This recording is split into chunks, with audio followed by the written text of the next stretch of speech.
Hello everyone, my name is Shambhavi and welcome back to my channel Fun with Data Science. So from today we are going to learn the another and the most important topic for data science, that is called statistics.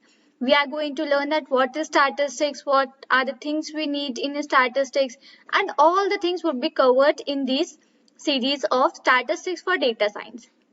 So firstly, let's say you in newspapers, in televisions, in radio, in TVs, you have seen some graphs like just a second, let me take a color. Okay. You have seen graphs like there is a line and after that there are some bars like this. Have you seen these? Let's take an example from the for the employment and unemployment rate, or you can take the example for coronavirus. That the sum of the countries' names are written here, and here is a frequency. Now, in this country, we have this much of corona cases positive. In this country, we have this much. In this country, we have this much. So what is this? This is basically the statistical analysis which we do, which we get our data, and after performing that data, performing some statistics tools, performing some mathematics in that, we come to an output with the statistical analysis. So basically you all must have seen many types of graphs like this. Now the first one was this. Now second we have this a line plot. Sometimes you have seen a straight line, sometimes you have seen lines like this. So basically what is this? These are the line plots which we make using the statistical analysis. Now let's take one more example that let's say you have a class and in class you do a survey that okay, these much students sleep this much hours during night.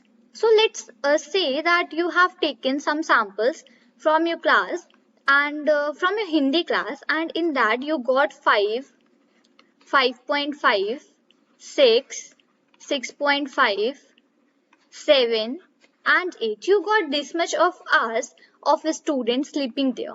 Let me increase some more, 5.5 and then 1, 6, 7, 8. Okay, so let's say you got this much of points and this much of data from your class, and there you find that this much students are sleeping this much hours for your Hindi class.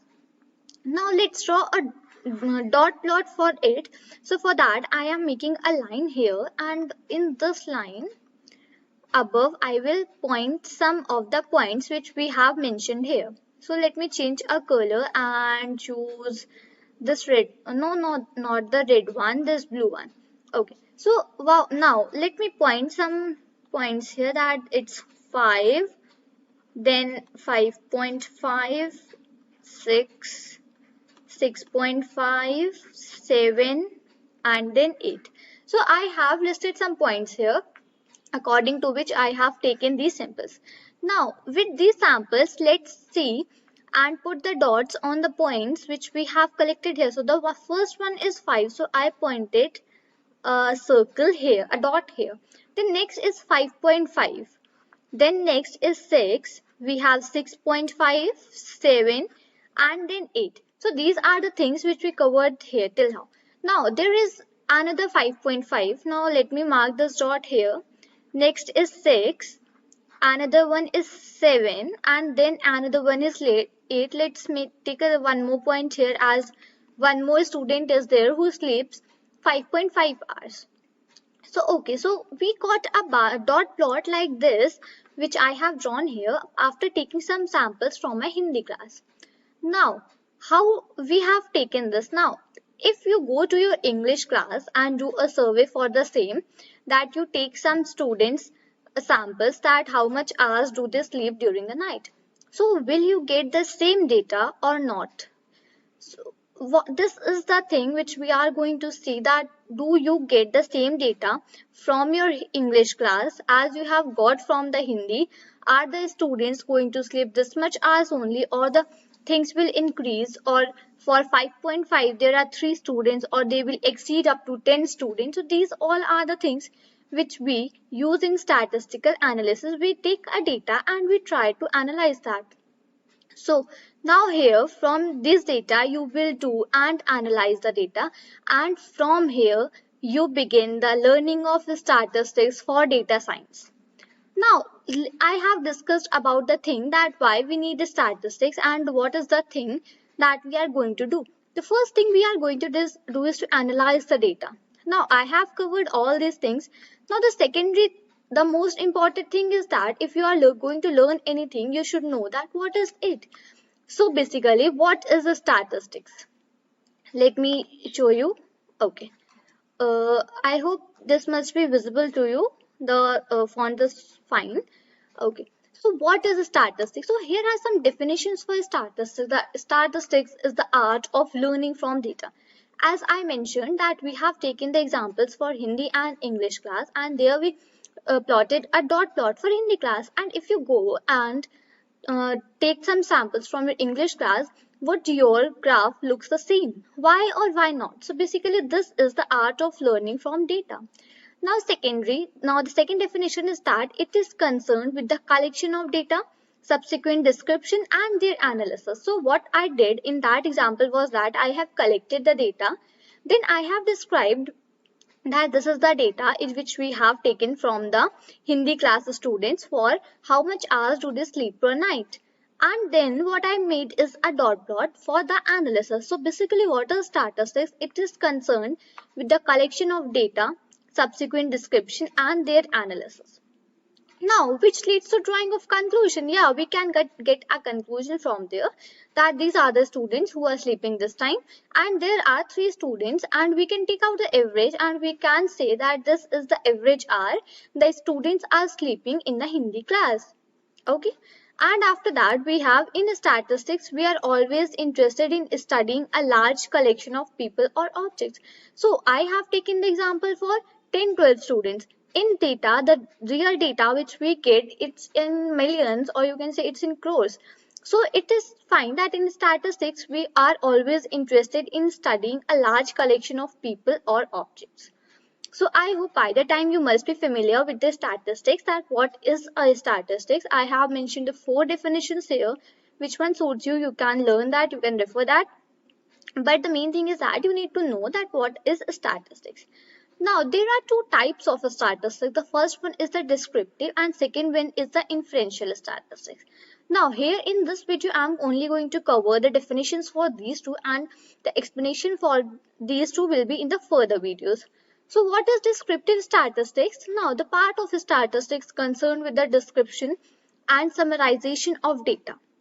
The part of the statistics in which we do description and the summarization of data, that is known as a descriptive statistics. So you must be knowing with the name only that it is something in which we need the description. So it is a little bit familiar from its name only, descriptive statistics. So part of statistics which is concerned with the description and summarization of data. Now secondly, what is inferential statistics? It is a part of statistics concerned with the drawing of conclusion for the data. So the part of statistics in which you do description and summarization is the descriptive statistics, and the part of statistics in which you draw a conclusion is the inferential statistics. So I hope this must be clear to you that what is this and what are the things which we do in the descriptive statistics and inferential statistics. So now in the next video we will cover about the mean, median and mode. These 3 things which we are going to see that what are the things, and we will take examples for mean, median and mode, and we will refer some you can say we will see the formulas and the things which are included in that. So I hope till now you must have got the idea that why we are going to study the statistics and what is basically statistics and what are the 2 types of statistics. So this is all for this video. Till then, thank you and bye-bye. So hello everyone, my name is Shambhavi and welcome back to my channel Fun with Data Science. So basically in the last video, we have seen that why we are going to study statistics for data science, and then secondary we have seen the definition for statistics, that what is a statistics, and then we have seen the types of statistics. Today what we are going to cover is mean, median and mode, that what is mean, what is median and what is mode, and then we are going to see the examples for them. So basically what is mean, we are going to take the arithmetic mean here, and I know that many of you must be familiar with the mean, that what is a mean. Let's take an example for it. Let me take the pen size a little bit smaller as it is creating a very mess up here. Let's erase it. And okay, so let's take this one. Okay. Now let's take an example for it. I have taken 1, 2, 3, 4 and 5. So I have taken these 5 numbers. Now let's take a mean for that. So what is mean? Mean is that you need to take all these numbers, you need to add all these numbers and divide by the total of the numbers which are here. So we can do what is that 1 plus 2 plus 3 plus 4 plus 5. What we have done, we have taken the summation of all these 5 numbers and after that we have divided this summation of numbers by the total of these numbers. So their total number is 5. So there are total 5 numbers. So what we have done is that firstly we need to take the summation of all the numbers and then divide that summation by the total number here. So the total summation for the numbers is here 5, 4, 9, 9, 3, 12, 14 and then 15. We got 15 here and when we divide it by 5 we got the output, we got the final result as 3. So basically the mean for 1, 2, 3 and 4, 1, 2, 3, 4 and 5, these numbers is 3. I hope I made it clear to you how to find the mean. Once again I am repeating that whatever the numbers are present here, what you need to do is that take the summation of all the numbers. That is I have done 1 plus 2 plus 3 plus 4 plus 5 and then the secondary thing is that you need to divide all these numbers by the total numbers present here. Let's say we add one more number here, that is 6. Let's say we add it. So here we will do plus 6 and then we will not write 5. We will divide it by 6 because the total number here are 6. So I hope I made this clear to you that what is mean and how do we take out the mean. Now, next comes the median. For median also, let's take the same example and what I have done is that 1, 2, 3, 4, 5. Now, 1, 2, 3, 4, 5. I have taken the same example for median. Now, what is median? Median is the middle element which is present among these all of the elements. So, here what is the middle element? Middle element is 3.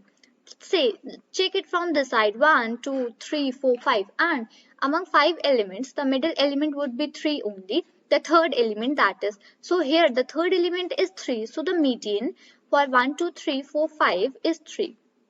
Now, this is for the odd numbers. For odd numbers, what we do, we check out the middle element of the numbers we have and we declare it as the median. Now, if we have even numbers, so what I do here is I write 1, 2, 3, 4, 5, 6. Now, here what's the middle element? There is not a single middle element. We have two middle elements here. 3 and 4. So now what we do here is that if we have even numbers list and we need to take out the median from a list of even, total number of even. So here even is that we have here 6 numbers. Fine. So from these 6 numbers, if we need to take out the median, so here we do not have a single middle element. We have two middle elements. So what we do here is that, let me write even here.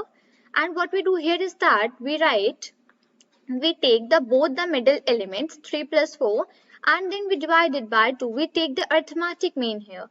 Now I have told you about the arithmetic mean, that what is arithmetic mean? We need to do the summation and then divide it by the total numbers which we have there. So I want to take the arithmetic mean of 3 and 4. So what I do is here I had added 3 and 4 and I have divided it by 2. I have taken 3 plus 4 by 2. So what is this? 4, 5, 6, 7. We have 7 by 2. That is 3.5. So the median for this even number of list is 3.5 and the median for this odd number is 3.3 or only 3. So I hope I made the median thing clear to you, that what is median and how do we find out the median. Now what is the mode? Let's say for mode we have taken an example that we have a numbers 1, 1, 2, 3, 4 and 5. So here we have total 6 numbers. So in mod, what is there, that whatever the number which is repeated the most times is the mode of that numbers list. So here we have 1, 2 times repeated in this list. we have 2 one time only, 3 only one time, 4 only one time, and 5 only one time. So the definition for the mode is that when a number there's a number which is repeated more than one time in a number list, then it is known as the mode of that list. So here 1 is repeated 2 times. So the mode of this list is 1. Now let's take one more example that I have written. Let's say 1, 1, 2, 2, 3, 2, 4, 3. 5. Now, what would be the mode here? The mode would be 2 because 2 is the number which is repeated the most times in this list. So, 2 is repeated 3 times and here 1 is repeated 2 times. So, we have, let me erase this one thing. Okay, it's creating, actually it has gone in the next line, so it's not fine. Let's take it as single line example. So here what I have done is that I have written a list of numbers in which we have 1, 1, 2, 2, 3, 2 and 4. So basically here 2 is repeating 3 times. So the mode for this would be 2. As the definition says that the mode for a number list is that the number which is repeated more times in that single list is the mode of that numbers list. So I think I made this clear to you about the mean, median and mode. Let's revise once that what is mean. Mean is the arithmetic mean, and mean is the sum of all the numbers divided by the total number which are in this number list. Then next, what is median? Median is the number which is present in the middle of that number list. And what is mode? Mode is the number which comes more times in that list, which comes repeatedly more times in that list is called the mode for that number list. So I hope you must understand till now the mean, median and mode, that what are these things and how do we find out and what are the formulas for finding that out. So I hope I made it clear to you, and if any doubts are left, you can do the comment box. You can refer me in the comment box. I will tell you that whatever your doubts will be, I will reply to that. So this is all for this video. Till then, thank you and bye-bye. Hello everyone, my name is Shambhavi and welcome back to my channel Fun with Data Science. So our today's topic of discussion is sample and population. Today we are going to see that what is a sample, what is a population, and basically what are the other things that are involved in sample and population. So for that, let me draw a circle, and after that I will explain you by an example which I am going to take. Let me remove it and let me go a little bit down, and yeah. Now let me select a circle, and let's say I have made this circle. Right. So let's say this is a population. Now I'm going to take an example like I want to survey and I want the data that in our India, the students from 10 to 15 age, how much hours do they sleep at night? So now let's say the population I want to take the data for is of 5 million. So this isn't easy that I'm going to each and every person of 5 million population and going to check that how much hours do you sleep, and after that I'm going to take this mean. I can't do this. This all things seems a little bit of rubbish thing. So why?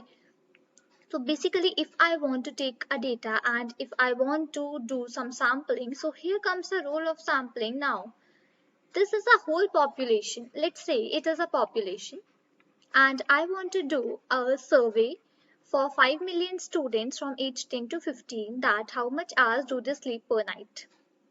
Now, I can't do this for all 5 million people. It would create a mess up, and yeah, this thing isn't possible for me that I will go to each and every of the person and take a survey. So for that, we introduce the term that is called sample. Now here what I can do is that I can go to a particular area or particular school and take a survey for 5 to 6 students and check that what is the average that they all sleep per night from age 10 to 15. Now let's say I went to a school and here I found a sample. Just understand the things whatever I'm telling now. After that we'll move on to definitions also. Now let's say I went to a school and there I took a small set of students, like you can say 5 students, and I did the sampling for that students, that how much hours do they sleep per night. So let's say it came to 6, 6.5, then 7, 7.5. Okay, let me erase all these things and write it in a clearer handwriting, and let me move a little bit of downside. So here now let's say I took an example and they told me that someone 6, then 6.5, 7, and then 6.75, and it was 7.5. Now let's say I took these 5 examples. I got these 5 hours, I mean these 5 data from the survey which I did in a school for 5 students. Now here what is the main definition for population? So what I told you here is that I was going to take a survey for 5 million people. I wanted a survey from 5 million people in which I wanted to test that how much from age 10 to 15, what is the average sleep duration of the students. So here you can think of a population as an entire collection of persons, things or objects under study.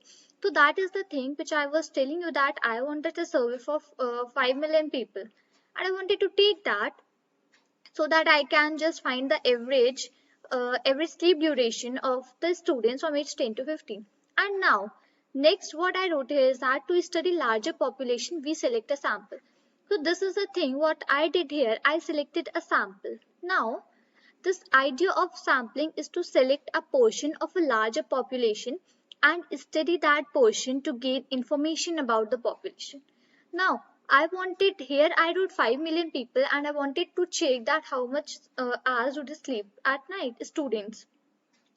So, for that, what I did, I made a small sample here. I applied the sampling technique in which there is a portion of larger population and study that portion to gain information about the population. Now, if I did that, the survey of 5 students and I would find the average mean, that what is the mean, so I can guess a little bit and we can get of the idea for the information about the population. So what the thing I was telling you is that the idea of sampling is to select a portion of a larger population and study that portion to gain information about the population. So after studying this small sample, I can gain a little bit of information about the population. So I hope I made these two definitions clear to you, that what are the definitions and how do we deal with it. Now, next comes, there are two things which I want to introduce you. They are population mean and sampling mean. Now, the symbol for population mean is mu. We make a simple mu and we write here population mean. So, whenever you see the symbol that is called mu written anywhere, you can simply detect that it is facing the population mean. Now, next thing is called X bar. Now, this X bar is the sample mean. Already I had told you about the population and the sample definition, so I'm not going to repeat that once more here. Now, this mu refers to the population mean and this is known as X bar. This X bar is equal to sample mean. Now, there are some, I can say, some formulas for this. So, firstly, let me tell you about the formula of simple mean. So, for calculating simple mean, what we do is that firstly, we make a sigma here. Now, what is the sigma? This sigma is a summation sign. Clear? Now, sigma of n is equal to 1 up to n. Now, let me introduce that what is n here. So, this is x1, this is x2, this is x3, let's say this is x4, and this is x5. So, what is this n here? So, this, let me move it down. Okay, so what does this n belong to? So this n will go from 1 to 5. So basically the total number of data sets which are present here, this n belongs to that. So basically there are in this what I have taken as a survey in data, there are 5. So here n will go till 5 and it will add all the things that are here and it will divide it by the total n. Total n, that is total number of data set points that are here 5 in this case which I have taken here. So I hope you got the idea for the sample mean and how to calculate a sample mean. Here this n belongs to the total number of the data set points, this n. It will start from 1 and go to the total data points which are present here. After that, here exit and summation means to add all of these. As I had already told in my previous video that what is a mean and how do we calculate a mean, so I'm not going to revise it here. So this summation will do the mean of all the things and then you will divide it by n. N is a total data points, that is 5 in this case. Clear? Now what is this population mean here? Now population mean, there is also a, you can say, formula for population mean, that is sigma n is equal to 1 up to here capital N. Let me write and then I'm going to explain you all the things. And this is divided by capital N. Now this small n is the data points which we took from the sample. We took a small portion and we named it as and we did a sampling here. So this n is, small n is from this sample and the capital N which I am saying here is this 5 million. So capital N refers to the total population and here this small n in the sample mean case is the number of data set points which I had taken from that sample. So I hope I made this capital and its capital N and small n clear to you that what do they mean. So in this population mean case, this n will go from 1 up to capital N, that is 5 million. So now this is the way of doing the population mean and the sample mean. So in this video I had discussed the definitions for sample and population, then I told a little bit example that how do we do this, and then I introduced you to the population mean and sample mean things. So I hope all these things must be clear to you, and if you face any doubts you can comment me in the comment box or you can replay this video and watch all the things. So this is all for this video. Till then, thank you and bye bye.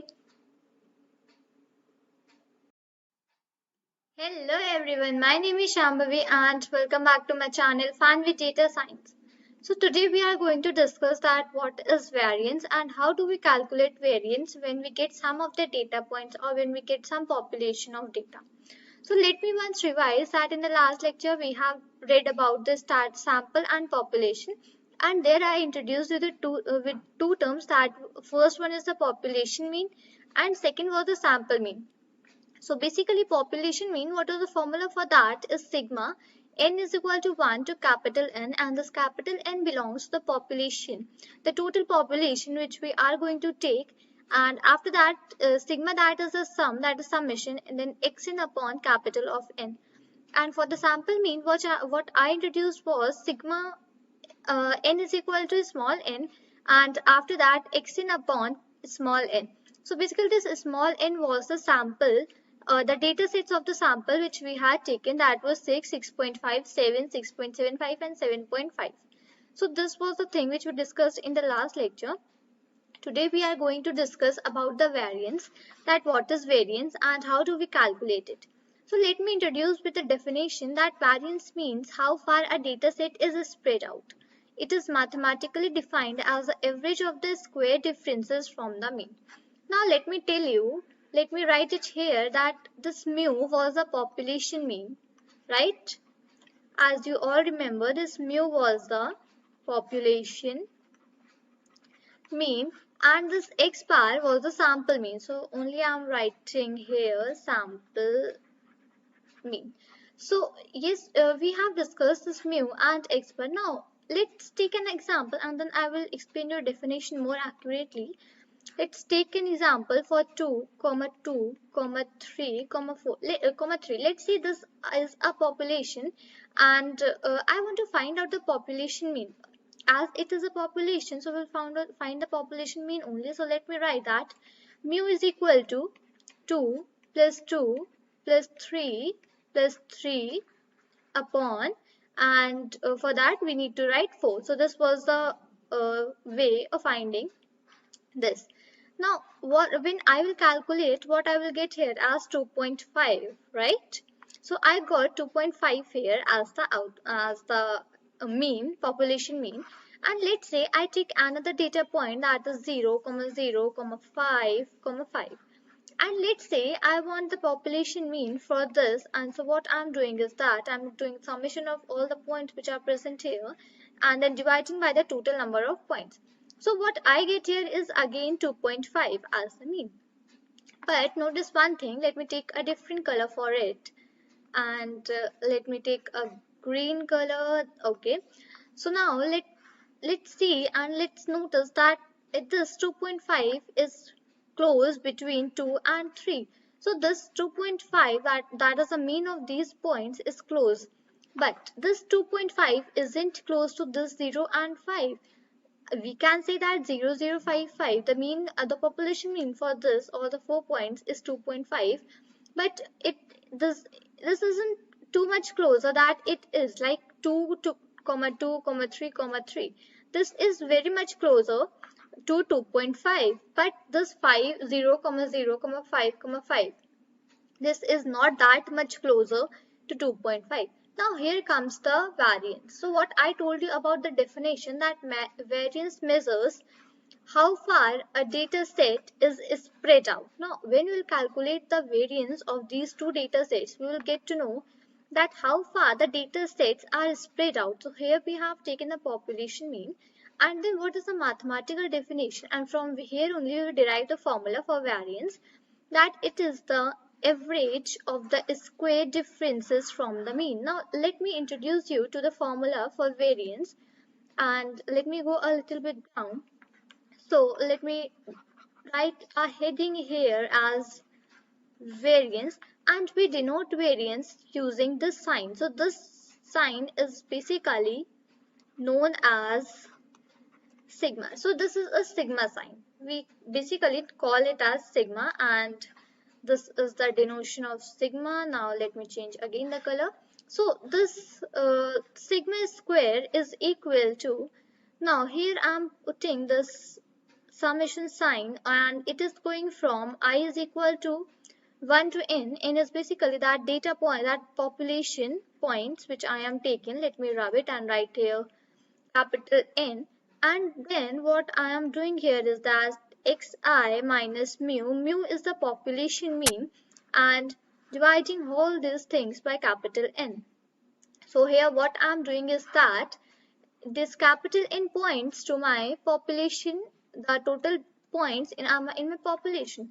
So here what I am doing, that I had taken 4 points in there. So what is this? This capital N will belong to 4, and this I will go from 1 till 4. So it will take 4 points, that is 1, 2, 3 and 4.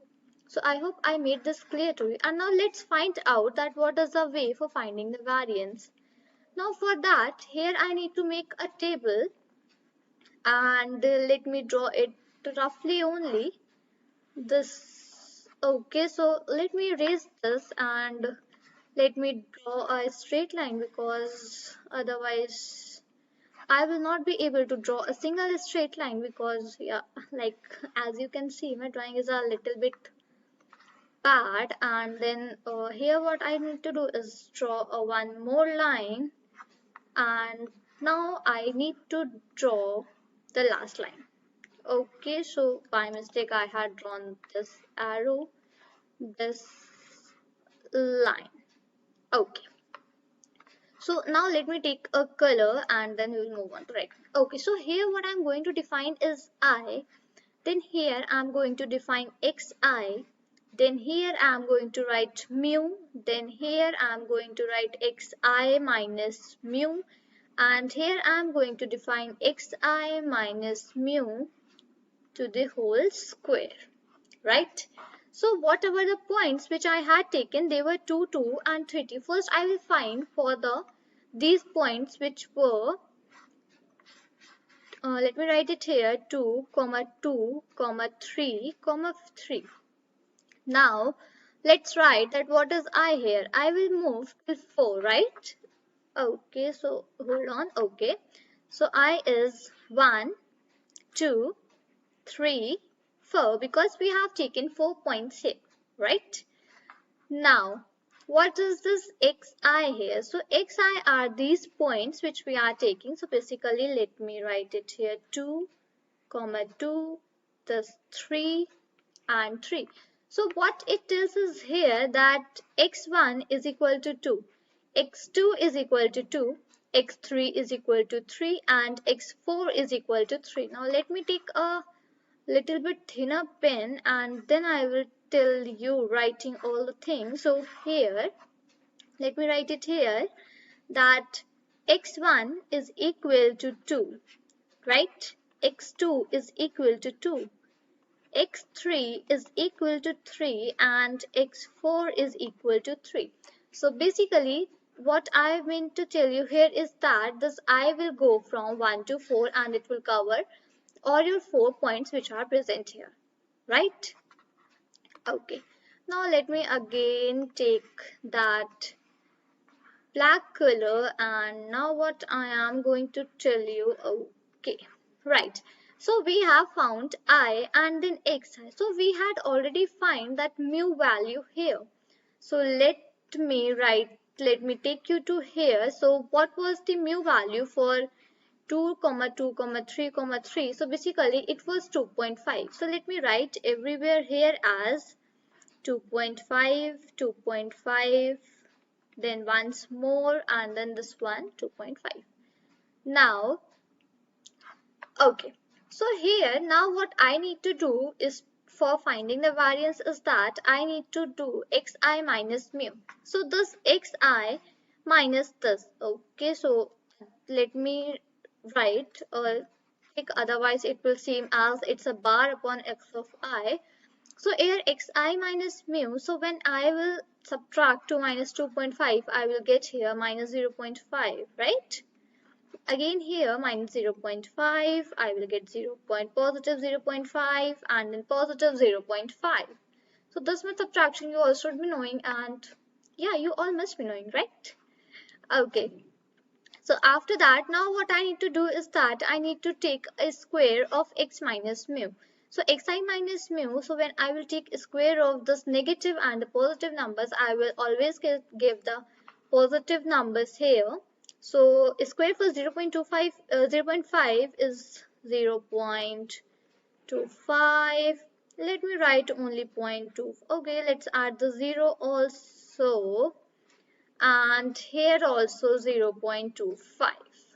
So this was the way that we found mu, xi minus mu, and then whole square. Now let's have a summation for this and it will give me the value as 1.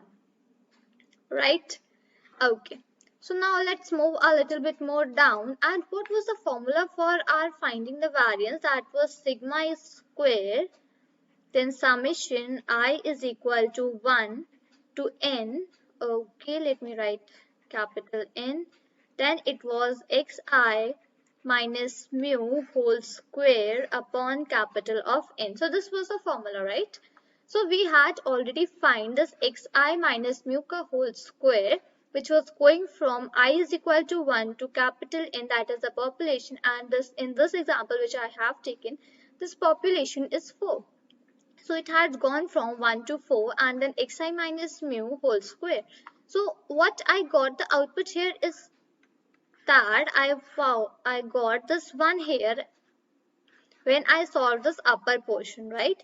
Now for the lower portion, what I need to do is that this is here written capital N. So this capital N is the 4, that is the total population, so it is 4. Now when I am writing 4 here, so what the output I am getting is 0.25, right? Okay, so let me rub this once again and let me write in a different color. So it's 0.25. So this is the variance which I got when I found the variance for this first number, that is 2233. Now let's quickly go and do the same for 0, 0, 5, 5. Now let me go a little bit down once more and let me select some lines here of, let's say, okay, this one line, let me make it a little bit smaller this time, like Last time it was a little bit of larger, right?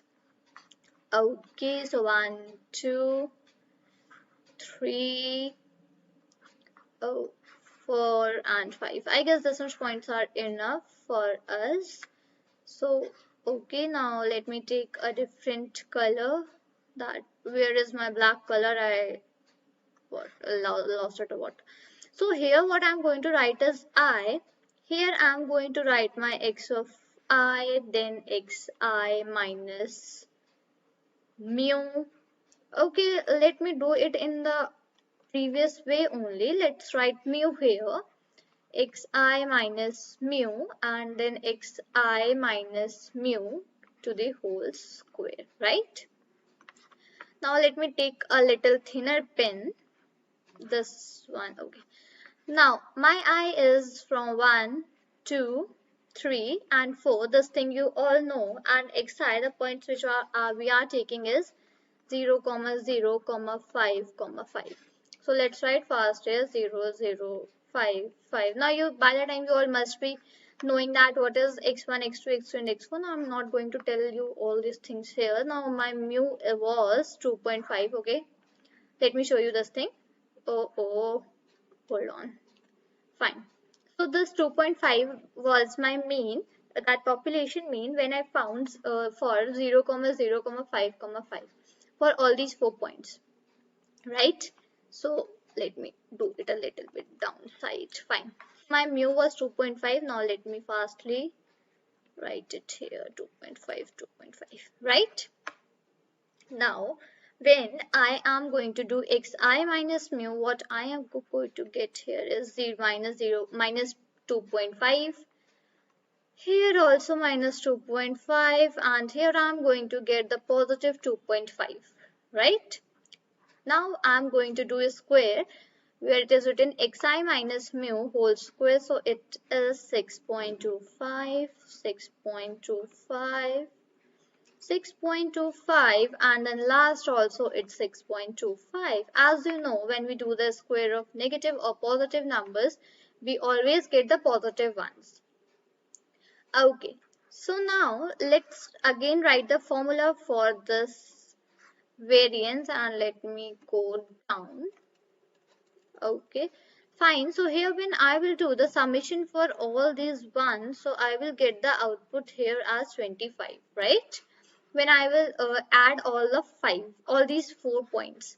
So let's write the formula. So it was sigma square summation I is equal to 1 to capital N. It was xi minus mu whole square upon N. So I'm not writing this formulas again and again for me. I'm writing this formula for you because I guess that you all are practicing with me, so that if you write the formula again and again, you will remember it. You need not to take the notebook and alone and then you need not to roam here and there and learn the formulas. When you will write, you will only remember them, right? So what I written here is that I had written sigma I is equal to 1 to capital N is the population, and xi minus mu is the population mean whole square upon N. So what I got by calculating the above part is 25, right?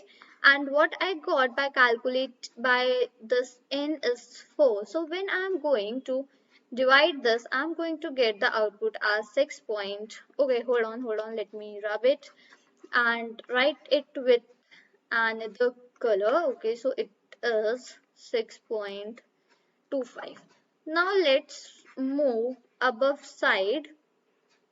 So now here when I found the variance for this points, that was 0, 0, 5, 5, I got the variance as 6.25 and here what I got the variance was 0.25. Now let's move here and let me here what was the variance, that was, let me write it here. Seriously, is this 0.25? Okay, fine. Just 1 second, 0.25 and then it was 6.25. Okay, fine. Now let me change the color and let me go to another, fine, this one. Okay, now let me go a little down, and here let's see that what we got here for sigma square is 0.25, right? And here what I got for sigma square is 6.25. So what I wanted to convey from here, this example, is that what I was telling you in the definition is that variance measures how far a data set is spread out. So it is telling, and now we can verify from here also that this 2.5 is close to this other than this, right? So this was the thing which I wanted to convey here, that variance measures how far a data set is spread out. So this was the way how do we find variance for some points. Here I had taken some population, two population examples, that was 2, 2, 3, 3 and 0, 0, 5, 5. And after that, by this tabular method, we found xi minus mu square, and then here I found the final standard deviation. And then same, hold on, and then same for the second example, the second number which we have taken, I had found the standard deviation and xi minus mu to the whole square. I hope I made this clear to you that what is a variance and how do we find variance using some numbers. So this is all for this video. Till then, thank you and bye bye. Hello everyone, my name is Shambhavi and welcome back to my channel Fun with Data Science. So today we are going to discuss about the sample variance, that how do we find it. So firstly let me take you to the previous slide where we have discussed about the population variance. So there I told you a definition that variance means how far a data set is spread out. It is mathematically defined as the average of the square differences from the mean. So in the last video we have found about the population variance. There I had introduced you to two terms which were mu and x bar. Mu was the population mean and x bar was the sample mean. And then I have discussed the formulas with you and we have seen two examples and found the population variance. So today also we are going to do the same thing. I want to tell you that this variance definition is same for both of the cases, that is population variance and the sample variance. The only thing that differs is about the mean. In sample mean we define mean as x bar, and in population mean we define it as a symbol which is called mu. So this is the basic difference between both of these. So today we are going to discuss about a little bit of population variance, then sample variance, then we are going to take a simple example on that. So firstly, let's recall about the population variance, that what was the formula and how do we find the mean for that. So the symbol was sigma square. We denoted that population variance using the sigma square, and the formula was summation of I is equal to 1 to capital N. This capital N was the population, total population, and then it was x of I minus mu whole square, and which was whole divided by capital N. Capital N was the total population, as I told you. So this was the formula for the population variance which we were using last time. And what does this mu belongs? This mu was the population mean, and which was defined as mu is equal to sigma of I is equal to 1 to capital N, here x of I, which was whole divided by N. So as I mentioned in the last time also, that we had taken the example somewhat 0, 0, 5, 5, and there I had told you that I will go from 1 to 4, that is x1, x2, x3 and x4. These all things we have discussed last time. Now do you all remember the example which I discussed in the sample and population thing? Now let me show you that once, where I had said that let's take a sample for there I have discussed that we are going to take a 5 million population, and we are going to do a survey that how many students in the 5 million population the students sleep how much hours during the night. from the age of 10 to 15. So for that we can't do go and take the 5 million population thing. So here what I did, that I had taken a small sample and I had surveyed that small sample students, and from that only I had taken out the average time for that. I guess you all remember that, and if you have not seen that video, the link for that video is given, and in the I button also this video is showing, so you can go and check out for that. So here we have discussed the sample and population thing. So I had told you about the population, that we denote it using sigma square, and here what we do is that we take a summation of I is equal to 1 to n, then xi minus mu, mu is the mean, that is population mean, and we do the square divided by whole n. This was the mu. Now let's do it for sample variance. That what's the formula for sample variance? So we denote sample variance using S, and this is the denotation for sample variation, S square variance, right? Which is equal to, the formula is almost same. The only thing which differs is the symbol for taking out the sample mean. So here what I'm going to write is that I is equal to 1 to small n. Here this one, the sample one, was a small n, that was this little sample of the total population, and this whole population was denoted by capital N. I hope you all remember all the things which we have discussed in the previous video, and all the things are just combining here, and we are making the formulas for sample variance and population variance. So here sample variance is S square, which is equal to sigma I is equal to 1 to n, that is summation or sigma, you can call it anything.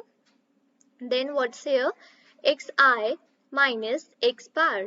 Now I hope you all remember that what's the x bar here? X bar is the sample mean, right? Which is divided by small n. So this is the whole formula for writing the sample mean, right? Now let me write the formula for the x bar also. This x bar, or you can say x and a line above, is the sample mean. Now what was the formula for finding the sample mean? It was summation I is equal to 1 to small, and small n was the sample population, sample 1, in which we denoted using a small n, and here what was xi, and which was whole divided by a small n.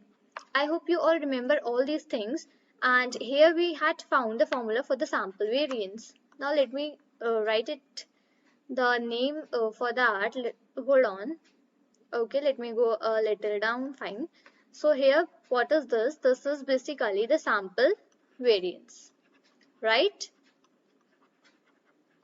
And this x bar is a sample mean, but we have discussed it earlier also, but let me write all the things so that it would be more easy for you all. So it's a sample variance, sample mean, and now just compare both the formulas and see what's the difference in the basic and the almost differences of the mean. Like in the sample variance we have used sample mean, and in the population variance we have used the population mean, right? So this is the whole formula for population variance. This one is the for population variance, don't be confused. Population, let me write it only, population variance, and this is the population mean. I'm not going to write this population mean here. Fine. So these two are the formulas. Now let's move on to an example. Let me take a single line. Okay, and let me draw some points here. Let me take this one, and let's say I had drawn 1, 2, these 3 points here, then these 3 here, then these 2, and then these 3. Now let's say I have taken this population, and now I want to take out a sample from here. So what's the thing, that this in something middle there would be the mean, right? So we always know that mean is the middle, like you can say it is arithmetic. We do the summation of all the points present here and divided by the total number of points. So it is always in the middle. So you can say that this middle point is the mean. Now if I want to find the distance, like let's say I want this and this, I want to find sample variance of all these things.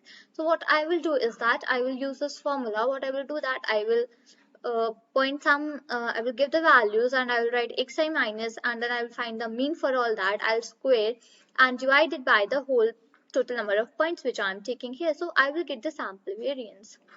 We will see the whole mathematical question in the next video. So what I wanted to tell you is that when you take a sample mean, there is some chance it can be close to population mean. Now understand this thing that let me write it only here. When you take a sample mean, there is a little bit or there is a chance that it can be close to your population mean. Now say one thing, that here all the points which I have taken, they are fairly distributed.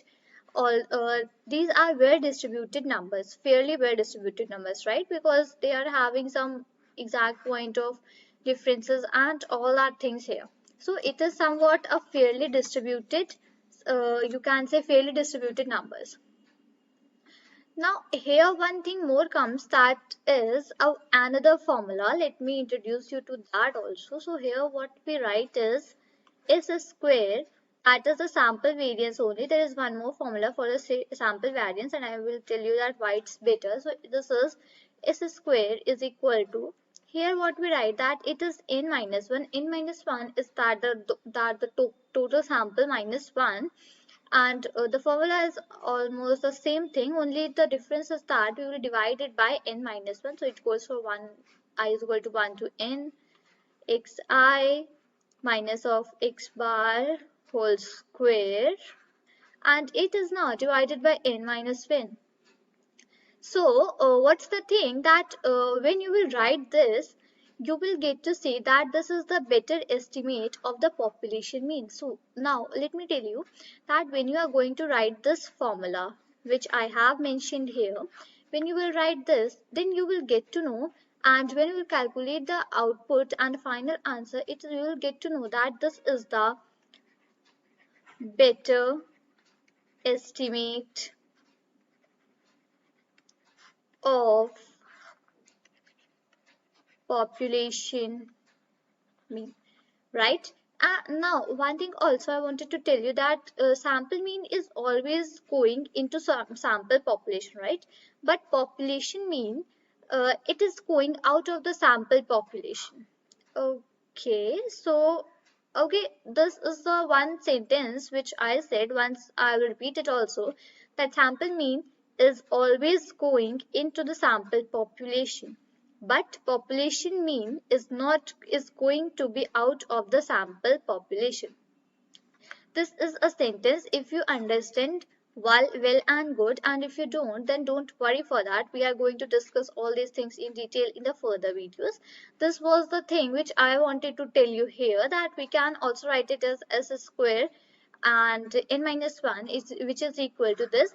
And most of the places this formula is only used because, as I told you, that it is the better estimate of the population mean. So that's why I have referred this formula also, and I have told about this formula where it is called the sample variance s square 1 also.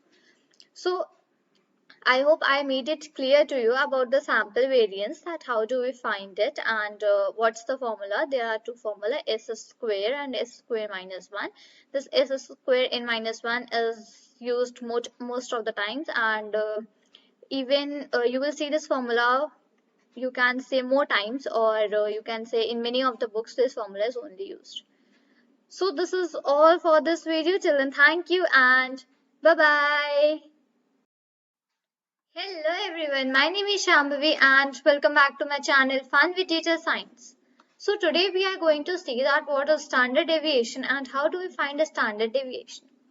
So by the time, first let's recall all the things that we have studied till now, that is the sample and population. We have studied the population variance, population mean, we have studied the sample variation and sample mean. So for the standard deviation, let's do one thing, that let's write all the formulas here, that whatever we have studied, so it would be more easy for you to understand all the things. So let's divide it into, let me write here as population and let me write here as sample, right? Okay. So now next, here what I'm going to do is that I'm going to divide it in the, you can say first I'm going to write the mean for population mean and the sample mean. Then what I'm going to write is the variance, and then we will introduce you to the standard variation. So let me change the color. Okay, so what's the denotation for population mean? It's we write here as mu. We denote population mean by the symbol which is known as mu, and the formula for it is summation of I is equal to 1 to capital N. Here capital N is the total population, and here we write xi and we divide whole the thing by capital N, where I have told you that this capital N is the total population. And what we do for sample start, we denote it by the symbol that is on the x bar, or you can call it as x and a straight line upside. So here what we do is that we do all the same things, but what's the difference that we write a small n here, that is the sample one, and I write xi and divide it whole by small n. So these are the formulas for population mean and sample variance. We denote population mean by mu and we denote sample mean by x bar, right? And now next we are going to take the variance, and let me go upside. Okay, so here now I'm going to write the variance, that what's the formula for population variance and population sample. Okay, so let me again take the green color, right? So what's the denotation for population variance? It's sigma square, as I had already told you. So today we are only revising the things. So that's sigma square, right? And what's the formula that we write the summation I is equal to 1, and here we write capital N, as I have told capital N is the total population. And what we write here is that xi minus mu. This mu is the population mean, right? Which I have discussed here only, right? And we divide, okay, 1 second, and we divide this whole by, not the sigma, hold on a second. We divide only the summation thing. Let's hold on here, and let's divide it by capital N, right? Okay, so this was the formula for population variance, and we denote population variance using sigma square, this symbol. Okay, now the same thing for the sample variance. We denote sample variance as capital S to the square, and here what I'm going to do is that I'm taking the summation I is equal to 1 to n and xi. Yeah, this x bar is that the sample mean which I had discussed in the above, and I'm going to divide it whole by n minus 1. And why n minus 1? This thing I had already discussed now, so I'm not going to discuss this again once here. Okay, so if you want, you can refer that video. It is there in the I button also, and you can even refer in the description also. So we have found that variance and mean for both the things. Now comes the standard deviation, that how do we denote this standard deviation and what's the formula for finding this standard deviation. So let me write this standard deviation, and let me again take that color. Okay, so this standard deviation is denoted by small this sigma, right? We denote variance by sigma square, and we denote standard deviation by sigma only, right? And what we do is that we write here as sigma, and the formula for standard deviation is sigma is equal to under root of sigma square. So that means the sigma square, whatever the formula we have written here, that is I is equal to 1 to capital N, then xi minus mu whole square divided by n. So all these things comes under the root, right? So this is the formula for standard deviation, and the same is for sample variance, that I write S is equal to under root of S square, right? So let me write the sample population variance thing, and I'm not going to write the sample variance. So the sigma and xi minus mu to the whole square, and which is divided by capital N, right? So this is the formula for a standard deviation, and this is the way how we write a standard deviation, and this is the way how do we denote the standard deviation. Now the next thing that comes here is the formula and the use for the formula. So let's take an example here, and let me take a different color and let me write it here, question. So I'm taking some sample points here, that is 1, 2, 3, 8 and 7, right? So I'm going to take the sample points here, and from this for finding the standard deviation, firstly what we need to find is the mean, right? And after mean we need to find out the variance, and after variance the third thing that we need to find is the standard deviation. So remember this, that for finding variance, first you need to, now check this here, for finding variance, what you need to first find is the mean, right? And for finding standard deviation, what we need to first find is the mean. Okay, hold on. Just 1 second. Let me raise it. It's looking a little mess and black. Okay. So for finding the standard deviation, what we need to find is first the mean, and then second the variance. So I hope I made it clear to you that what are the things that we are going to first find and then find out the standard deviation. So fine. Okay. Here now first I'm going to find the mean, and the denotation for mean is mu. I hope by the time you all must be familiar and you all must have learned the things. So it's what the formula for this is sigma I is equal to 1 to n and xi, which is divided by n. So here what I'm going to do is that 1, 2, 3, 8, 7, right? And which is divided by 5. So its total is 21 by 5, and it's 420.4 point something 2 you can write, right? So dividing 21 by 5, it's 4.2.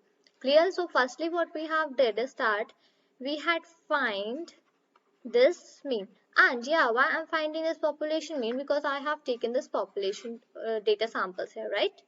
So this was the thing that I'm finding this mean, population mean here, and the same thing goes for that sample thing also. No much difference is there. So now this mu, I have found the population mean. Now next comes is a variance thing, that I need to find the variance. So for finding the variance, what was the formula? That it was xi minus mu and whole square. So what I'm going to write is that xi, as I had already told, that this 1 will belong to x1, this x2, x3, x4 and x5, right? So here this xi, it will go from 1 to n, and here it will go from 1 to 5, right? So all the points will be covered. So 1 minus, and what's my mean? It is 4.2 and then whole square, right? And we had used the summation sign in the formula, so it will be added. Then next is 2 minus 4.2 whole square plus this 3 minus 4.2 whole square plus 8 minus 4.2 whole square, and then again plus 7 minus 4.2 whole square, and this whole is divided by 5, right? Because 5 are the capital N in the formula, so it is divided by capital 5. Now you all can just calculate it, and I had already calculated, and remember that the final answer for that. So it's 38.8 by 5, right? And when I'm going to divide it by 5, what answer I'm going to get is 7.76. So my variance for the sample, which was 1, 2, 3, 8 and 7, is 7.76. So let me write it here, that sigma square is equal to 7.76. Now here we had seen that for finding the standard deviation, what we do is that we write, denote for population we denote it by sigma, and just we do it as under root, right? So here what we are going to do is that just we are going to put the 7.76 in the root, and the answer which we are going to get here is 2.79. So this is the standard deviation for the points which were there, right? And the same, if you want to find for the the standard deviation for sample also.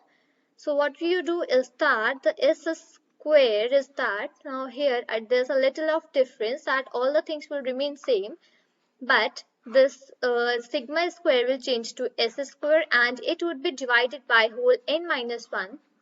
So instead of 5 for our sample variance, it would be divided by 4. And why 4? I had already discussed this thing in the previous video, so for that you need to refer the previous video. So here the only change in the sample variance would be that we need to divide it by 4, not 5, right? So here I will divide it by 4 and the output which I will get here is, hold on. Okay, where's my pen marker? I can't. Okay, here it is. So what answer will I get is 9.7, right? So I have found all these things before only, so that we can't waste our time here. So you all can do it on your own, and for finding the, you can say, standard deviation for sample, what we are going to do is that S is equal to under root of S square, and for when we do it under root, so what I'm going to get is something 0.3.11 and like that. So I hope I made the standard deviation thing clear to you, that how do we find it for population and how do we find it for sample. So the only thing that here is that first we need to find the mean for finding the standard deviation. First we need to find the mean and then we need to find the standard. I'm so sorry. Firstly, we need to find the mean. Secondly, what I need to find is the variance. It can be either population or either sample. And firstly, mean, then variance, and then I need to do the root of variance, right? So I will get the standard deviation here. So this was a thing for the standard deviation. We have discussed the mean, variance, and standard deviation for population and sample. And then we have taken an example 1, 2, 3, 8, 7, which was the population, and here we found out the standard deviation for sample and population. So I hope you got all the points that how to find this and what are the things. So this is all for this video. Till then, thank you and bye-bye. Hello everyone, my name is Shambhavi and welcome back to my channel Fun with Data Science. So in the last video, we have seen the standard deviation, that what is standard deviation and what are the formulas, okay? So in that we have also revised the mean and variance concepts. So today we are going to see an alternate variance formula. So like I told you in the previous video about the standard deviation, right? So just let me zoom out and yeah, I hope this must be visible to you all and yeah. We have discussed about the population and the sample things, okay? And in the population and sample, I have categorized the mean, variance, and standard deviation. We have seen all that things. So in the population, I have told about one formula of variance, that is population variance. I have said that its sigma square is equal to summation I is equal to 1 to n in brackets xi minus mu whole square by n. So yeah, this was a formula for the population variance, okay? So in this, I have introduced you to only one formula, right? So now today I am going to introduce you to some more formulas for the same variance only. First, we are just going to discuss about the population variance, more formulas. So for that, by the time I hope you all have seen the whole series and you all must have remembered all the formulas, right? And if you do not remember, just go and watch the previous videos. Okay, so now let's start writing and we are going to do a little bit of derivation today. Okay, yeah, see, derivation. By hearing the name only, it seems like so boring, but no, it's not like that. I'm going to make this very interesting today. Okay, so let's begin and you can even start writing with me. So firstly, let me write the formula for population variance. So what's the formula? The formula was sigma square is equal to summation of, okay, my summation does not look like good. So let me write it, okay. Sigma I is equal to 1 and yeah, we were writing capital N because this was the population and total population, right? And then what we were doing is that the formula was xi minus mu. Now what's the mu? This mu is the population mean, okay? So yeah, we are going to see the formula for that also, but you need to wait for some minutes for that. And yeah, I'm going to write xi minus mu whole square.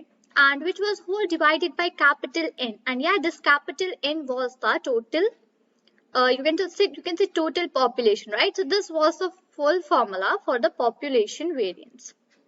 Now, what I'm going to do is that, let's say I'm going to just simplify this xi minus mu whole square. So even we can treat this xi, let me write it here, xi minus mu whole square.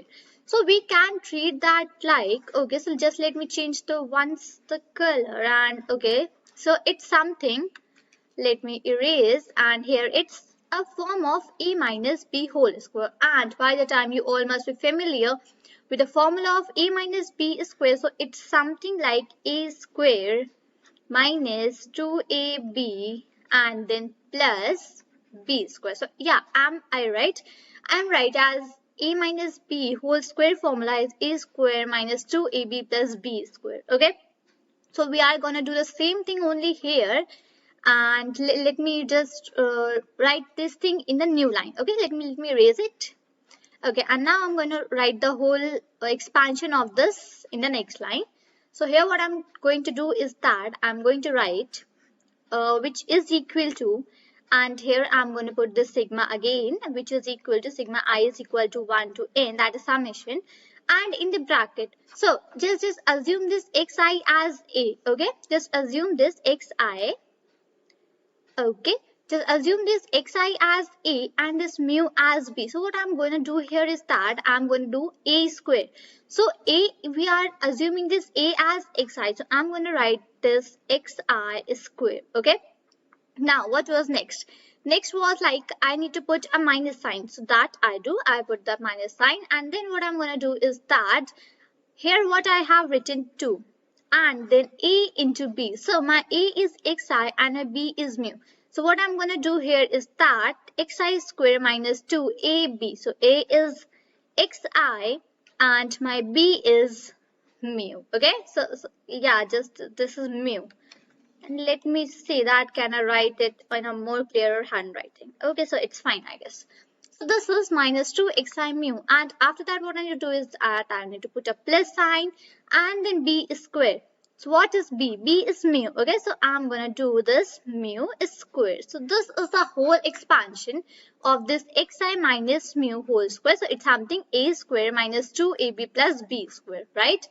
And now what I'm gonna do is that I'm gonna divide this whole. Okay, so let me make it a little clearer thing. Okay, so now I'm going to divide it by n, because it's what is this? Our formula is like we write sigma square is equal to summation I is equal to n xi minus mu whole square, which is whole divided by n. Okay, so this is the thing which I had done here. This is the same. Now what I'm going to do is that I'm going to split this sigma. So I'm going to write this sigma I is equal to 1 to n xi square. Then I'm going to write minus sigma I is equal to 1 to n to xi minus mu, and then I'm going to split it. Okay, so now let me write it from this side because it will be a little bit longer. So I'm going to write I is equal to 1 to capital N, and then I'm going to write xi square. Okay, after that what I'm going to do is that I'm going to take this constant outside. So here in this formula, what's the constant? Constant is 2 and mu, right? So I'm going to take this 2 mu. Okay, so this 2 and mu outside. Okay, and then I'm going to put this summation sign, which will be going from I is equal to capital N, I is equal to 1 to capital N, and in the brackets I would be having x of I. Okay, now after that what I'm going to do is that I'm again going to take this constant outside. So what I'm going to write is plus mu is square. Okay, and then I'm again going to put this summation sign, and it would be going from I is equal to 1 to capital N. Now one question comes here, arises that what I'm going to write here. What I'm going to write here is that, see, I have taken this constant outside. Okay, so here simply I had written mu square. So what is with mu? So here 1 is there, right? So I'm going to put this 1 here. I hope you got this step, and now after it finally I'm going to divide this whole by capital N as we were doing earlier. Okay, so this is what we were doing, and okay, right, now let's move to the further steps. Now I'm again going to simplify this above step, right, this one. Okay, so I'm going to write, and now I'm going to take this in you can say I'm going to write this division for each and every one separately. So just see what I'm going to write is that sigma I is equal to 1 to capital N. Okay, and then I'm again going to write this xi square. So this is the one, the same, okay, that we have written above side, and now I'm separately going to divide each and every term by n. Okay, then again I'm going to put this minus sign, and then I'm going to write 2 mu. Then I'm going to put this sigma I is equal to 1 to capital N. Again, I'm going to put this xi, and I'm going to divide this by capital N separately. Now, the third step which comes here is that, right, now here I need to do a little simplification, right? So here I have used mu square, right? After that, when I put this summation sign, which is equal to I is equal to 1 to N, and here I have written 1. So this must be equal to n, that is n is the total number of population, so this must be equal to n, right? Okay, so what I'm going to write here is that mu is square into n, and I'm going to divide everything separately by n. So this is how we have converted, and let me take a different color, and let me take a highlighter only. So this is how we have written this sigma n sigma I is equal to 1 to n, and we have written 1, so we have just converted it into a form that is n here. Okay, so I hope I made this clear to you that how we are going to write this. So here we have done the first step of our simplification, right?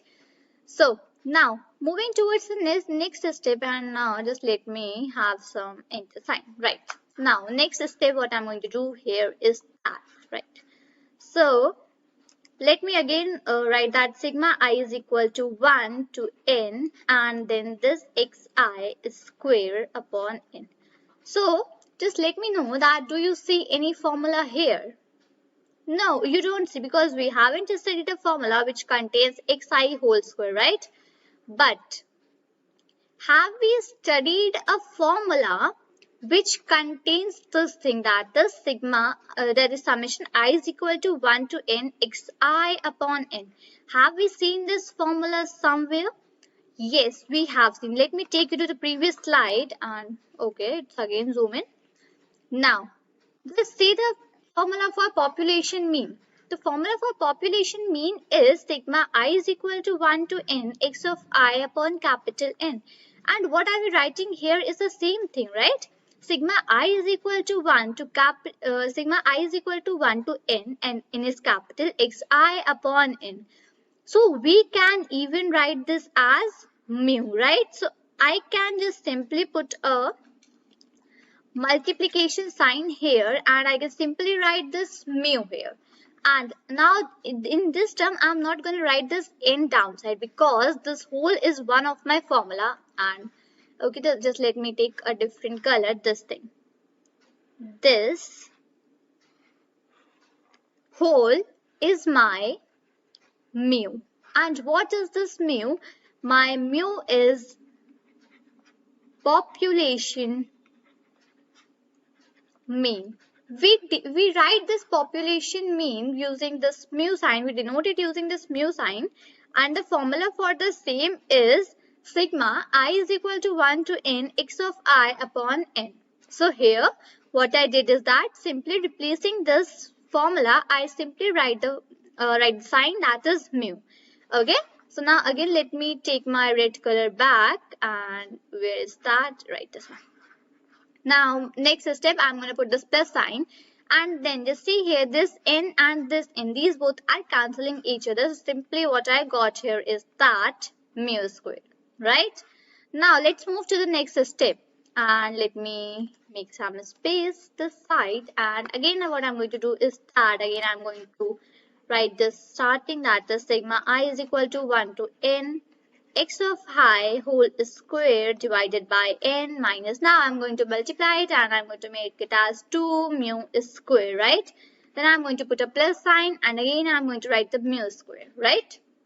So this is the thing. Now, yes, you all have got the point, and yeah, you all must be correct that now we will subtract these two things. So now, what is the formula that I'm going to get here is that sigma I is equal to 1 to n x of I whole square divided by n, and now it is minus mu square.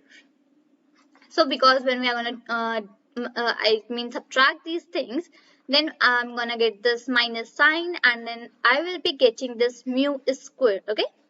So this is the another formula for our population variance. Okay. So this one is the formula, which is the second formula for population variance. And now let me just highlight it. And yeah, I hope you all have understood this derivation. Now I'm going to simplify it a little bit more to derive another formula for the population variance. So I hope you all have written all the things with me only, right? And if you have not written, then you need to see the video again and write that thing. Okay, so this is done.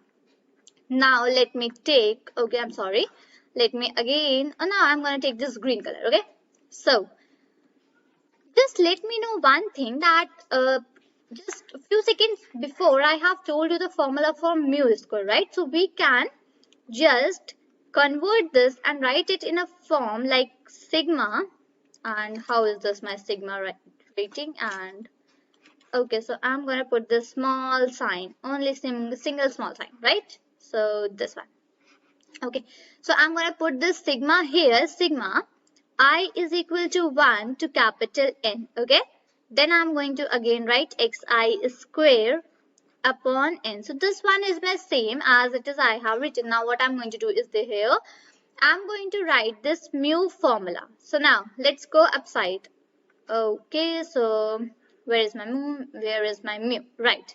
So here I have replaced this whole formula with mu, right? So the formula for my population mean is sigma I is equal to 1 to n xi upon n. So I'm going to write the same thing here. I'm going to write sigma I is equal to 1 to capital N. Okay. And I'm going to put this xi here.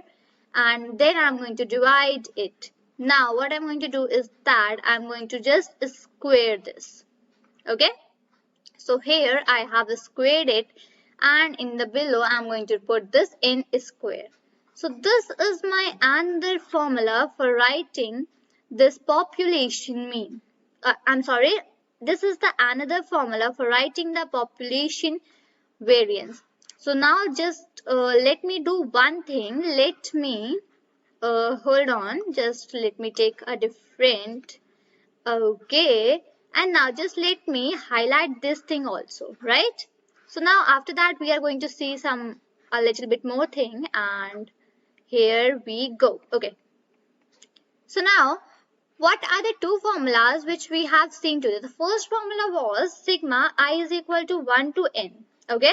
Sigma I is equal to 1 to n xi square upon n minus mu square. So this was the formula. After that you can say I substitute this mu value here, and after substituting that, what I got here is sigma I is equal to 1 to n xi square upon n minus, and sigma I is equal to 1 to n xi. After that, whole square upon n square.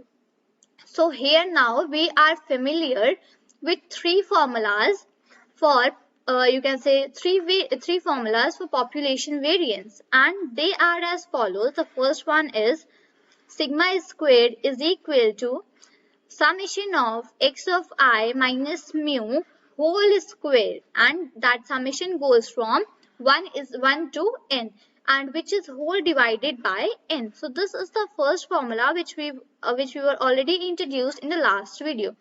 So after that, what I did, simply I opened this xi minus mu whole square. It is in the form of a minus b whole square. So I just simply wrote the formula here, and simply what we did is that we opened this and make it a form of xi square minus 2xi mu plus mu square. Then what I did is that I simply just split these all the terms.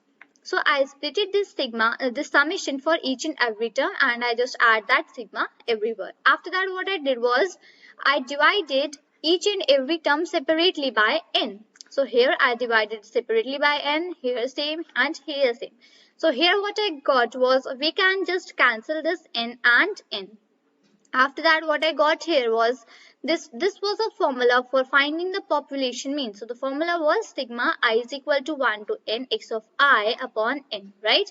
Then in the next step, we wrote that formula and we got this step, that is sigma I is equal to 1 to n xi square by n minus 2 mu square plus mu square. And when we just subtracted minus 2 mu square plus mu square, so we got our first new formula for population variance for today, that was sigma I is equal to 1 to n x of xi square upon n minus mu square, right? So this was the first one. After that, what I did, I again simplified this.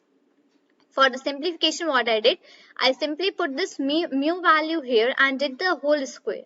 So I got this one more formula here. So now we have three formulas, okay? So in some books you will see this first formula, in second books you will see, in some books you will see the second, in some books you will see third. So it's no matter.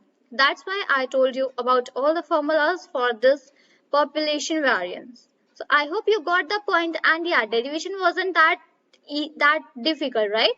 It was a very simple derivation. Only you need to put some formulas, and yeah, you need to remember the formulas also, okay? So we have discussed all the formulas in a single video, and that video was a standard deviation.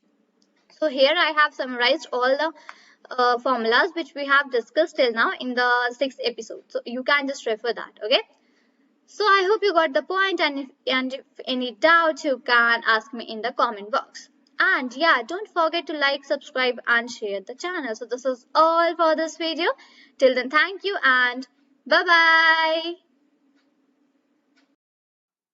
Hello everyone, my name is Shambhavi and welcome back to my channel Fun with Data Science.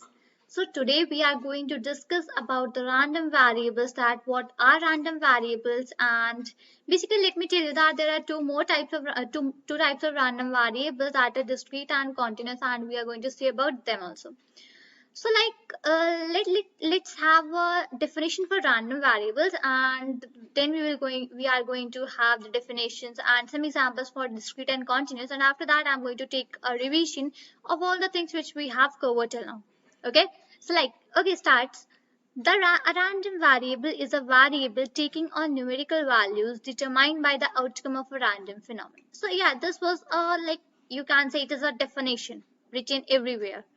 When it founds, I found a random variable is a variable taking on numerical values, right? Take this point, numerical values determined by the outcome of a random phenomenon.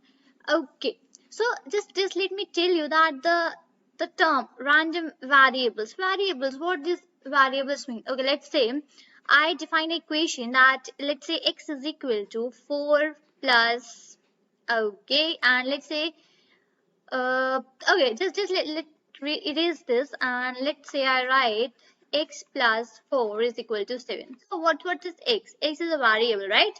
When we are going to take this for that side, so I'm going to get the value as 3. X is equal to 3. So this is a variable. Now let's say in this, the first equation which I have written, that x plus 4 is equal to 7.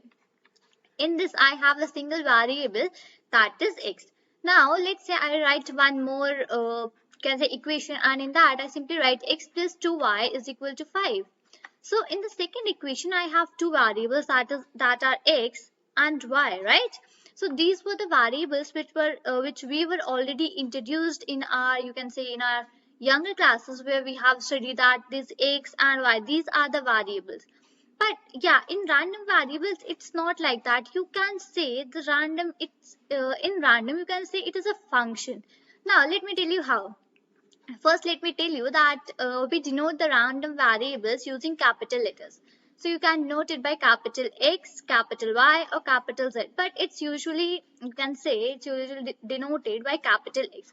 So we almost take capital X only. So just let me erase all these things and simply write, and yeah, okay, let it be there for some time. Then after that I will erase this one also. So let's write a capital X here. Now here, let's say I want to see that would storm come tomorrow or not. So let's say I write this like, so here what I'm going to do is that I'm going to do a mapping, right? So let's say it will storm. I have two probabilities with me. First is it will storm and second is it will not storm. So that means tomorrow the storm will come and tomorrow the storm will not come. So let's say I defined 1 here and let's say I defined a 0. So what's this? This is a thing which we call as mapping, right? So this is a function, like x can be treated here as a function, not a variable which we are defining. So basically this is a random, you can say it's a function. Fine. So just once more read the definition, and as I have given the example, you will be able to understand it more better way. A random variable is a variable taking on numerical values. See, it has taken numerical values, right? Determined by the outcome of a random phenomena. So I have taken a random phenomena here, that is, will storm come tomorrow or will storm not come tomorrow. So this is a random phenomena which I have taken, and for this we need to wait till tomorrow, that we need to check tomorrow that will it come or not, right? We can't like decide it today only, but we can have a probability that yeah, if it will come. So 1 is the probability, 0 is the probability will not come. So these are the things. Let's say you can make it as 31. 31 is a probability that it will come, that storm will come tomorrow, right?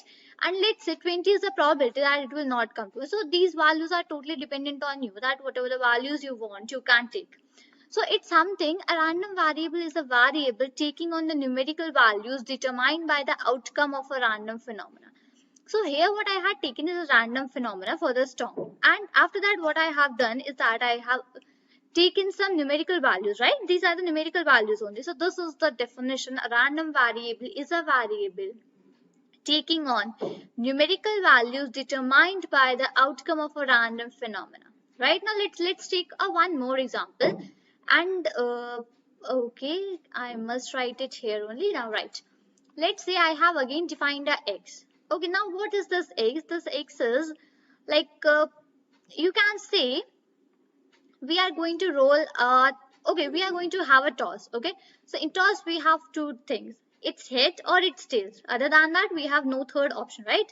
So what I'm going to do is that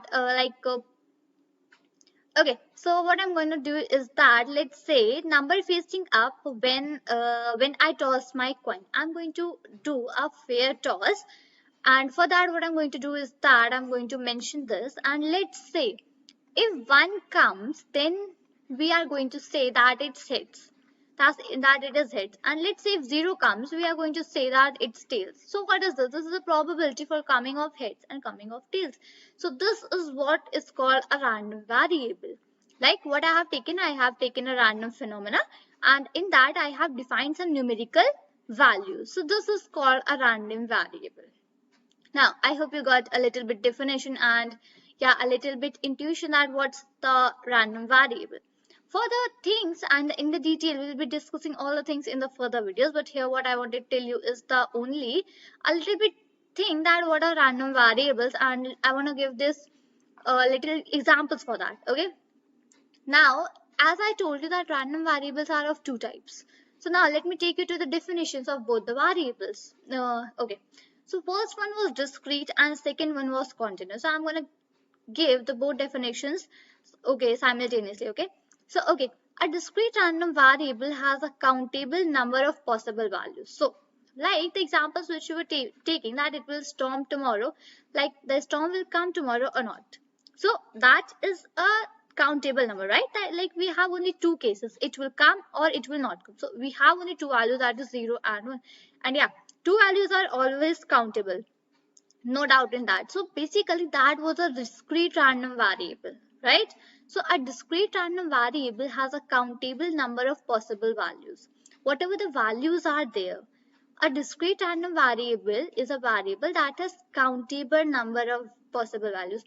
Let's say we are going to roll a dice. Okay, in dice we have 6 outcomes. Either it can be 1, 2, 3, 4, 5 or 6, right? So we have 6 outcomes, and yeah, they are countable number of possible values, because in a dice we have 6 spaces, like either it will come 1, 2, 3, 4, 5 or 6. So yeah, rolling of a dice is also a discrete random variable, right? It cannot come 1.5 or it cannot come 2.5. No, it cannot come in a dice. When we roll a die, either we simply get 1 or we simply get 2. We can't get anything between 1 and 2, okay? Anyhow. So this is the example for discrete random variable, that it has a countable number of possible values, right? Now let's move to a further definition. The probability of each value of a discrete random variable is between 0 and 1, okay? So the probability for each value of a discrete random variable is between 0 and 1. Now just see here. Okay, just let me go a little down. Right. Okay, so this one. Let's change the color. It's so boring writing with a simple color. Now what I'm going to do is, here I'm going to roll a dice, and the number of outcomes which it can has are 6. So 6 includes 1, 2, 3, 4, 5, 6. Okay, now what is the probability that 1 would come? What is the probability that 2 would come? So the probability is always 1 by 6, right? So yeah, does 1 by 6 lie between 0 and 1? Yes, it lies between 0 and 1. So what I was saying, that the probability of each value of a discrete random variable is between 0 and 1. Each value. So when you are going to divide all these values, like the probability for each of the values is 1 by 6, right? So it would always be between 0 and 1, right? And the sum of all the probabilities is equal to 1. So when you are going to do the probability for each of the values, now let's say, okay, let's do the thing here only, and just let me have a little bit of space. Okay, let's say we roll a dice. We have 6 outcomes, 1, 2, 3, 4, 5 and 6. So the probability for each one of them is 1 by 6, yeah, that each one of them will come, and the probability for them is 1 by 6. So what we need to do is we need to write with this 1 by 6 times, okay? So I'm doing the same, and I hope you all are doing the same with me. Okay, so I wrote 1 by 6 times, right? Because here what we are going to do is that, and this we are going to check the sum of all the probabilities is equal to 1. Okay, so we are going to do this. Now, when I'm going to take the sum of that, so you all must know how to take the sum. Simply we will take the LCM, and after that we will add all the numbers. So after doing that, what I will get is 6 by 6. And when I'm going to cancel this, what are the output I'm going to get is 1. So yes, this satisfies our definition for a discrete random variable, that the sum of the probabilities of all the probabilities is equal to 1, right? So let me again repeat the whole definition here. Okay, let's take the highlighter and it will look more nice. Okay, so a discrete random variable has a countable number of possible values. So we have, in our example, the probability of each value of a discrete random variable is between 0 and 1. And yes, we have this also when we roll a dice. So the probability for each value is 1 by 6, right? And the sum of all the probabilities is equal to 1. And yes, we have checked that when we are going to sum 1 by 6, the probability is 1 and the probability is 1. So this was whole about the discrete random variables, and I have also told you the example that when we roll a dice, when we do a toss, and like, yeah, the examples like this which are countable. Okay, now, okay, so I need to do one thing, that I simply need to take this upside. Let me see that, can I do the thing, same thing? Okay, let it be. And yes, now let's move to the continuous random variable. So a continuous random variable is a random variable where the data can take infinitely many values. Okay, so just let me change the color, then I'm going to tell you the example for the same. And okay, fine, it's fine. Now, what is a continuous random variable? It is a random variable where the data can take infinitely many values. Infinitely, you all know, right? That what is infinite. Okay. So let's take an example that let's say a number of inches it will rain tomorrow. Let's say we will have a rain tomorrow, and what is the number of inches that it will rain tomorrow? So let me write number of inches it will rain tomorrow. Okay, so let's say I have written this. Now what is the number of inches it will rain tomorrow? It has infinite values. Let me show you how. Let's say it will rain 1.1 inch. Let's say it will rain 1.11. Let's say it will rain 1.111. Let's say it will rain 2.1, then 2.11. Or we can go till infinite values, right? We can have many values in this, and this will turn to an infinite value. So this is what I was telling, that a continuous random variable is a random variable where the data can take infinite many values. Yeah, at this example can take infinite many values. Why? Because we don't have a thing like it will rain, we don't have a proper thing like we can take it will rain 1.1 inch, 1.11, 1.111, 2.1, 2.11, 2.111. We can't say anything, and it has infinite values, right? So this is an example of continuous random variables, that it is a variable where the data can take infinitely many values. So I hope you got the point about the discrete and continuous random variables. So let me take you once the upside, and let's revise all of the definitions which we have studied, and let me take a highlighter, and let me take a green color. Okay, so hold on, and let me take okay, fine. So now a random variable is a variable taking on numerical values determined by the outcome of a random phenomenon. So this was the proper definition of random variables. Next, we move towards a discrete random variables, and we saw that it has a countable number of possible values. The probability of each value of a discrete random variable is between 0 and 1, and the sum of all the probabilities is equal to 1. And after that we move towards the continuous random variable. Is a random variable where data can take infinitely many values. Okay, so if someone asks you that now tell me that what's the difference between continuous and random variables. So continuous and discrete. So I hope now you will be able to tell the proper difference between discrete and continuous random variables with a proper example. But you will be able to tell this thing only if you have listened the video very carefully. Okay, so don't look here and there, just focus on the video, right? Now let me take you to a little bit more thing for the probability and probability distribution. Now let me introduce you to these things a little bit, right? So for that what we are going to do is that I need to, okay, actually my writing is a little, okay, now let me make a x and y axis. So yeah, this is my x and y values, and okay, so fine. Now what I'm going to take is that let me define x here somewhere, and let me erase it, and let me first define x. Okay, so what x is here? X is equal to number of facing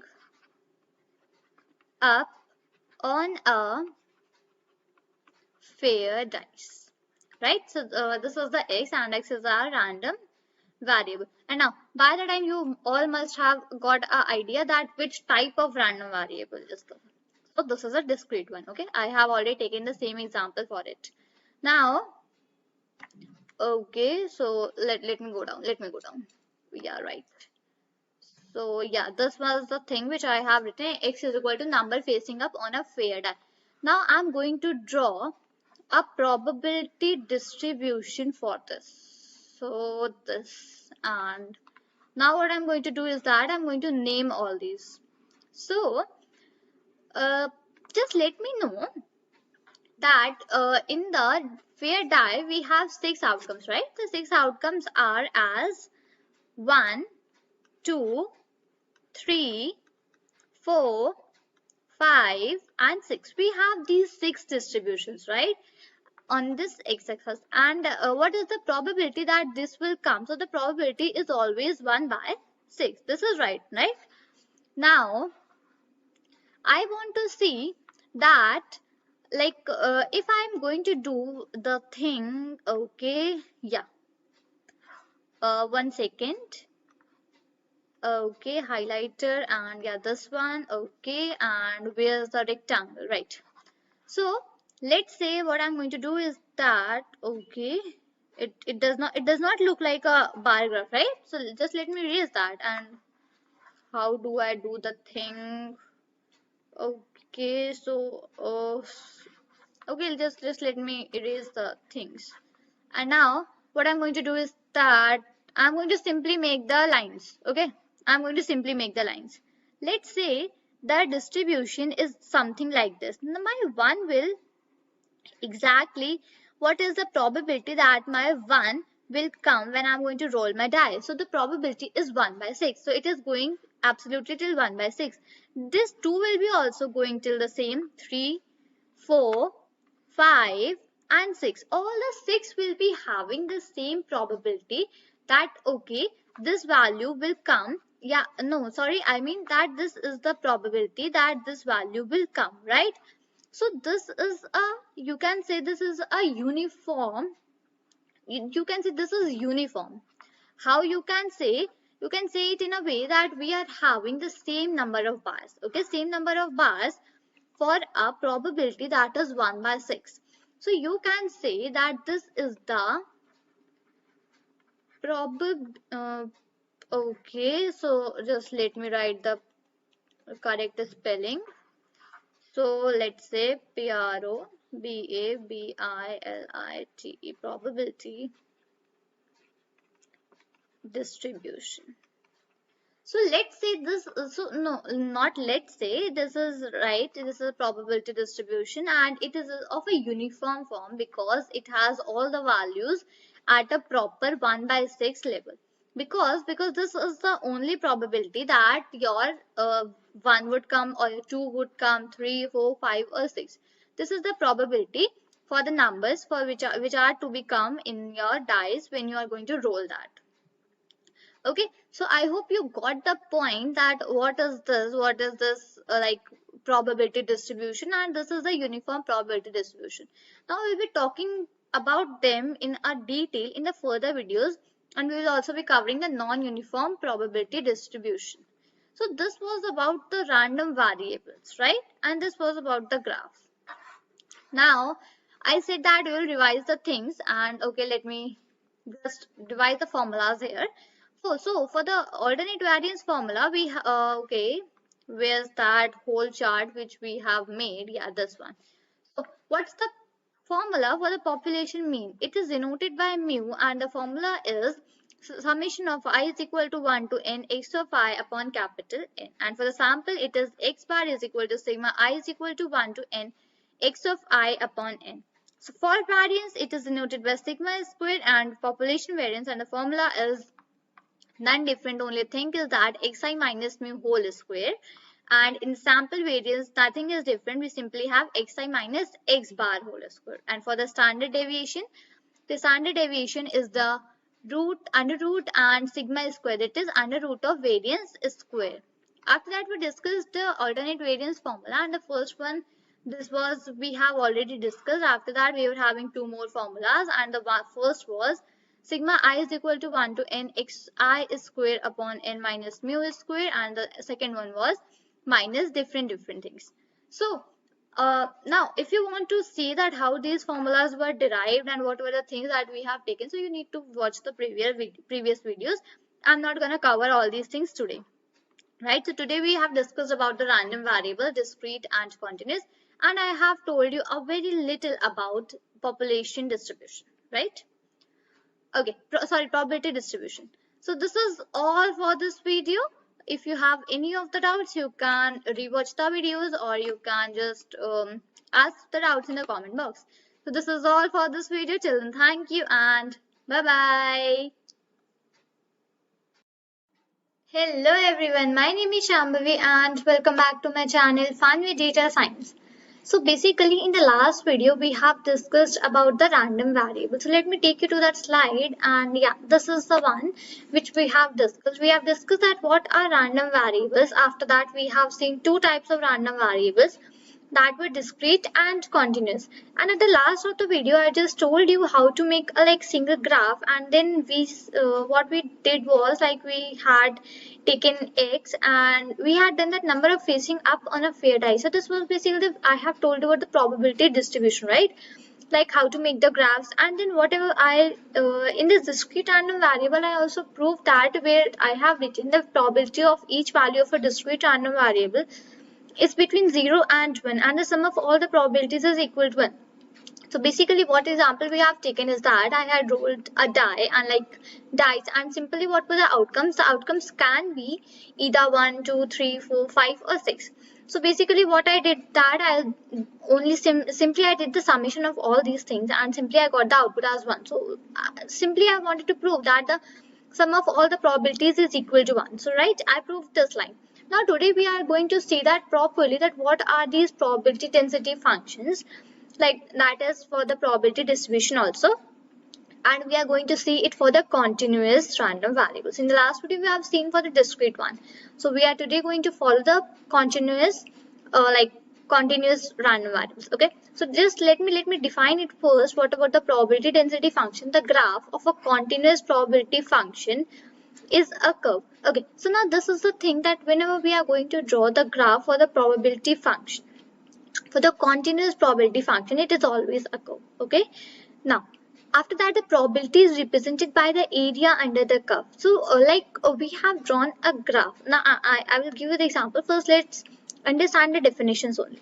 Whenever we are going to draw a graph for this continuous probability function, we are going to get a curve, and the area for that, the probability is represented by the area under the curve. So whatever the area is under the curve, or whatever the area you are taking, a specific area under the curve, whatever you are taking is represented as the probability, right? We will see this using an example. Just first understand the definitions.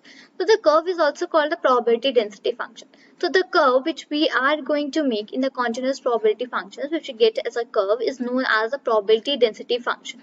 So I hope you you have got an idea about the probability distribution density function, that what is it actually. So let me revise the definition once more, that the graph of a continuous probability function is a curve. Probability is represented by the area under the curve. The curve is called the probability density function. Now one more thing here is that we use density function. We just denote this probability density function using fx. Okay, so it's the you can say it's a notation for writing this. So we use density function fx to draw the graph of probability distribution. We'll see all these things in some minutes only. Okay, so now let me tell you a little bit about the distributions first. We have seen about the probability distribution, but there are also some more types. So let me introduce you to them only first. So for that what I'm going to draw is I'm simply going to draw a graph. Okay, now let me take a different color, and okay, let's choose from here, and okay, I will have this one.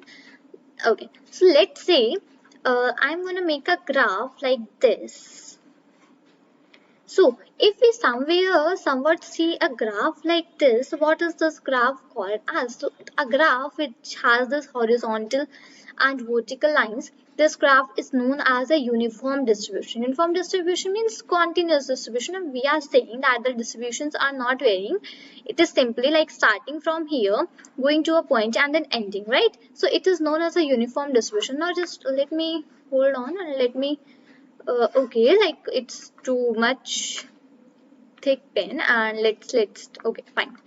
Now I'm gonna name these things. Let's say I write it 1, 2, 3, 4, 5 and 6. Okay, so now let's say I want to find the area between this 3 and 4. So what I'm gonna do is that firstly I'm going to color this portion, so that we get a idea that we are going, if I want to find the area of this, right, of this function. So what I'm going to write here is that firstly let me write that it is a uniform distribution, right? Whenever you see a distribution like this, you can name it as uniform distribution. Okay.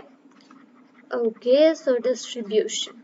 So I have written this. After that, when I want to find the probability, so what we discussed in the above definition, that it is the area under the curve. So here basically it is not a curve. So for that curve we are going to see another example, but I wanted to let you know about a different distribution. So this one is a uniform, and now when I'm going to write, like I want to find the probability.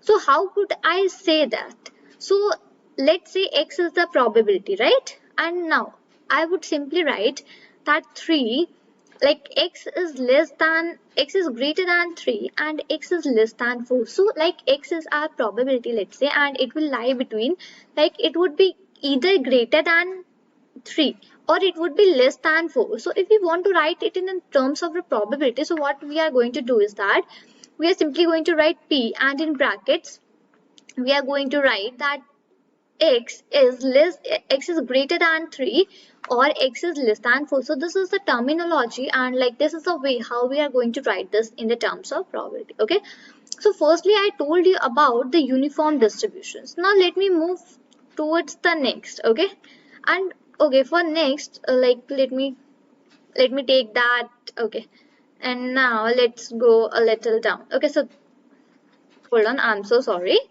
Like simply let's take this one, right? And now I'm going to just make it one more graph, and let me move a little down.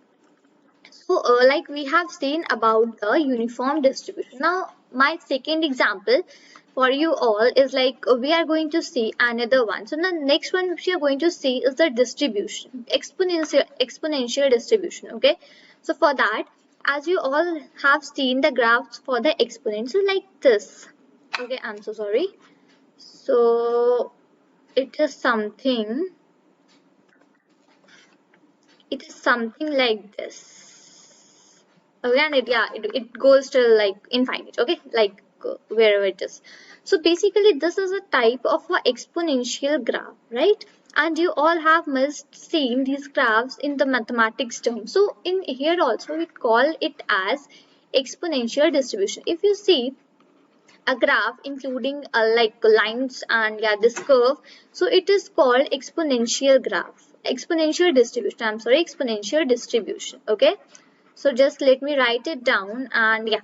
Okay, now if let's say I want to find the probability between 2 and 4, and yeah, if I want to find this probability between 2 and 4, so like we have written earlier, like how we have written was, we have simply written p, and after that we have defined the starting and the ending points, and in the between we have written x. So we are going to do the same thing here also. So what I'm going to do is that I'm going to write p. Okay, just let me take the pen. Okay, so simply what I'm going to do is that I'm going to write P, and after that I'm going to define the ending and like starting and the ending points in between. I'm going to write X. So it is like something that our X should be greater than 2 and it should be less than 4. So X, what is the X? X is the area. X is the probability of that right area. So in the above what I defined is that like the probability is represented by the area under the curves, right? So here we are taking this like this portion, and it is defining that x should be between our 2 and 4. So it should be greater than 2 and it should be less than 4. So this is called the exponential distribution. Okay, now moving toward the third distribution, I have one more distribution, and which is, just hold on, let me, okay, sorry. So now moving towards the third distribution, and our third distribution is known as a normal distribution. Now just let me, okay, so like I can't draw this distribution like this. So for that I would be needing the x and y whole, like that line only. Yeah, this one. Okay.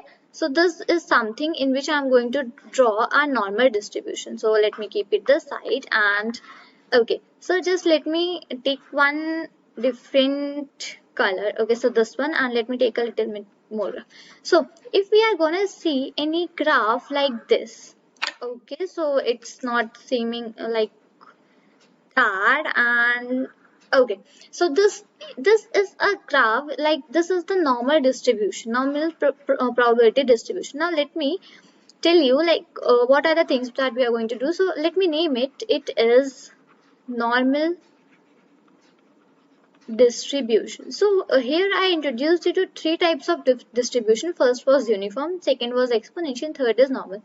Now let's say I'm going to define some points here, 1, 2, 3, 4. Okay, let's say -1, -2, -3 and -4. Okay, and the same time is 1, 2, 3 and 4. Now let's say I want to find the area between this like this 1 and this 3.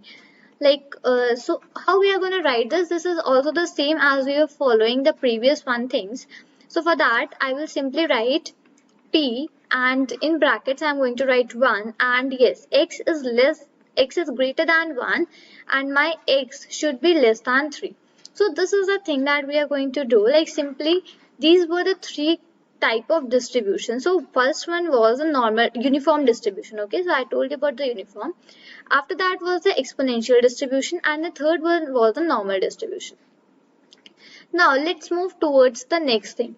Now as I was telling you in the last video that we have taken an example for the continuous random variables, and that was the you can say example in which we have taken the exact amount of rain that will be tomorrow. Okay, so we have taken the thing in the inches, and like we were discussing, we were having a discussion about that only. So let's continue with that only, and just let me write here continuous. Okay, so we are going to discuss about the continuous. So here in the last time we have taken an x. Okay, and our x was like it was exact amount of rain tomorrow, right? So it was something like exact amount of rain which like it would be raining tomorrow. And what would the exact amount of rain? It would be 1 inches, 1.1, 1.2 or 2 inches, something like that, right? So we have taken this. Now let's see, I want to draw a graph for this. Okay, so for drawing a graph, as I told you that for continuous we have a curve graph. Okay, so we have a curve area under the curve. So for that what I need to do is that I'm going to draw a graph. Let's say let it we can see it visually also, right? And now after that what I'm going to do is that I'm simply going to make a curve here. Okay, so which I will be defining as the area under my curve. Now just see the above definition which was written, that the graph of a continuous probability function is a curve. Okay, so here the graph which I had drawn for the continuous probability distribution is a curve, right? And then what was written, that probability is represented by the area under the curve. Now let's say we have, okay, just let me define the things here only. Let's say this value, this peak value is let's say it's 0.5. okay, and now here I'm going to define the points. Let's say this is 1, and okay, just take this one a little bit this side. Okay, this one is 0, 1, let's say this is 2, then this is 3, then 4, and like it will go so on, right? It will go till infinite. Like this value, this graph which is going, it will go till infinite, right? So let's say I have taken this graph, and in this I have defined the peak value as 0.5, and the these are the inches of rain. So like in the x-axis we have the amount of rain it will happen tomorrow, right? So now when I am going to calculate that what is the probability that it will rain 2 inches tomorrow. Now just understand the things very clearly here, and just let me change the color so that it looks a little different. Okay. Now, if I want to find that what will be the probability that yes, it will rain exactly 2 inches tomorrow. It will rain 2 inches tomorrow, right? So, like some of you will say, okay, this will be 0.5 because the 0.5 is present here. So, like if I write 0.5, no, it's wrong.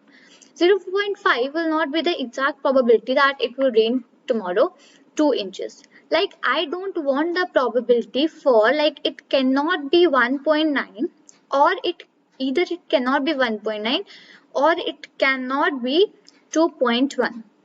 Like we are saying that the probability for y is like it will rain tomorrow 2 inches, it will rain, that the probability is 0.5. But no, it's not the case. Like I only and only want the probability that what would be the rain, like it will rain, probability that it will rain 2 inches. we can't take here 1.9, 2.1, or I don't want 1.999. I don't even want a single decimal place to be go here and there. I simply want 2. Like I cannot take 2.0000 something like 1. Like I cannot write 2.00000 and 1. Okay, no, these are not the cases.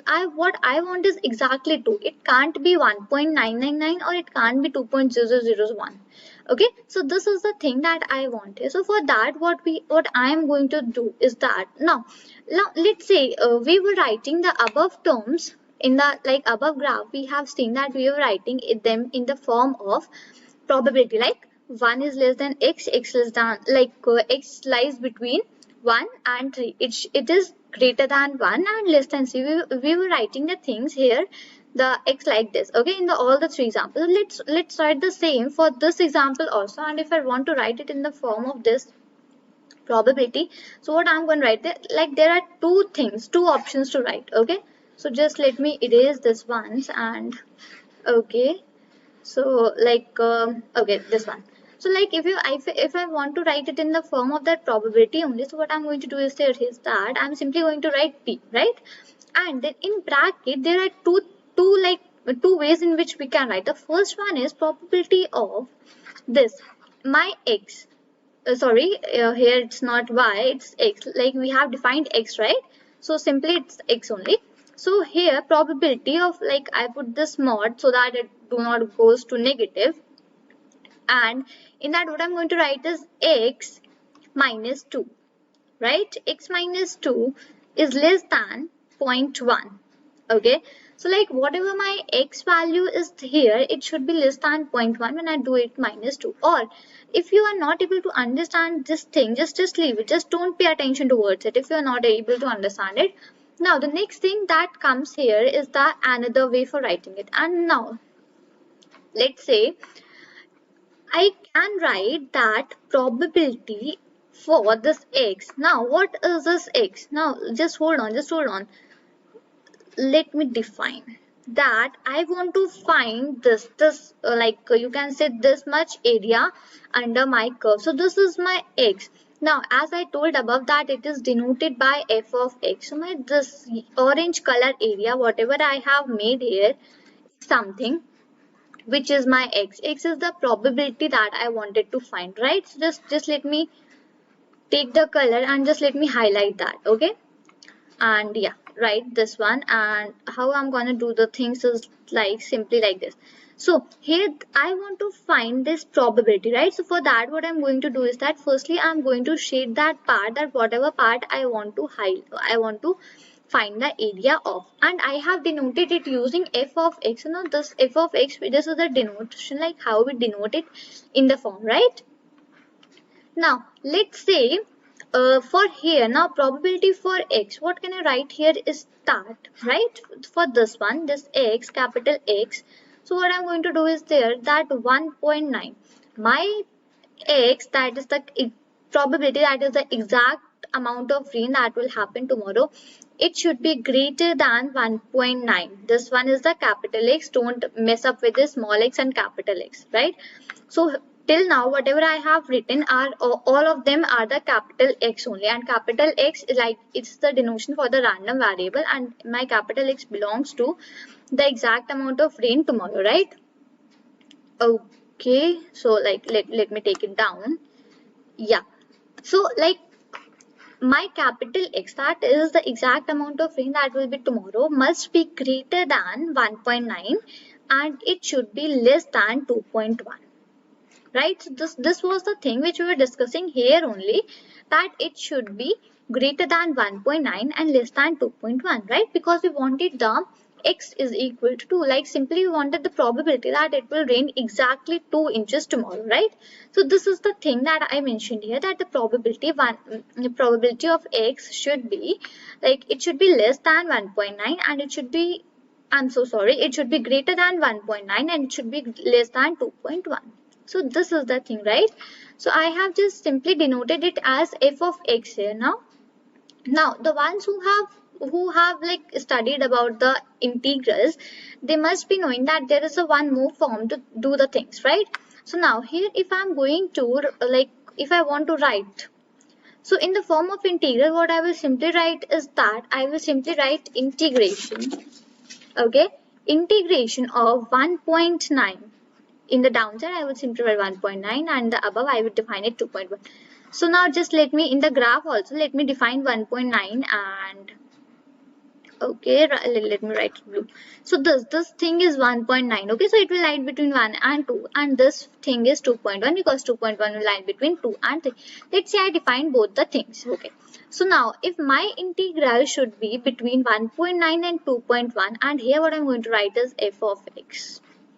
Now just once more go above for the definitions where I have written that we use density function fx to draw the graph of probability distribution. So we denote it simply using fx.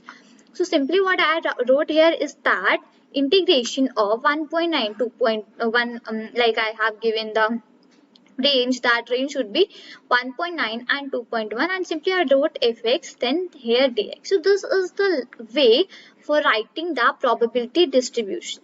So probability distribution for my graph which I have presently made for the example which we are dealing, that it is the how much exact amount of rain is going to happen tomorrow, and we have taken a probability that it will rain exactly 2 inches. So these are the things that we do for finding that probability. Okay, now one more thing, if I want to take the whole probability from 0 till infinite, so what is the case, like 0 and from infinite till here, the probability will always lie, the probability for this will always be 1. Okay, so this is one more thing which I wanted to tell. And yeah, and this is the thing that the area under the probability distribution function has to be 1. It is the rule that the area that is under the probability distribution function. So my probability distribution function is like this curve, right, which I have made here. So the area under this should be always be 1. Okay, so now in the next video we are going to see this example for this continuous probability function. So let's once again revise the definitions what we have read, that the graph of a continuous probability function is a curve. Probability is represented by the area under the curve. The curve is also called a probability density function. And now secondly what we have read is that we use density function fx to draw the graph of probability distribution. And yes, I have told about the 3 different distribution, that was uniform, exponential, normal, and simply I told how to write that. If you want to find the area, and if you want to find the probability, to how to simply write that things. And after that I had used this continuous random variable, and yeah, I have introduced to an example here using the graph and all the things. So I hope you got the things and you are able to differentiate between these 2 things. Now if you have listened the lectures very clearly, so you must be able to revise all the things and remember all the things. Okay, so if you have any doubts, so you can just ask me in the comment box, or you can even rewatch the videos. If you are going to watch this video 2, 3, 4 times, then you are not going to face any of the errors, any of the issues afterwards. Okay, so this is all for this video. Till then, thank you and bye bye. Hello everyone, my name is Shambhavi and welcome back to my channel Fun with Data Science. So basically in the last video I have introduced you to a new term, that is continuous probability distribution functions. There we have seen certain examples for that, and after that we have categorized like normal distribution, exponential distribution and uniform distribution. After that I have taken an example which we were following in the previous videos, I have taken x and it is that exact amount of rain that it will have tomorrow. So basically we were having some inches of that. Okay, and after that we are finding that what is the probability that it will rain exactly 2 inches, neither 1.999 or nor 2.0001. It will exactly what is the probability that it will exactly rain at 2 inches, right? So this was the thing that we were discussing today. So in a previous example we have seen a curve and a graph, and we have written little bit mathematics. So today I have come upon with an example for you, proper question, how do we find that continuous probability distribution function. Okay, so here I have an example, consider the function fx is equal to 1 by 20 for x less than equal to 0 and less than equal to 20. So basically this hold on, let me take a pen. Okay, like this one. Okay, so like here it is written x less than equal to x 0 less than, so it's something like this only, right? Because in typing we can't have this like below line, so I simply need to write this 0 less than equal to x and less than equal to 20. Okay, so like it is the same which is denoted like this only. Okay, I hope you got the point. After that, what is the question that x is a real number. Okay, the graph of fx is equal to 1 by 20 is a horizontal line. So it is telling me that the graph that is for fx is equal to 1 by 20 is a horizontal line. So what it is now, here I don't have any graph, I need to make that graph on my own. So for that I have an hint that the graph of fx is equal to 1 by 20 is a horizontal line, right? First read the function and we'll make it. Okay. However, since x less than equal 0 less than equal to x and x less than equal to 20, fx is restricted to the portion between x is equal to 0 and 20. So basically, what is it saying? That we had to make a horizontal line for x. Like the graph is fx is equal to 1 by 20. It is a horizontal line, and after that it is restricted between 0 and 20. So basically, the ending point, the x-axis is 20, right? And the starting point is 0. Okay, so this is the thing, this is the question. Basically this whole is telling about like how to make that proper graph for this thing.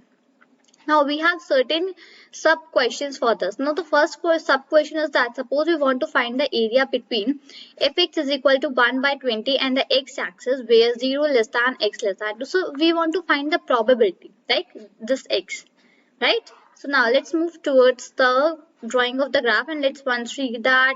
Like, okay, fx is equal to 1 by 20 and is restricted for 0 and 20. Okay, so now let me tell you that how to make the graph if something is given like this. So for that, okay, this one, right? And now it is saying that it is a horizontal line. So for that, what I'm going to do is that I simply going to write 1 by 20. Okay, and then what it was saying that it is restricted from 0 till 20. So this point is 0 and after that, let's say this is a 20.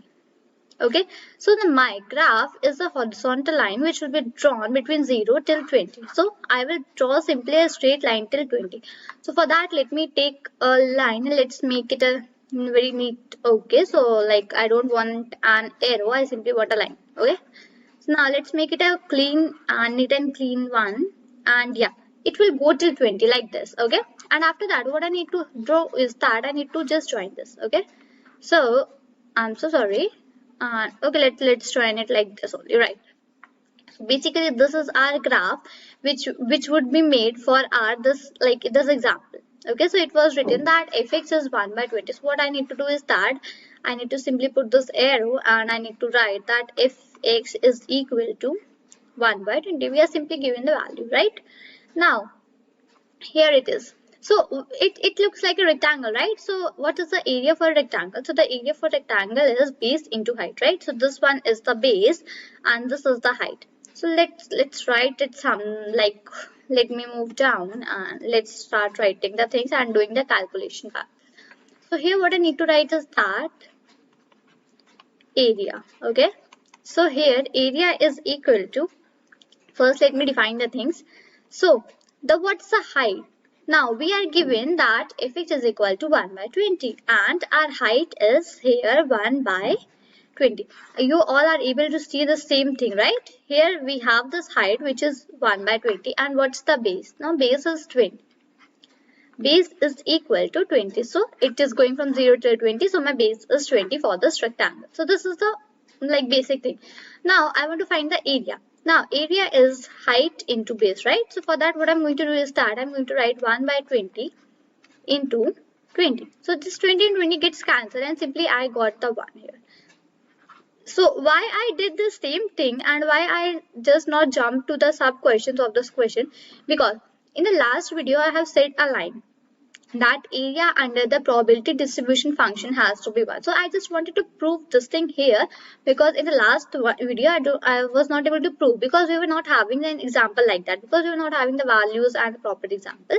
So that's why only I wanted to prove the same thing, that area under the probability distribution function has to be 1. So here the area which I am having under the probability distribution function. So right, this is my PDF, right? So I have fx is equal to 1 by 20.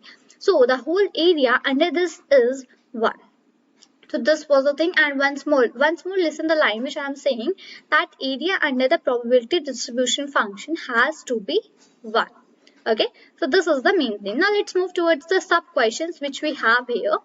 And okay, just let me change the color and let's see what is the first sub question of our graph. And like we have, suppose we want to find the area between fx is equal to 1 by 20 and the x-axis where 0 less than x less than 2. Okay, so we have a limit that is 0 less than x less than 2. So let's do the same, and what we need to find is that we need to find the area between. Okay, now here what we need, what is a good practice? So the good practice is that we will again make a graph. This time we'll make a small graph. No need to make that much big graph which we were using the last time.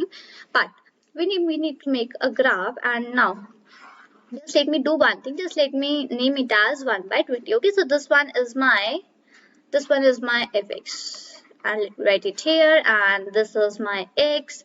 It is starting from 0 and ending at 20. Right, so now okay, let me draw the same. Okay, so I will, okay, just mind it as a straight line. It is not that much straight, but let's assume it is a straight line. Okay, and yeah, okay, so now what was my question? That I need to find that the probability, like area between 0 less than x less than 2. So yeah, this was my limit, the 0 to 2. So here we have 0. And let's say somewhat here I will be having my 2, okay, because my limit is 0 till 20. So somewhat here I would be having my 2. Now, hold on. Now just do one thing. Let's just highlight our portion, whatever portion we want to find the area of, right? So I want to simply find the area of this portion, and where the limit for this portion is 0 to 20, right? So now for that, what I need to do is that I again need to find the area. And now for finding the area, we have the same formula, that is area is equal to base into height. But here what's the difference? That in the previous example, what we were having, that my base was 1 by 20 and my height was 1 by 20 and my base was 20, because we were not having any range. But now here I want to find between 0 and 2, right? So what I'm going to do is here is that I'm simply going to first write that base is equal to 2 minus 0. So right? So okay, what will be the proper base? So between 2 minus 0, it's not a thing which I need to explain, right? Because we all know this. So simply it's 2. And yeah, it is not a thing that I need to write also, but yes, let's write it for the more convenience, and the ones who are not knowing that how I'm going to do this, this is for them. Okay, so here I simply found that base is equal to 2, right? So my base is 2, and now I want to find the area. Height would be my same, so let's write it. Height is equal to 1 by 20. Okay, now just let's move towards a little downside, and now here what I need to do is that I simply need to find the area, and the formula for finding that area is base into height. So now let me apply that. Okay, so what I'm going to write is area is equal to base 2 into 1 by 20, right? So this is something 1 by 10, and when we are going to write this in the decimal, it's something going to be 0.1, right? Because the decimal value of 1 by 10 is 0.1.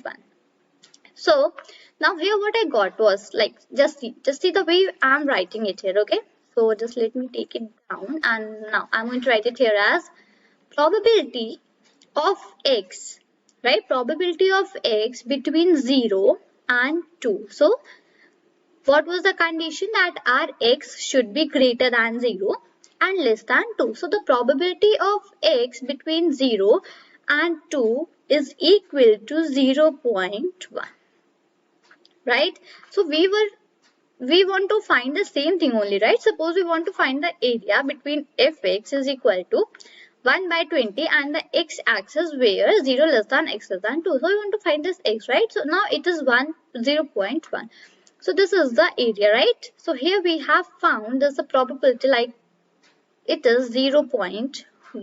Okay. So this was our first sub question of the question which we were reading, right? Now let me take you to the next one.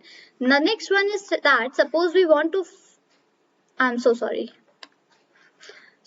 So just let me erase it. Okay. Now the second one is that suppose we want to find the area between fx is equal to 1 by 20, and now my limits has changed to 4 and where x is less than 4 and greater than 15. Sorry, x is greater than 4 and less than 15. I'm always confused in that, and I always say the opposite things for that. Okay, never mind. Let's take a different color and let's start writing the same thing. Okay, now let me take this purple one. Okay. Now what is the condition? 4 less than x less than 15. So now let's move to the B part, and here what I have is 4. X should be greater than 4 and less than 15. So for that also I'm going to make another separate graph, right? So here is my graph, and simply what I need to do is that I need to name the point. So it is 1 by 20, and this is my fx. After that I need to go from 0 till 20, right? And this is my x-axis. Now I want to find between 4. So 4 can be somewhere somewhat here and 15 can be somewhat here. Okay, so like this is not a graph, people. So I do not have the exact values, and now what I need to do is that I need to just simply make the whole thing, and then I need to separate this 4 and 15. Okay, yeah, now just let me take the colors, and now let me tell you that how we are gonna do the things, and let me tell you how to find that. Okay, so here what we are going to do is that we are going to find the area between 4 and 15, and 4 and 15 is the portion which I am highlighting, right? So we are going to find the area between these things.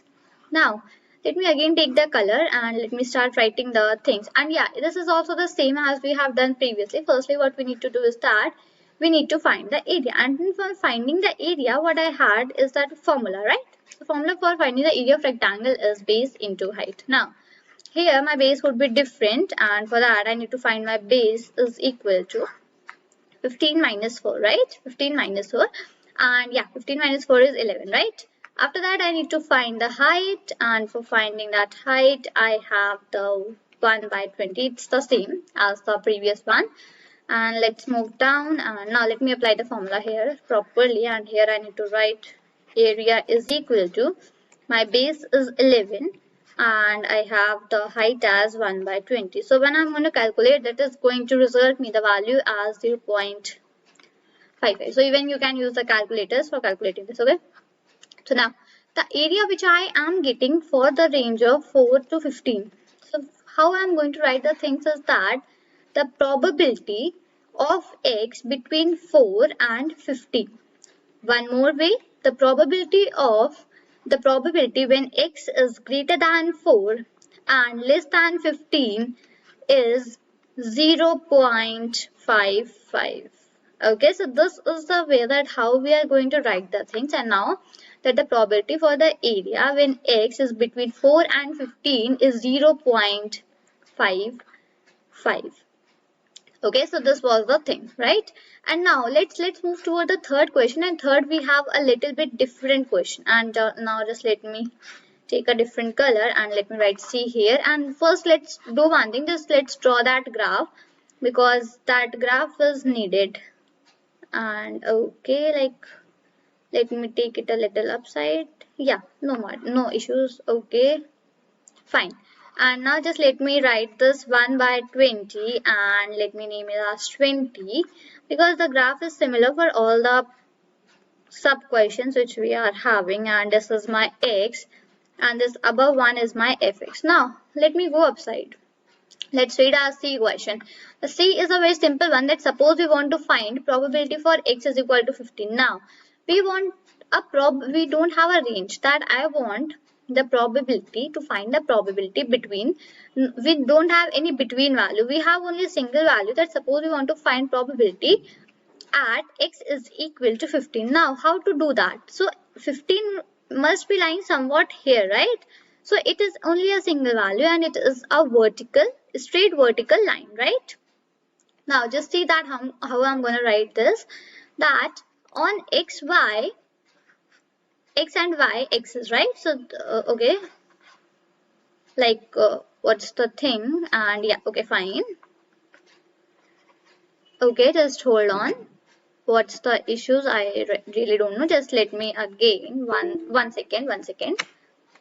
Okay, fine.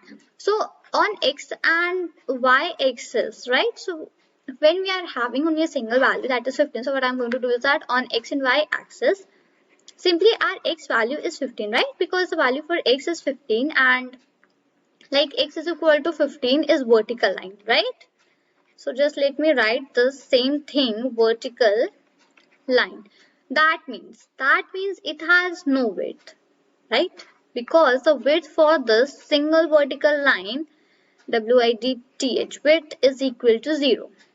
With that means the base, okay, the base which we are dealing with, that is 0, because I have only single one thing, that is 15. I don't have any range that I need to subtract this and this and then I'm going to get a single value. No, I simply have a line, vertical line, that is 15. So it has no base, it only has height. And yeah, I think that you all must agree that a single line, it does not have any base, right? But it has a height, right? So this is the thing, that it does not have any of the width. So what we are going to do is that with that is the height, sorry, base. Let me write in that base and height terms only, that base is equal to 0 and then height is equal to 1 by 20, right? So when I'm going to apply that area formula, so I'm going to get 0 into 1 by 20, that is equal to 0. So this is the probability. Let me write it here only, that this is the probability that x is equal to 15. Probability is 0. So here comes my third question's answer. So here what was the question, that consider the function fx is equal to 1 by 20 for 0 less than equal to x and x less than equal to 20, right? X was a real number. The graph for f of x is equal to 1 by 20 is a horizontal line which we had drawn, like it was, okay, it was something like this, right, which we have drawn. It was ending at 20 and it was 1 by 20, right? So horizontal, however, since x is 0 is less than equal to x, x less than equal to 20, fx is restricted to the portion between 0 and 20, right? Now first sub question that was that, suppose we want to find the area between fx is equal to 1 by 20 and the x-axis where 0, like x lies between 0 and 2. So firstly what we did for the, no, we were not having any sub question. Firstly we find the area for our this rectangle, right? So here what I told you, that the area under the probability distribution function has to be 1. So like I wanted to just show that how is it 1, so I did that. Next we were solving the question, so I was having 0 less than x less than 2, right? So this was my condition. After that what I was doing, like simply I wrote 1 by 20 and I made this graph. After that I found the area, and like to find the area was 0.1. Secondly, I was having a condition that x lies between 4 and 50. So for that also I made the same graph. Then I simply found the base. So for finding the base, for simply this first thing, I need to subtract both the values. So 15 minus 4 is 11. And when we did that, I simply got 0.55.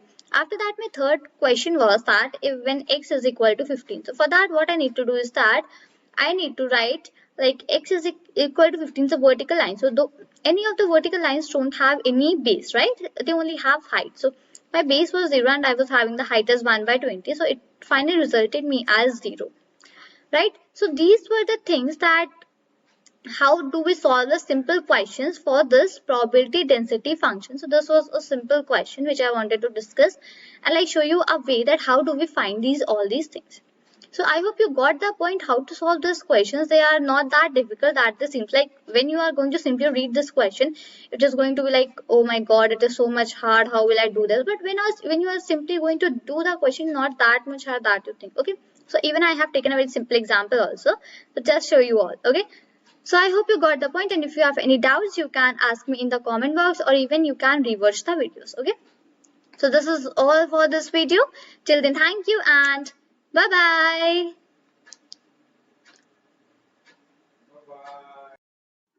Hello everyone, my name is Shambhavi and welcome back to my channel Fun with Data Science. So today we are going to see about the binomial distribution, that what is binomial distribution, what are the properties of binomial distribution, and after that we will see binomial distribution probability distribution functions, right? And we are going to see one example also for today. So now let me introduce you to some properties for binomial distribution and what are the things that constitute binomial distribution, right?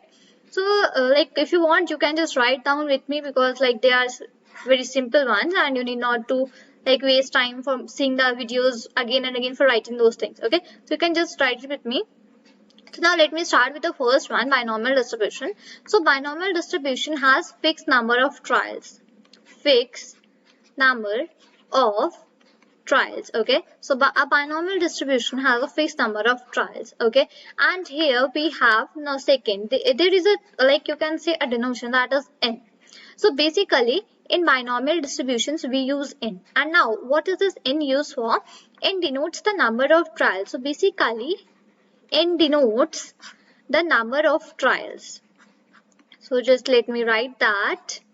Okay, so see, what was the first thing? That in binomial distribution we have fixed number of trials, right? And in the second, what I told you, that here we simply write n, and when I'm going to tell you the the formulas for binomial distribution, then you will see that we are using n. So what is this n? This n is denoted, and yeah, it denotes the number of trials, that how many number of trials are going to be in our problem. The problem, I can say an example, right? In our in a question which we are getting, right? So this is the thing, that fixed number of trials, and n denotes number of trials. Now moving towards the third, what I have is that there are only two possible outcomes. Now let me write that. Two possible outcomes, and those two possible outcomes are success and failures, right? So they are named simply, and let me write it here, success and failures. Okay, so in binomial distribution we have two possible outcomes, that are success and failures, right? Now one thing which I want to tell you, here are some more like denotations. Like simply if I wrote P, so what is P? P is the probability of success of a trial.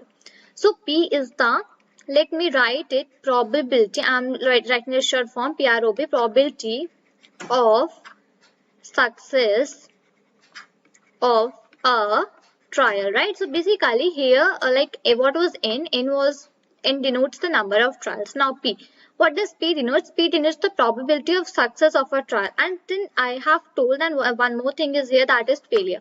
So Q denotes the probability of failure of a trial. So basically this is the thing, here these three terms are used, and only these three terms also constitutes the formulas for mean, standard deviation and variance. Okay, which I'm going to tell you in a little bit time. Okay, so just let me once more tell you that n denotes number of trials, P denotes the probability of success of a trial, and Q denotes the probability of failure of a trial. So I hope you will remember this by the whole video, right? So these three were the things. And now one more important thing, that P is the probability of success of trial, right? P plus Q, and Q is the probability of failure of a trial. So both these, when they sum up, they will always be equal to 1. So here what is this? That the probability of success of trial and when the probability of failure of a trial, they both are sum up together, they will always result the output as 1, right? So now let me give you an example. Let's say we take a name, and that name is Joe, right? And no, I'm not going to write, only going to speak that example, so you can listen. So basically let's say Joe always you can say Joe is going to give a statistics MCQ exam, right? And Joe always guesses the correct statistics question and answers. Okay, so now let's say the probability for guessing the right answers, that is the probability for a success of a trial for Joe is 0.6. Okay, now if I want to find what is the probability of failure of a trial. Now trial, what is it here? Trial means that Joe is going to you can say guess the output, or you can say guess the answer of a statistics MCQ question, right? The example which I have taken here is that Joe is a boy and he guesses the correct answer of a statistics question, and the probability for that is 0.6, right? And so if he's going to like guess the correct answer, so the probability for success, we will be taking the probability of success because the answer is correct, right? So what I have taken here is that, let's say the probability of success of a trial is 0.6, which Joe is doing, right? And now if I want to find the probability of failure of a trial, so what I will do, simply I have this thing that P plus Q is equal to 1. So what I can do is that I would simply write 0.6 plus Q is equal to 1. So when I'm gonna take the 0.6 this side, and when I'm going to subtract it by 1, so the output which I would be getting is 0.4. And yeah, I don't need to write and explain you all the things because this is basic simple mathematics and you all must be knowing that, right? So the thing is that if I know the probability of a success, or if I know probability of a failure, then I'm going to find the other thing which I don't know, right? So here what I was having an example that Joe guesses correctly statistics questions. It guesses the output correctly for a statistics question. The probability is 0.6, right? So the output which I would be getting for the probability of failure of a trial is 0.4. I hope you got a you got a proper intuition that what is the binomial distribution, what are the proper properties of this. Just let me take these properties once more, and I'm going to only just say these, that a binomial distribution has a fixed number of trials, right? And then the next is n denotes number of trials, and third is there are two possible outcomes, success and failure, right? And here we have two more terms that are P and Q. So basically P is the probability of success of a trial and Q is the probability of success of a Q is the probability of the failure of a trial, right? Now we have seen that P plus Q is equal to 1. So basically the summation of probability of success of a trial and the probability of failure of a trial is always be equal to 1. So if I don't know probability of success, or if I don't know the probability of failure, if I know any one of these, so I can simply find the other one which I don't know, right? And this I have shown you using an example which I have taken, that Joe guesses correctly on a statistics statistics MCQ question, right? So that the probability for guessing was right. So here the probability for success, that's why I have written P here. So he is getting he is guessing the answers correctly, right? So basically he is getting a success, right? So what I did here is that I simply write a small p and I give it as 0.6. And now I want to find the small q, that is the probability of failure of a trial. So what I'm going to do is that I will simply write 0.6 plus q is equal to 1. So when I will take the 0.6 other side, so it will just become 1 minus 0.6. And yeah, 1 minus 0.6 is 0.4. So I got the probability of failure for trial is 0.4. And yeah, I hope you got that little point that what's this. And now just let me have some space here. Okay, let me take this example a little bit more downside because I need to explain some more things to you, right? So just give me some space. Okay, fine. And now let me go back upside. And now I told you about the binomial distribution. Now I want to tell you about the binomial probability distribution. So basically the outcome of a binomial experiment fits a binomial probability distribution. Now what is it that I am saying? So now let's take a random variable. Okay. Now random variables I have already discussed in the previous video, so you can just go and watch them. I'm not going to revise the things today here, right? Because otherwise it will take a very long time. So basically we denote the random variable using x, capital X. Now let's say that the x is the random variable, and let's say number of success obtained in the n independent trials. So basically what is this random variable x? It is the number of success obtained in the n independent trials. Now what I want to say with this is that when I will tell you the example, then you will get a proper note that what I want to convey from here. Now just let me tell you about some formulas which we will be using for this binomial distribution thing, and just let me change the color. Okay, so now here we have mean, variance and standard deviation, all the three formulas. So let me just write. So okay, we simply denote mean using mu, right? This was the previous thing also which we were doing, right? Mean, mu. And I'm going to write the formula in front of it only. So the formula here for the mean is n into p. Now, what was n? We have studied earlier that n was the number of trials, right? So, the number of trials multiplied by the probability of a success of a trial is the mean for the binomial distribution. Now, let me take you again to the upside and see here what I have written for n. So basically n is the number of trials, right? So here in the mean one I have written n. After that, what was p? Now p was the probability of success of a trial, right? So the mean which we are getting here for the binomial distribution is the number of trials which are multiplied by probability of success of a trial. And basically this is our mean and which is denoted by mu, right? So this one is the formula. When I'm going to tell about the example, then you will get the proper one. And okay, this is the formula for mean here. Now next comes the variance. And variance. Now what is the denotation for variance? And it's the same as sigma square, right? For like binomial sigma square. Variance for binomial probability distribution, right? We are discussing about the probability distribution, binomial probability distribution. Okay, so here the mean was mu is equal to n into p, right? Now variance is sigma square, and sigma square which is equal to n into p. It is the same as the mean, but one more term adds here, that is q. Now what was n?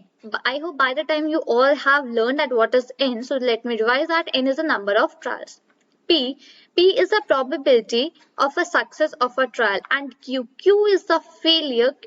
Q is the probability of a failure of a trial. As we have seen just few seconds before that we have discussed about P and Q in a very brief way. I have even taken an example, right? So this was the formula for the variance, and just let me revise that sigma squared is equal to n into p into q. N is the number of trials, p is the probability of the success of a trial, and q is the probability of failure of a trial. Okay, so this is about the variance. And yeah, I know if you have just watched my previous videos, like if you're continuing all the like playlist, then you must be knowing about what would be the standard deviation. So here the standard deviation. So I have already told all these things in a very much detail that the standard deviation is the just root of the variance. So what we do is simply, and okay, just one second, just let me put this colon, and here what I'm going to do is that I'm simply going to write sigma, and under the root I'm going to write NPQ. So basically if you are going to write this in short form, so basically it's sigma under root of this thing NPQ. So this is the standard deviation which we follow for the formulas. And just let me make a big square so that it's clear that it is a formula. Now just let me quickly revise all the formulas with you. So basically the formula for mean is that we denote it using mu, and the formula is n into p in number of trials, and p is the probability of success of a trial. Then variance is denoted by sigma square, and the formula is NPQ. And here Q is the probability for failure of trials. And when I'm going to write about the standard deviation, it's simply sigma, and which is equal to under root of NPQ. And I have told about NPQ many a times, so now I'm not gonna repeat all the things, right? Now, just one more thing before the example, and sorry, let me go a little down once more, and let me take this example a little more down. Okay, so I'm so sorry, and yeah, that's fine. Okay, now absolutely fine. Now just let me tell you that how do we denote. Simply, what is the notation for writing the binomial probability function, right? So this simply, it is written as x. Here this b is binomial, right? This b is refers to the binomial, and in bracket n comma p. Okay, let me write this n in a little clearer handwriting, and let me choose that orange color again, and this. Now I'm not going to tell that what is n and p, right? Because I'm telling this from the very starting of this video. Now I can't repeat this once more, right? So this is basically the denotation for, we write this binomial probability function like this one. Okay, So this is the thing. Now let's move towards the example quickly and let me give you an idea that how do we do the thing. So basically this is an example, and let's first read the question that what it is saying. So the question is, it has been stated that about 41% of adult workers have a high school diploma but do not pursue any further education. If 20 adult workers are randomly selected, now find the probability that at most 12 of them have a high school diploma but do not pursue any further education. How many adult workers do you expect to have a high school diploma but do not pursue any further education? The question is written in a very simple English language. If you haven't heard like what I'm saying, you are going to confuse. So just pay a little bit attention towards this question, okay? Question is written in a very simple English. You can even see it and you can even understand it on your own, right? So just let me change the color and let me take a new color, and then we are going to write the, like, you can save answer. Now, like, what is the question is that what we need to do is that we need to find the probability that at most 12 of them have a high school diploma but do not pursue any further education, right? So now this is the answer. Now let's say let's say here capital X. Now it is a random variable, right? Capital X, random variable. So capital X is the number of workers who have a high school diploma, right? Who have a high school diploma but do not pursue any further education. So this is the same thing which it is written here, and I have said that let's say X is equal to number of workers who have a high school diploma but do not pursue any further education. So this is like we are assuming it as X, and it is like a random variable for us, okay? So I have highlighted it because I'm not going to write this again because it's like a little lengthy and it will consume a lot of time. So I'm not going to write it, okay? So this is X. Now let's say this is the highlighted line which refers to the X, and let me just simply add number of workers, okay? Now next what I'm going to do is that it is simply written here that if 20 adult workers, now how many trials we want to take, right? We want to take 20 trials. So what I'm going to do is that I'm simply going to do that X is equal to, and I'm going to give it as a value of 0, 1 up to 20, because it's written that the number of workers we are going to take 20 adult workers, right, which are randomly selected. So in X I have 20, 0 to 20, right, because we are going to take 20 workers. Now what I need to do is that now here let me tell you that what is the N. N is the total number of trials, right, which I told you that previously. So basically here the total number of trials are 20, right, because we are taking 20 workers, so trials would be also 20. This must be clear to you, okay?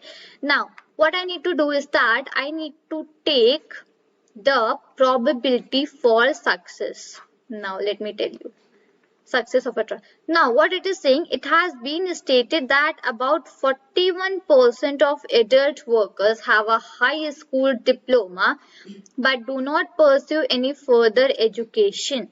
So what it is written that 41% of adult workers have a high school diploma.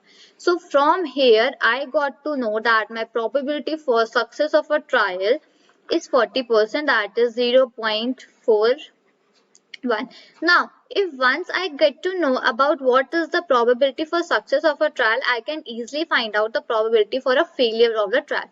So the formula for the same is P plus Q is equal to 1, right? So I want to go a little down and simply I will enter the values. The value for probability is 0.41 for P, and Q it's nothing, and then I need to write 1.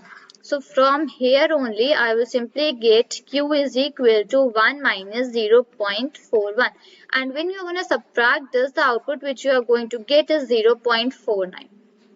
So from here what I got is that the probability for failure of the trial is 0.59. So now from till here I have received all the things. All the things in the sense I have received all the values. I have Q is equal to 0.59, I have P is equal to 0.41, and I have N is equal to 20. So now is there any problem in finding the mean and standard deviation and variance?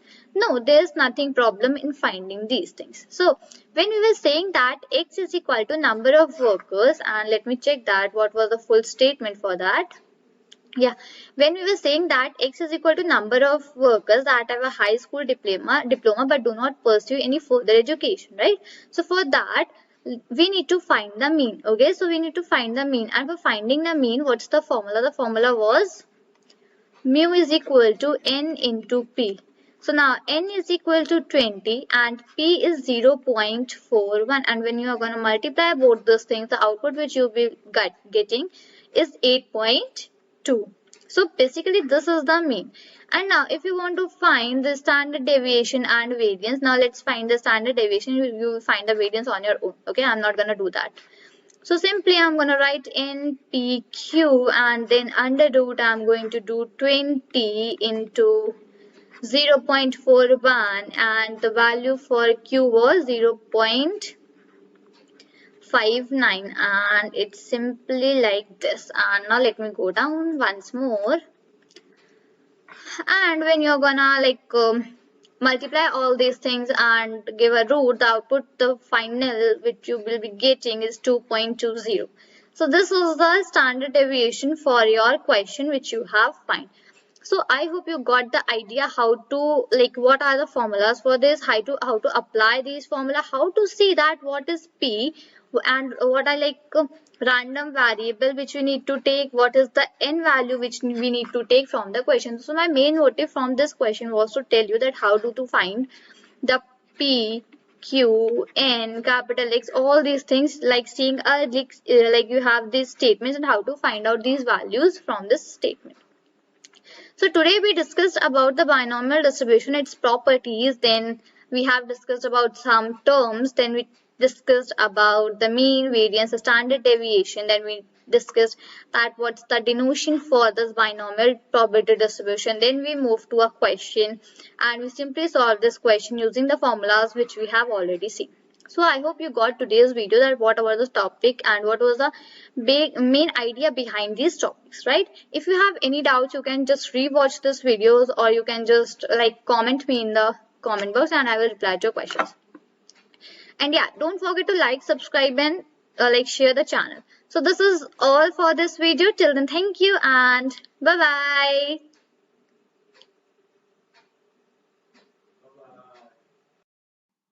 Hello everyone, my name is Shambhavi and welcome back to my channel Fun with Data Science. So basically in the last video we have discussed about the binomial distribution, right? So today we are going to see that what is normal distribution, and with the normal distribution I'm going to tell you about the z-score, that what are the z-scores and how do we calculate them basically, right? So just let me start with the things, and firstly I will let you know that how do we do make the graph for normal distribution. So basically a graph for normal distribution is a bell-shaped graph. Now let me show you that how is it a bell-shaped graph. So let's say I made this you can say x and y axis, and a bell-shaped is something like this. So basically this is a bell-shaped graph. Now basically I'm drawing with my hand, so it's not that much accurate, but a bell shape is simply like this only, right? It's like you can say it's equal from the right hand side, it's equal from the left hand side, right? So this is a bell shape, and just let me write down y and x here. So basically this is a bell-shaped graph, and normal distribution is always a bell-shaped graph, right? So this is the thing. Now in normal distribution, as we were writing about the binomial distribution, right, we were just denoting that. So in simply for normal distribution also, what we do is that we simply write x, right, and this x belongs to capital N. Now this capital N is normal distribution, right, and in the brackets I'm going to write mu comma sigma. Now what is this mu? This mu is basically the mean, and the sigma is the standard deviation, and this is the only thing which I am telling you from the since of the starting videos. So by the time you must have remembered that what is this mu and what is the sigma, and if you haven't, then it's very bad. You need to just go and revise the videos once more, right? So here what is this? This x is a random variable which I had already introduced you to, and this n is for the normal distribution. So simply what I wrote, x belongs to normal distribution, and in bracket I'm going to write that mu comma sigma, that is mean comma standard deviation, right? So basically this normal distribution belongs to mean and standard deviation. Now here's one formula. for the probability distribution function of normal distribution. So simply, let's say I wrote PDF, it's the small form, right? And you must be knowing its full form, and the full form is probability distribution function. For this normal distribution is, now let me write it. After that, I'm going to tell you one more thing. So let's say it is fx is equal to 1 upon sigma into under root of 2 pi. So just this is under root, okay? Right. This is under root of 2 pi into e to the power minus 1 by 2, and then in bracket it's something like x minus mu upon sigma whole square. Now just don't panic here and just see that if you remember this formula, well and good. If you don't, then also well and good. There is no issue for remembering this formula. But why did I told you? Because I don't want to leave any of the topics like unteached, right? So that is why I just introduced to this probability distribution function for normal distribution, and basically this fx, this is a formula that's 1 upon sigma into under root of 2 pi multiplied by this dot is simply multiply, right, into e to the power minus half, and in brackets it's x minus mu upon sigma whole square. So it is something like this, which it is the formula for probability distribution function. Now no need to panic if you don't remember, no issues with that, right? So this was the thing. Now let me take you to standard normal distribution. So what is a standard normal distribution? Just let me take a different color. Let me write a different heading. Like it's something standard normal, and this is distribution. Okay. So like above what we studied about the normal distribution, right? Now we are going to study about the standard normal distribution. That what is that exactly? So just let me take the red color again. Okay. So now this is standard normal distribution. Now first let me tell you the definition for this. So basically standard normal distribution, it is a normal distribution of standardized value that are called as z-scores. That means, now let me write out the definition. It is a, and I hope by the time you all are also writing with me, and if you're not writing, then there's you need to just see this video again and again. So what's the need for this? Just you can write down with me. It is a normal distribution of, it's like a standardized,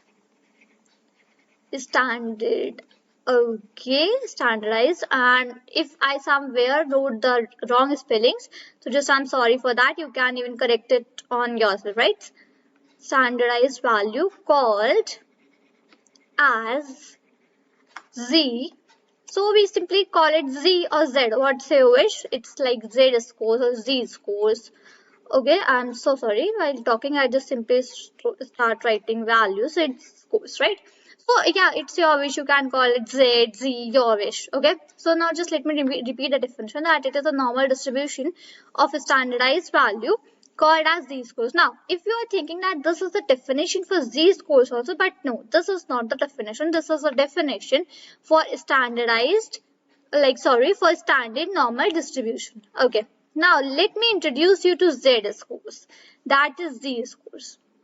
Right. So simply what I'm going to write here is a definition for z-score. Just let me take a new color. You can say a different color so that these two things don't mess up with each other. And yeah, right. So what is the definition for z-score? So basically, let me tell you one thing. A z, and why I'm putting this dash here. Okay. A z-score is measured in units of standard deviation. Now, this was a simple definition for a z-score, that a z-score is measured in units of standard deviation. Now, what is the thing and how do the things work? Let me tell you more, you can say more in more detail, right? So, here what we have is that a z-score is measured in units of standard deviation. What does this mean? This means that when we are going to find the z-score, or when we are going to write a z-score, it is basically measured in the standard deviation. Now, just let me let me have some space here so that I can just let you tell you. Okay, now just let me introduce you to a formula here, that is x is equal to mu plus z into sigma. So in this formula, you are familiar with all the terms except z. So what is this z? This z is basically known as z score. That what I was talking about. This is known as z score. This mu is mean, the sigma is standard deviation, this x is the value, and basically this z which I have written here, the z as, this is known as z score. So basically this is a basic formula in which we find the values of x, or even you can find the value of z, anything else. Like if you do not know any one of the term and you know rest of the term, so basically you can just go and find out the term which you don't know, right? Because you have other values, so you can just simply put them and you can find the one. But here comes one more thing. Now in the previous only, as I told you that this x, what is this, is simply belongs to n, and then it's like something mu comma sigma, right? So as I told you, this x was the random variable, this n is a normal distribution, mu is the mean, and sigma is the standard deviation. So this thing is same for this also. Like simply we write it as this, like when we talk about the denotions thing, because in the binomial distribution also we have seen something like that, right? So when we talk about the denotion, so it's simply like this. Okay, now one more new thing, like let me write that only the mean for, now I'm going to use some short forms here, not going to write whole thing. So it's like the mean for standard normal distribution. So I'm simply writing it as SND, right? So you can just write it short form, full form, whatever you understand. I'm simply going to write SND, that is standard normal distribution. So the mean for standard normal distribution is 0 and standard deviation is 1. So just see here, the mean for standard normal deviation is 0 and standard deviation is 1, right? So this is the thing, which one more thing I wanted to tell you. Other than that, I have one more formula here, that is z is equal to x minus mu, which is divided by sigma. Now the ones who must be having a little bit of good mathematics, they just have got the idea that from where I got this formula.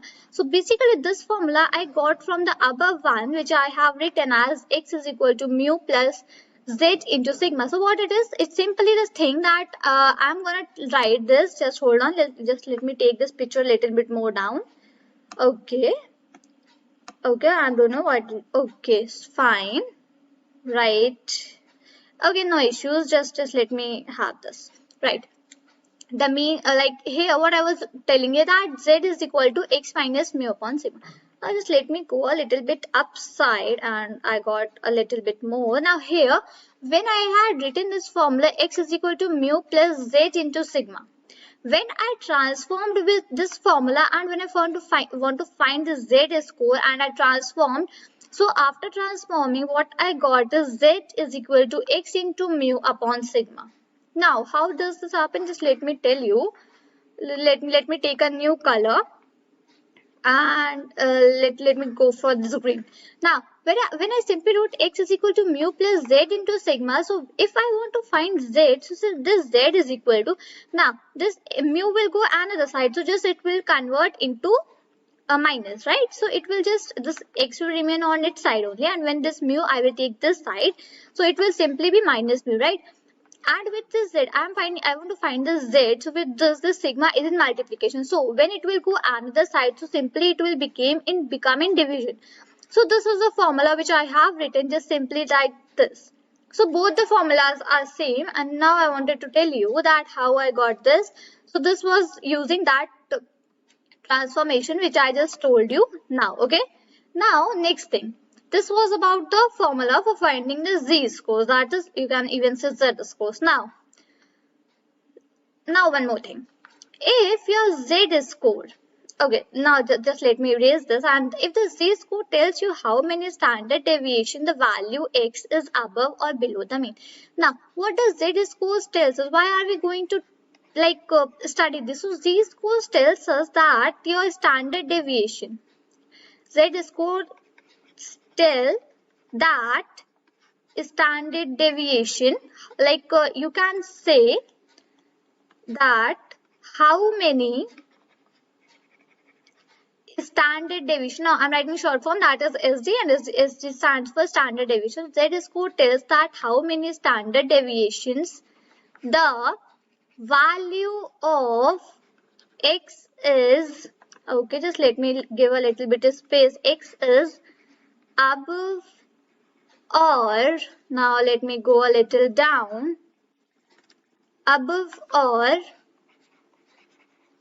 below the, okay, below the mean. So this is the thing that this Z score tells us that how much value, that how much standard deviation the value of x is above or below the mean. So when we are gonna like learn about something, so we should also know that what is the use of learning this. What does this tell? So basically the Z score tells that how many standard deviation the value of x is above or below the mean. Now here comes the mean and standard deviation. So for finding the Z scores, we should know mean and standard deviation. So that is the thing. Now, in this video, I have told you about the normal distribution, standard normal distribution, what is Z scores, formula to find Z score, and what does it tell. After that, I have some more notations and an example. So I will cover that in the second video. And I mean in the next video which I would be taking. So this was all about the normal distribution, standard normal distribution and Z-score. So I hope you got the points, and if you haven't got, you can even rewatch the videos or you can just ask the doubts in the comment box, right? So this was all for this video. Till then, thank you and bye-bye. Hello everyone, my name is Shambhavi and welcome back to my channel Fun with Data Science. So basically in the last video what we have discussed was about the normal distribution, right? So I told you that what is normal distribution, what is the graph for making normal distribution. After that I introduced you to the Z-score, that is Z-score. Then I told you about the definitions, what they are used for. I even told you about some of the formulas for Z-score, right? And now today we are going to see an example on Z-scores, that like what are the example and how do we do the things when we need to find a Z-score, right? So for that, just let me choose a simple color and let's say I wanna take, okay, now let's say I wanna take red. Okay, why I choose red? Because it's like the best color which is very easily, like you can see it very easily, right? So that is why I always choose red. Okay, now my question for today is, suppose x belongs to n 5, 6. Now, in the normal distribution, I told you if something is written like x belongs to n and in bracket if something is written. So what was that? That was simply one was mu and the another was sigma. So like this was mean and the standard deviation, right? Because like in the previous video only I have just discussed the thing. Let me show you once that if you have forgotten. So see here, I have written x belongs to n and in bracket mu comma sigma. So this is a thing which you have already discussed. So if something is written like this, so now just see in the example that what you got from here is that you got two values. The values for mu, that is the mean, and the value for standard deviation, that is sigma, right? Now proceeding towards the question, this says that x is a normally distributed random variable with mean mu is equal to 5. Okay, so like what it is saying that x is a normally distributed random variable with mean mu is equal to 5. Okay, and standard deviation sigma is equal to 6. Okay, suppose x is equal to 17, then now see, this is an example. This is a very simple example which I have taken to like let you all know that how do we do the thing in this. So here when it is written, suppose x belongs to n 5, 6. So after this line, from where it is written, this says until mu is equal to 5. So what is this? They have simply given the explanation of the simple thing which they have written, that is x belongs to n in brackets mu comma sigma. So what they were saying is that this says that x is a normally distributed random variable with mean mu is equal to 5. So the mean, that is 5, right? And standard deviation sigma is equal to 6 and sigma is equal to 6, which I have already told you. So if there was the if this line was not given here, then also you can do this question. Why? Because I have already introduced you that whenever it is written x belongs to n, so basically in bracket the first term is the mean and the second term is the standard deviation, as I have told you, the like you can say form x belongs to n in bracket mu comma sigma, right? So this is the thing. Now just okay, now so we have just seen this. Now let's do one thing. Simply let me write the values for everything and let's write here. So this mu is given as 5. Okay, mu is given as 5. Then sigma is the standard deviation, so this is given as 6, 5, 6. And now we also have a value of a small x. That is the value for small x is 17. Okay, so these three are the values, or sorry, these three are the values or variables, you can say. We have the values for these three. Now what we need to do is that if we want to find the z score, so what's the formula? So the formula for finding a z score is nothing much, but it's very simple, and let me write it here only. Z is equal to x minus mu upon sigma. So basically this x we know this mu, and we even know this sigma. So when we are going to put the values in this formula, we are going to simply get the formula for finding the we simply get the value for the z score. So just quickly let me do that, and I'm going to do z is equal to, and x is my 17 and my mu is 5, right? And when I'm going to divide it by 6, and now let me go a little down. Okay, so here when I'm going to 2, and so here I will get 12 by 6, and it's simply 2. So what I got from here is that I got a z score, that is z score, as 2 when x is given as 17. Okay, so this is the thing which I got from here. Now what is my next step? Now listen to one of my things which I'm going to say, then I will tell you the I'm going to write that also. X is equal to 17 is 2. Okay, just let me go a little more down. X is equal to, okay, just let me hold on, just let me erase and let me write it now more clearer handwriting. Just let me see that can I make a more neat handwriting. Okay, so just let me write that x is equal to 17 is 2 SD. Now this SD full form for SD is standard deviation, right?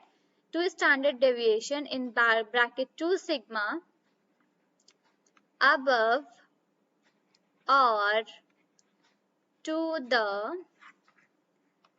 right of the mean, comma, mu is equal to 5, comma, standard deviation is equal to 6. Now what I have written this in a too long line. So then let me explain that x is equal to 17 is 2 times of the standard deviation, that is 2 sigma, right, above or to the right of the mean. Now why I am saying this 2 standard deviation, that is 2 sigma, because I got my z squared as 2. Now from where I am saying this, just let me quickly tell you. See, I am saying this thing from here, from this thing. See, in the last video I told you about x is equal to mu plus z sigma, right? And after that when we transformed, we got the formula for z score, that is x minus mu upon sigma. But this one is the real thing, right? X is equal to mu plus z into sigma. Now quickly let me write it down here only. So it is x is equal to mu, and I guess it's minus, right? Just let me check that once. Plus, okay, so here I am, plus z into sigma. So this was the formula, x is equal to mu plus z into sigma. So from there only I just wrote this statement. Now just pay attention towards this, what I'm saying, okay? Don't look just here and there. X is equal to 17. The value for x, that is 17. So here I have written x is equal to 17 is 2 sigma. See, I got my z score, that is z score, as 2, right? And this is sigma. So from here I got it sorry, I have just taken highlighter, and just let me quickly change my pen color and let me take this one. Okay, so here I got the z value as 2, right? So that is why I am saying that x is equal to 17 is 2 sigma, 2 is standard deviation above or right of the mean. Mu is equal to 5 and standard deviation is equal to 6. Now, hold on. Just let me put the values in this formula also. Now, okay, this one. So simply I will write this x is equal to mu plus z into sigma. Okay, so I have written this. Now just let me take a different color. I hope this is not clearly visible to you, so just let me take this purple. Okay, now okay, x is equal to mu plus z into sigma. Now the value for mu I have here is 5, the value for z I have 2, and the value for sigma I have is what was that, 6, right? So from here what I'm getting is that I'm getting a value of 17, and that value of 17 is my x value. And yes, this is true, because here also in the question also we were given that the value for x is 17. So from here also we are getting the same thing, right? So this is the thing. Now here I have the value for x is equal to 17. Now let's do one more test case, and now this time let me take the value of x is equal to 1. Okay, now let's say I have taken the value for x is equal to 1. Now I want to perform all the functions, like all the formulas which I was dealing with. So I would simply write z is equal to x minus mu upon sigma. Okay, so the value for x is 1. So because I have taken 1 here, minus mu is 5 and this is 6. So this is something going to result me as minus 0.67. Okay, because this would be minus 4, and when I divide it is something going to give me minus 0.67 when I'm just rounding off till 2 decimal places. Okay, so this is the thing where I got the z score. The z score is this, and now when I'm gonna apply that formula, which was x is equal to, and the formula was mu plus z into sigma, right? This was the formula. So I have the value for mu. The value for mu is 5.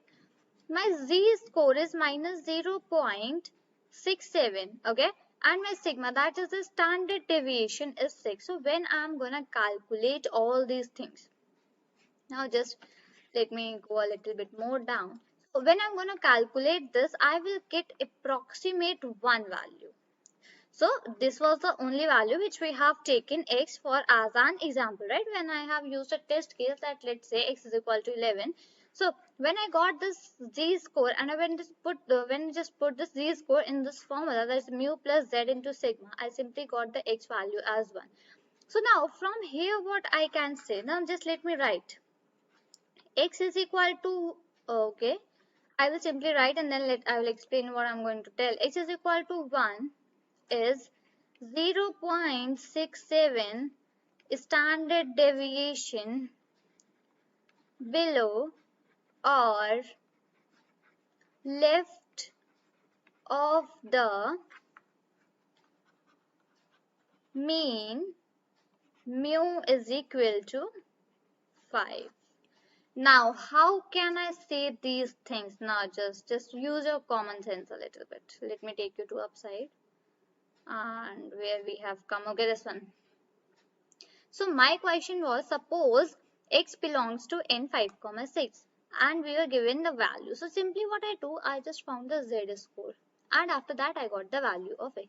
So when the value of x was positive, what I was getting is that x is equal to 17 is 2 standard deviation above or to the right of the mean. So my mean is 5, so it is above or right, that is it is positive. And when I have taken the value as 1, so now what I'm getting is that my value for this is negative, because when I have taken x is equal to 1, the like the z score which I got was negative, right? I got 0.67. So this is the thing that I wanted to tell you, I want to convey using this example. And now just let me summarize all these things a little bit, and it's something, just let me take a different color. Okay, now let me just have a summary. Now okay, so one more thing here. In the last example, last video only, I just told you one thing more, That z-scores test that how many standard deviation the value of x is above or below the mean. So in the first example, what we saw is that it is 2 standard deviation above the mean, and in the when I have taken x is equal to 1, it was shown that it is 0.67 standard deviation below the mean. So this z-score is used to convey these messages to us, that is the value above or below the mean. So I can just take a conclusion from here that if x is greater than mu, then okay, just hold on. Okay, I'm sorry. Okay, fine. Now, just let me write it in a fine way. If x is greater than mu. Now, if my value of x is greater than the value of mu, then I would always get positive z score, right? When my value of x is less than my mean, then I will always get negative z score. And when the value of x is equal to the value of mu, then I will always get a 0 z score. So the above two conditions which I have used is that when my value of x is greater than my value of my mean, I am getting positive z score. So just see, just let me go a little bit more upside. Okay, this one. See, in this, the first example which I have taken, I was having the value of x is equal to 17, right? So when I calculated my z score, I got the value as 2. And what was my mean? The value for my mean was mu is equal to 5 and x is equal to 17. So here what condition is satisfying? That x is greater than mu. So what I told for x is greater than mu is that whenever the value of x is greater than the value of mu, we are always going to get the positive z score, right? So that is why here I got positive z score. Now, in this example, when I had taken the value of x is equal to 1, here what I have done is that I have taken the value of x is equal to 1. So here the condition which satisfies is this, that the value of x is smaller than the value of mu, because the value of x is 1 and the value for mu is 5. So here the mean is greater, and whenever the mean is greater, I am always going to get a negative z score. So that is why I got this minus 0.67 here as a output, as a z score. So now I hope you got the point, the whole summary, the whole things about z score, that what is it exactly and how do we check that we are going to get positive z score, negative z score or a 0 z score. Okay. Now quickly once again let me revise that what the z score does. So z score tests that how many standard deviation the value of x is above or below. So when we are going to give the z score as positive, the value will always be above and in the right hand side. Okay, but when we are going to get the value of z score as negative, so my whenever I am going to get the let's say whenever I'm going to get this x is smaller than mu, then always I'm going to get the value of z score below and towards the left. And whenever I'm going to get this x value greater than mu, then always I'm going to get the z score above and towards the right hand side. So I hope I made this thing clear to you about the whole z score, what's the concept and how do we simply apply this formula and find out the z scores. Okay, and how do we check about the negative and positive things. So I hope I made this all the things clear to you, and if you have any of the doubts, you can just rewatch the videos or ask me in the comment box. And don't forget to like, subscribe and share the channel. So this is all for this video. Till then, thank you and bye-bye. Hello everyone, my name is Shambhavi and today we are going to learn about some different plots. Okay, so basically some different plots, we are going to see that what are some different plots and how do we plot them in basic statistics. Okay, so this is the topic which I would be taking today. Now, so let's get started. The first plot which I would be telling you today is stem and leaf plot. Okay, so just let me write one and stem and leaf plot. Okay, now just let me do one more thing. Let me take a little bit. Okay, this is done. Stem and leaf plot. So basically, first let me tell you that what is this. So basically, stem and leaf plot is used when your data is very small. Okay, so basically when you have a small data, then we use this stem and leaf plot. Now, how do we do the things in that? Now let me quickly tell you one. Let me take some examples. Okay, let's say I have a number that is 23. Okay, so in this 23, what I would be having, this 2 and 3, these both have different names. Okay, so this 2 would be having a stem, so this would be named as a stem, and this 3 would be named as a leaf. So this is how the things goes in stem and leaf. Let's say I have the number 2 is a stem and 3 would be my leaf. Let's say I have another number that is 49. So here my 4 would be stem. Okay, and this 9 would be my leaf. Done.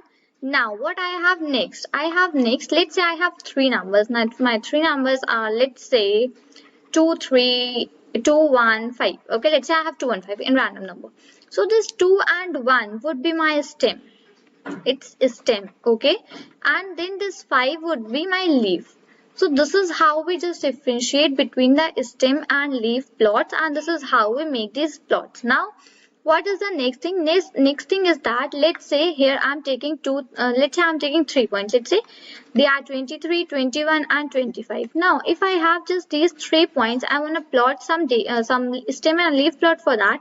So now what I will do, I would simply write this like I would make a line, and the either side I would write a stem, and on the other side I would write leaf. Okay, so it would be like this. Now next, I have these 3 data points that are 23, 21 and 25. So in the stem, let's say like as I told you that the first number is the stem number. Okay, so in the stem I would simply write 2. Okay, now in my leaf, for the first number I would be writing 3 in my leaf. Now here the thing goes like, now in the next turn you need not to write 2 this side. No, you will not write this thing. What you will do, you will simply write this 1 in front of this 3. So it would be just whenever someone would see and say, okay, this is stem leaf plot, so what it will be considered as, it will be considered as 23. Then the next would be considered as 21. Okay, and now here I would also write 5. So this third would be considered as 5, and this would be considered as 25. So if you are having the stem as same for many of the numbers, so what you will do, what you will just quickly write the stem this side, and you will go on adding and adding and adding different leaves this side. Okay, so this is the main idea that how we make a stem and leaf plots. Now let me write some data points here. Let's say I have 33, I have 35, then we have 43, I have 46, then I have 50, then other than that I have 55, again I have 42, then I have 39, and let's say I again have some number that is, you can say 51, and then I have 48. Okay, so these are some numbers which I have. Now I quickly want to plot a stem and leaf plot for all of these numbers. So what I will do, I would quickly write this stem this side first. Okay, and on the other hand side I would write leaf, and between them I would simply make a single line. Okay, now what's the thing that we're going to do? Firstly, I would check from the starting of the numbers. I would say, okay, I have the first number is 33. So its stem would be 3 and my leaf would again be 3 because the number is 33. Now next number I have 35. So my stem would remain the same, that is 3, but my leaf would be 5. So this would be 5. Okay. Next what I have? Next I have 43. Now I would make a new stem, that is 4. And in the leaf I would simply add 5. Next number I have 46. So my stem would remain same, that is 4. And in the leaf part I would add 6. Next what I have? Next I have 50. So here I would write 5. And on the leaf part my 0 would be added. I have 55. So my stem would remain same. And on the leaf side I would add 5. Then what I have? 42. So I already have a stem as 4. So in front of that stem I will quickly add this 2 in the leaf portion, right? Now what again I have? I again have 39. So 3 I have in my stem. So in the leaf I would quickly add 9. Next, what I have? Next, I have 51. So I already have 5. So in place of this leaf, I would quickly add this 1 this side. Okay, so my stem would remain 5 and my leaf would be 1. Next, at the last, what I have 48. Okay, so I would be having this 4 same. Okay, my stem would remain same, that is 4, and in the place of leaf, I would be adding 8. So it will just quickly become this 8 this side on the leaf. So now what we have stem, leaf. So in my stem I have 3 points, that is 3, 4 and 5, and in my leaf I have different points. So this is how we make a stem and leaf plot. Okay, so this is how we do the things. Now the next plot which I would be introducing you to is the line plot. Okay, so just let me have a different color this side, and let me choose a color from here this side only. Okay, now just let me go down. Okay, so we have here. Now secondly, I would be taking my line plot. So it's line, and here we have plot. Now I would be letting you know that what's line plot. So basically it is a very common plot which you have must seen in your magazines, articles, in somewhere blogs, in networking sites. Everywhere we see the line plots and bar plots. These two are very common plots. So just let me write this bar plot also, and I would be taking one example. And in that I would be just telling you about both the plots, that is line plot, and that second one is the bar plot. Okay, so now I already have a data here, somewhat say, just let me go down. Okay, so here I already have a data, and just let me, okay, so that data is some random one. Okay, so I haven't gone anywhere and just collected the data. It is a random data, and just let me make the box. And so here like lines are a little bit here and there the side, but do not mind that things.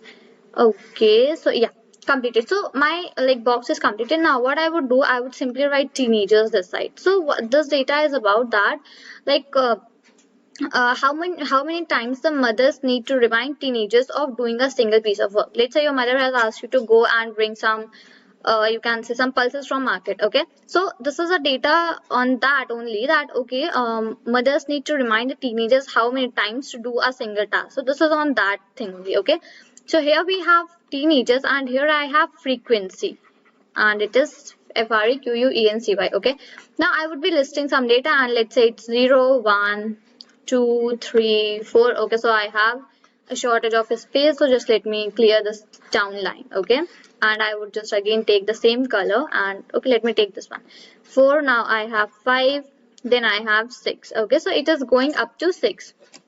No, not 6. Let's have it till 5 only. Okay, otherwise it would take a very long time.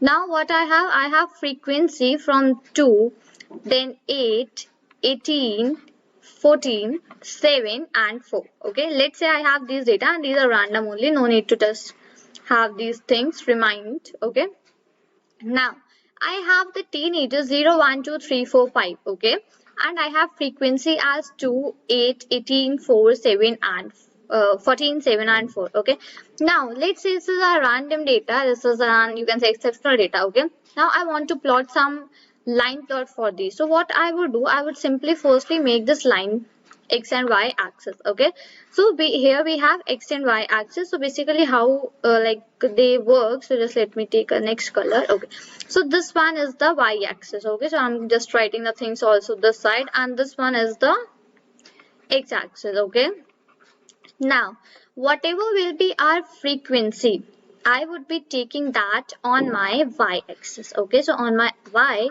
I would be taking my frequency. Okay, and on my x axis I would be taking teenagers. Okay, so just let me write teenagers. Okay, so this is how we will be doing the things. Now just let me go, and the teenagers are 0, 1, 2, 3, 4 and 5. Okay, so just let's do one thing, let's erase this 0, 1. Okay, this 0, 1 I will cover afterwards. So here what we have the teenagers 1, 2, 3, 4, 5, and frequency is something like 8, 18, 14, 7 and 4. So now here what I need to do is that I need to take my frequency of an interval of 2, right? So just let me see. Okay, so from here it starts from 0, I would be taking 2, then I would be taking 4, I would be taking 6, I would be taking 8, then it would be 10, it would be 12, and now I need to rub the above portion. I hope by the time you all have noted all the things. And okay, just let me have that color once again, and now here I would be having some like 14, and let me exceed this line. Okay, And on my y-axis, x-axis, I would be having the is like teenagers, and that would go from 1, 2, 3, 4, and 5. Okay, so this is the thing. Now, what I was having as a data? Just let me quickly see my, okay. On the 1, I was having 8 frequency. So, the first one was having a frequency as 8. So, in front of it, I will just put this dot. Okay. And if, let's say, I have taken that 0 data also. Okay. Let's say I have taken that 0. So, while 0 was just pointing towards 2. So, that would be come somewhere here. The dot which I have put here, it would come somewhere this side, right? So this is done. Now next what I have? Next I have my 2 would be having 18 and 3 would be having 14. Okay, so 2 would be having something like, okay, so it's 18. So let's write it here this side. Okay, so somewhere 16 must be somewhere in the between, and this 18 is somewhere this side. Okay, so this 2 would be pointing towards the 18. Now what third I have?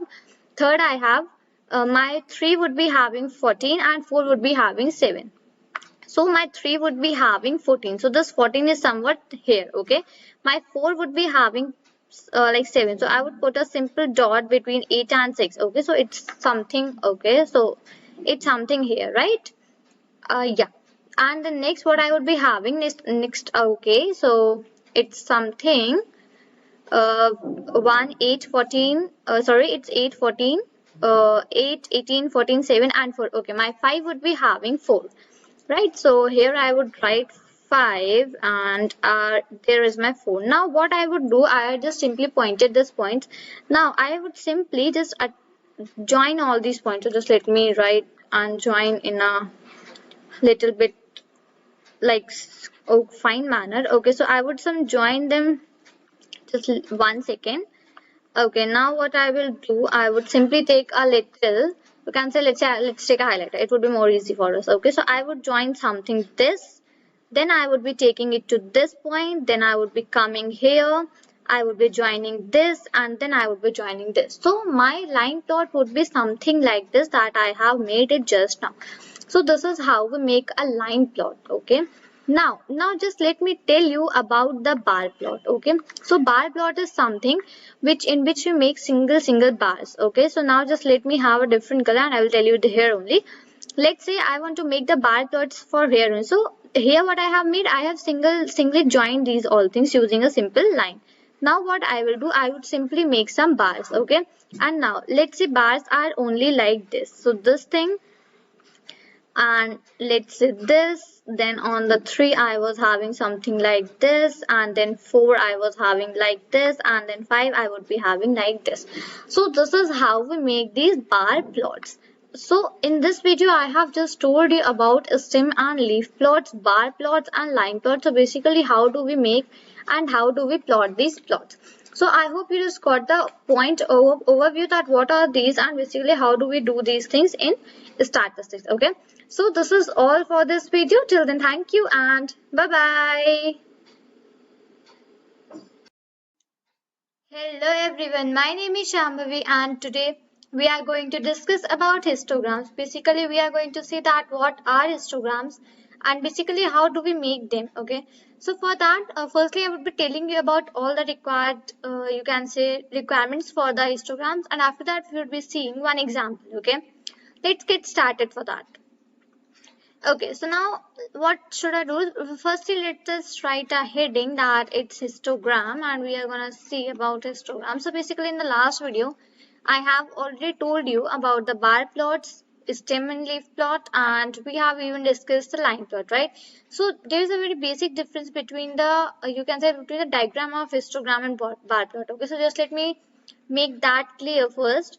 Let's say we are just having x and y axis, 2x and y axis. Okay, so the first one, let's say I'm making bar plots. So what we basically make bar plots like this. Okay, we just make different you can say, like we make different bars here, but what's the thing in histogram that we just make continuous bars. So if I would be making like something like this, okay, so this is my histogram because it has my continuous plots. And in bar plot what we have a distance between every plot. Okay, so this is a very basic difference between the histogram and bar plot. And if you're gonna like see the example, and if you're gonna get some pictures for one says bar graph and one says histogram, So now you can just have a look and you can now just tell by seeing only that what is the bar graph and what is the histogram. Okay, so this was the difference between the images, and this is the basic difference of drawing, like how we draw bar plots and how we draw histograms. Okay, just let me erase this thing and let's move towards the histogram definition, because we are going to see what is a histogram today. And just let me have a different color and let's get started for that. Okay, so here I will be writing a definition for the histogram. So basically it's very simple, that what is histogram. So histogram, and let's write that also. Histogram consists of, and this is the same thing which I have just told you, I'm writing that only. Okay, consist. Okay, just let me write the correct spelling. C-O-N, it's C-O-N-S-I-S-T. Okay, histogram consists of contiguous plots. Okay, so I would be writing continuous. Okay, continuous plots. So this was the main basic difference which I have just told you. Like when we are making some plot like this, let's say this is my x and y axis, and here I would, let's say I am making some graphs like that which are continuous, right? We are not giving any spaces between these. So this is basically called as histogram. Okay, so this is basically known as the histograms, right? So now whenever we make something, let's say we have any plots or we have any graphs, so basically what we have necessary important thing, that and that was x and y axis. Okay, that is x and y axis. So this is the same thing in histograms also. We basically have x and y axis. Now what we just write in the x axis and what we write in the y axis, let's just see that. Okay, so here I would be writing x axis. For the x axis, so for x axis we write that whatever the data represents. Okay, let's say I have data for you can just for some students, right? So on the x axis I would be just writing that students. Okay, so this is how on x axis we write, and let me just write that x, we write whatever the data represents. Okay, whatever the data represents.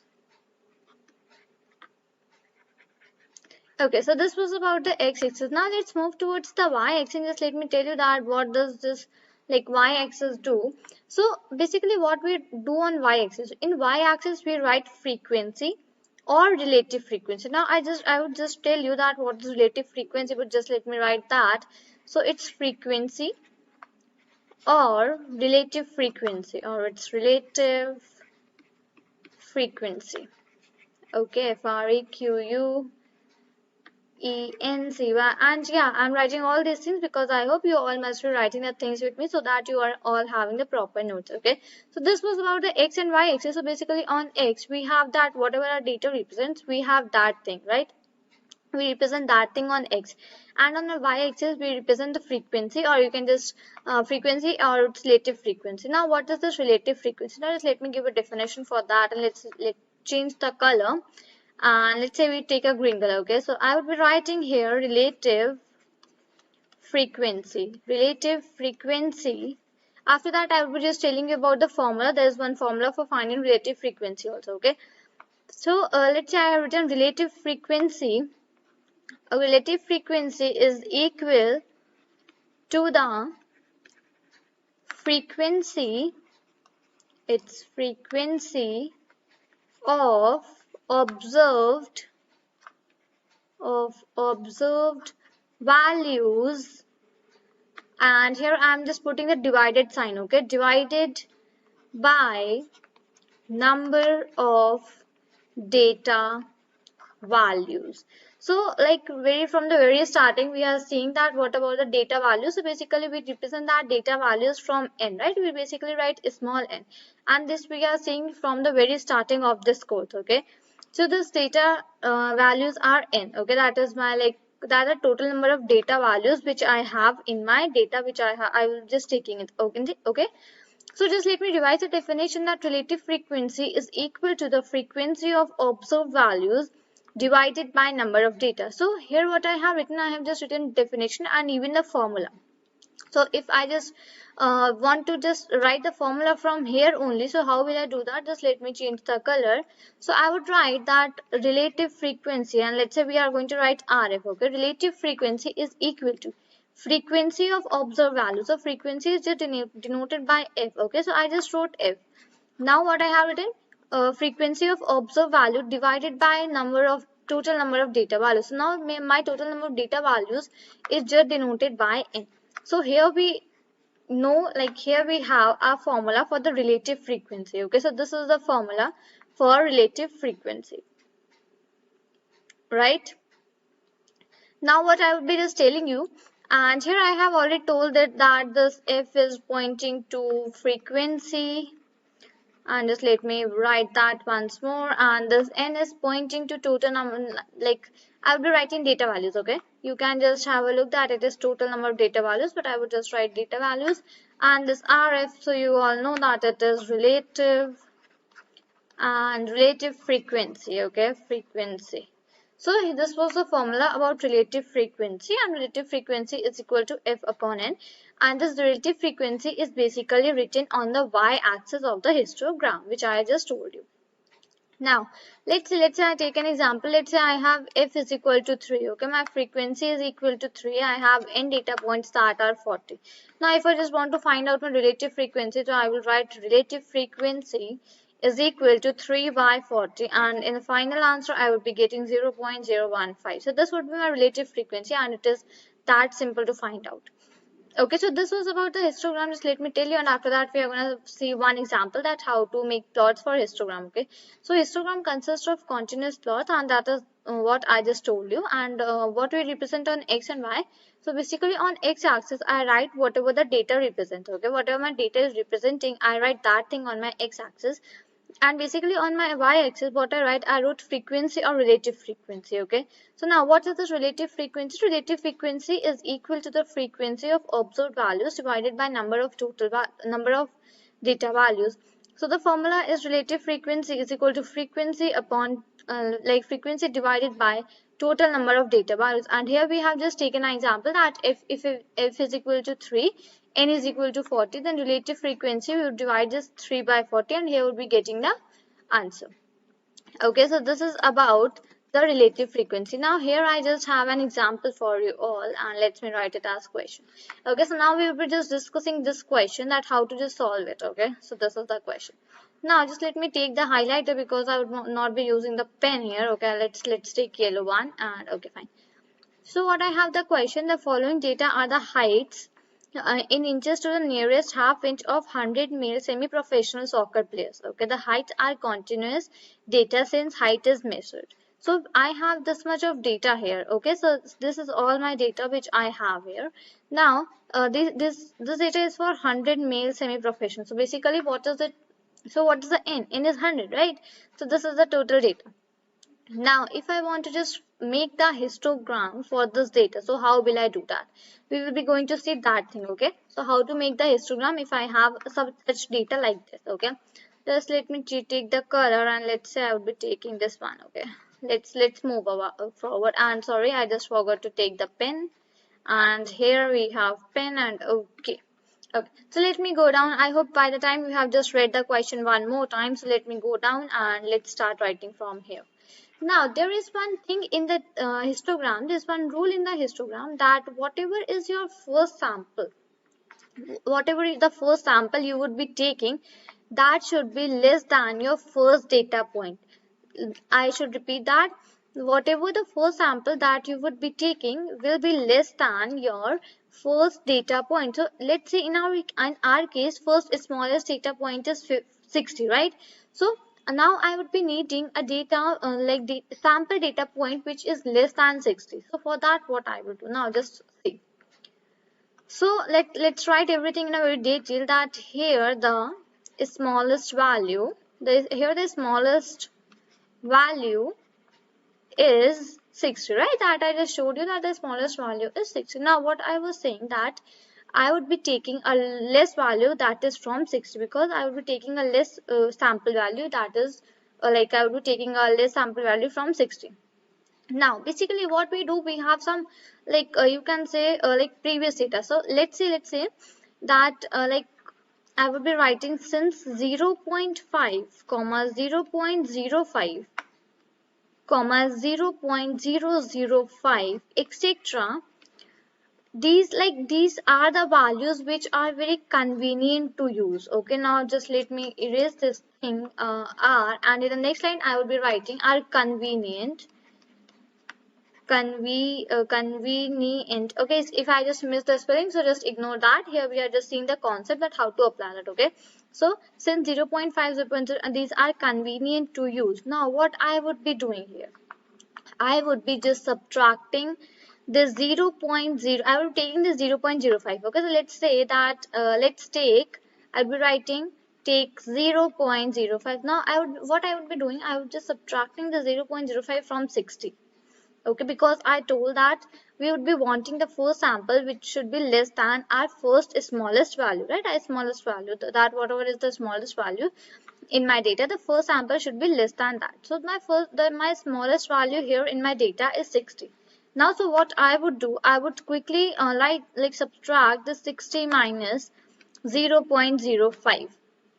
Okay, like, because why I just use this, because it can be a very convenient point to start. Okay, so I would be writing 60 minus 0.05, and here I would be getting 5 point sorry, that 59.95. okay, I would be, sorry, just let me write it in a neater handwriting, and what I would be getting is 59.95 after subtracting of 60 minus 0.05, right? So this is the thing that I would be getting.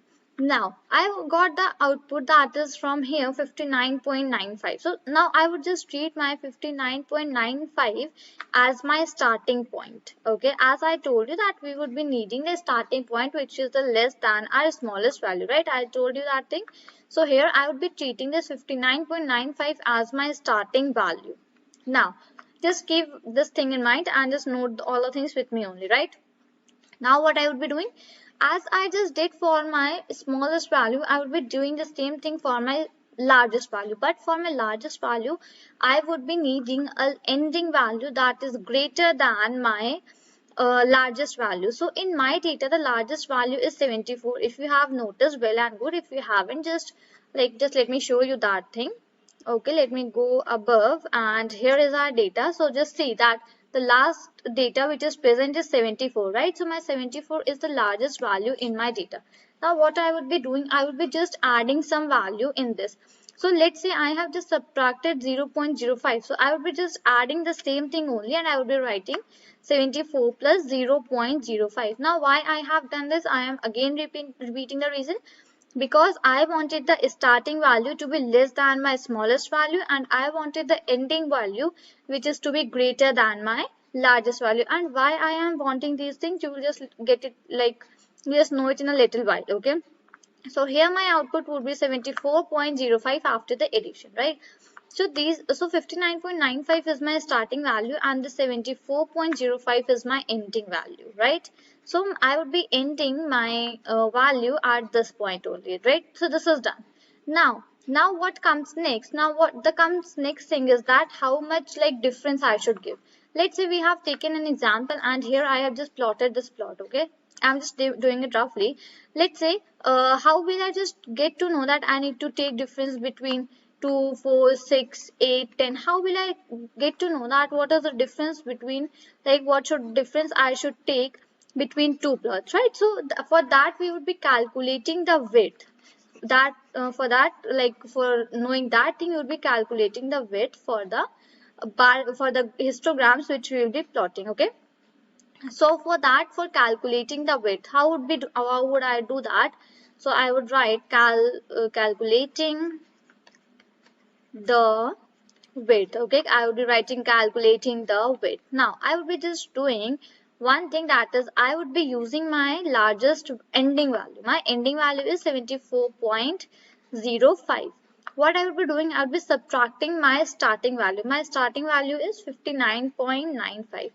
And what I would be doing, I would be just dividing it by 8. Now what is this 8? 8 is the total samples. Like, okay, let me go above side once more and let me just tell you. Okay, so here this total sample means I have one value of 60, then 60.5, then I have 61, 61.5, and the things like that. Okay, so it is just going from 60 to 74. So here just I use that 8. Okay, so this is how we calculate the width, and I just divided it by 8, and after doing that I would be getting the output 1.76. okay, so this is how I got 1.76. Now when I would be using this for finding the actual distance, So I would just round up it to 2. Okay, I would be just considering it round up 2. Okay, I would just considering it as 2 because like we just round off the values.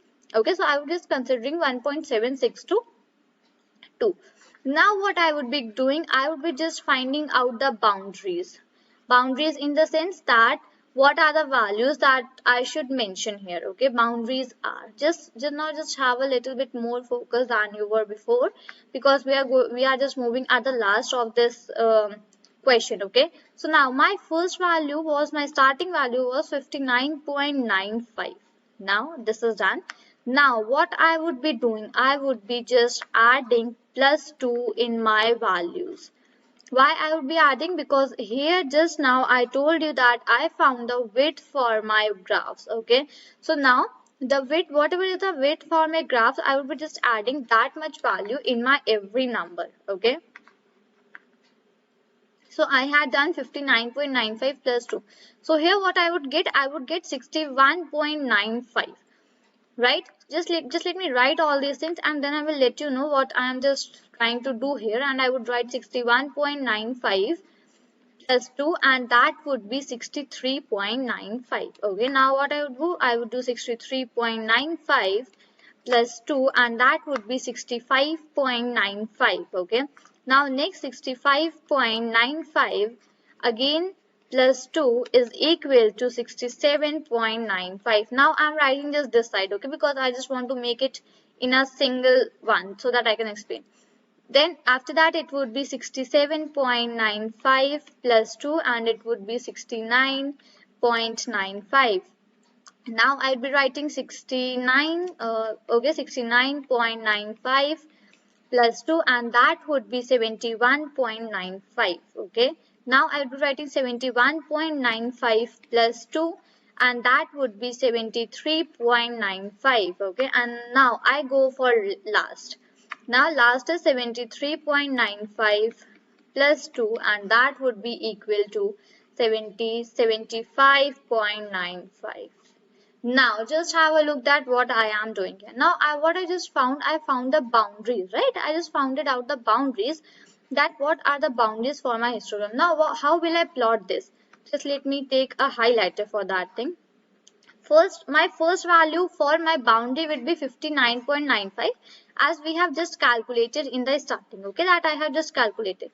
Now my first histogram, my first hist plot will be going from 59.95 to 61.95. Now what I just mean by this thing, just let me explain this thing and just let me have a different color for explaining that. And let's say I would be taking black only. Okay, let's say here I have just made this plot. Okay, let's say this is my plot, this is my y-axis and this is my x-axis. Okay, now what I would be doing here, I would be just writing 59.95. I would be starting my first point to 59.95. Then my second point would be 61.95.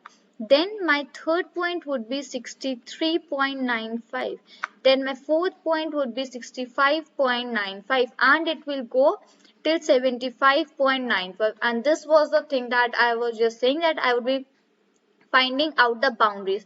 So this is just meant by boundaries, that I just wanted to find 59, like what, from where should we start and from where should I end.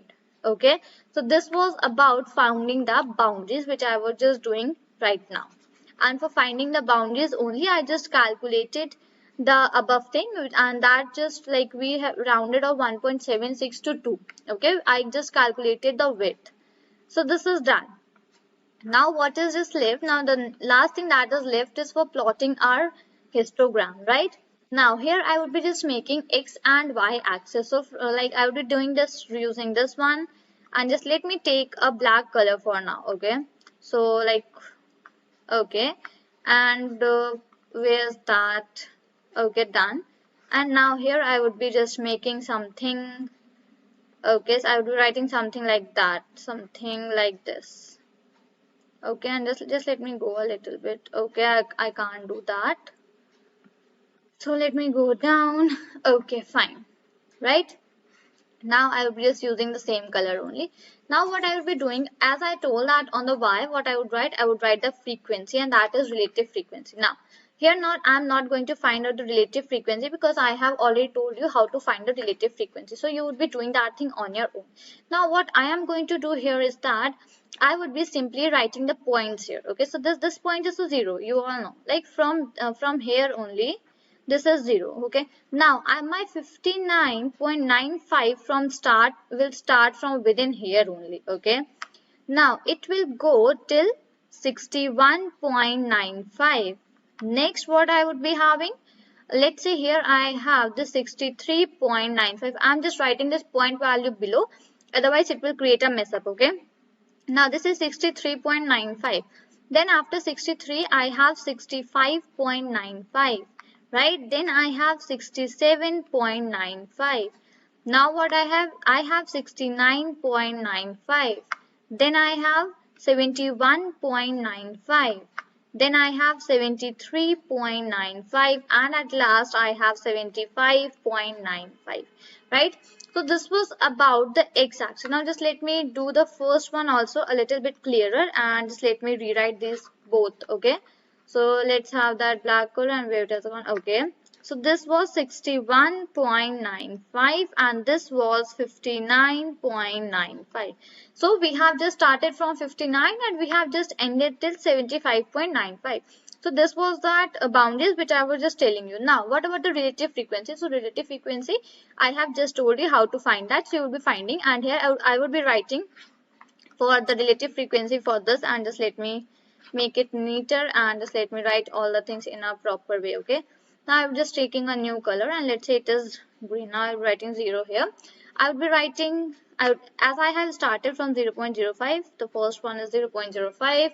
Now what is my second? Now second must be 0.1, and it is 0.1, it is 0.15, it is 0.2, then it is 0.25, and then okay, I can just go a little bit up, right?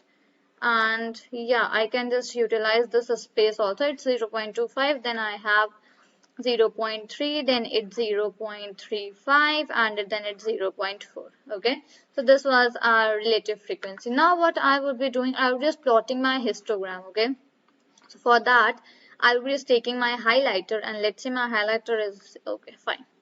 Now how I would be doing that thing, just let's see here. Here this is my question. Now what is my first limit? My first limit is 59.95 to 61.95. Now what I would be doing, I would be taking all the values which lie between this point. Okay, so there are total 5 values which lie between 59.95 and 61.95. Okay, so these starting first values. So I would just count the values. So they are 5. Now what I would do, I would just make this histogram, right? I would be just making this histogram from this boundary till this boundary, and here this is my 0.5, right? I just hold on, just let me erase that. Okay, so it is something from here. Okay, not from here also, it is from here only. Okay, so this is my first boundary. That is my first histogram, which I have just plotted for the all the points that lie between 59.95 to 61.95. Now let's do the same thing for the second one also. Now here what I would be doing, just let me go upside. Now here I would be taking my point 61.5. It would be like 61.5 to 61.95 to 63.95. So in that category I have 3 points, these 3 points, right? So now I will be plotting it for only of the 3. So now that would be little bit less than, so just let me take thinner highlighter, and here we have, it would be just something low than 5, right? Because I have only till 0.3. Okay, so this is done. Now what I would be doing, I would be doing the same thing for all of my points, whichever the points I have here, right? Now I will be just taking again, and here I will be having that big marker, and now my third point is still 0.15. okay, so it is still 0.15, and just let me go a little bit upside first.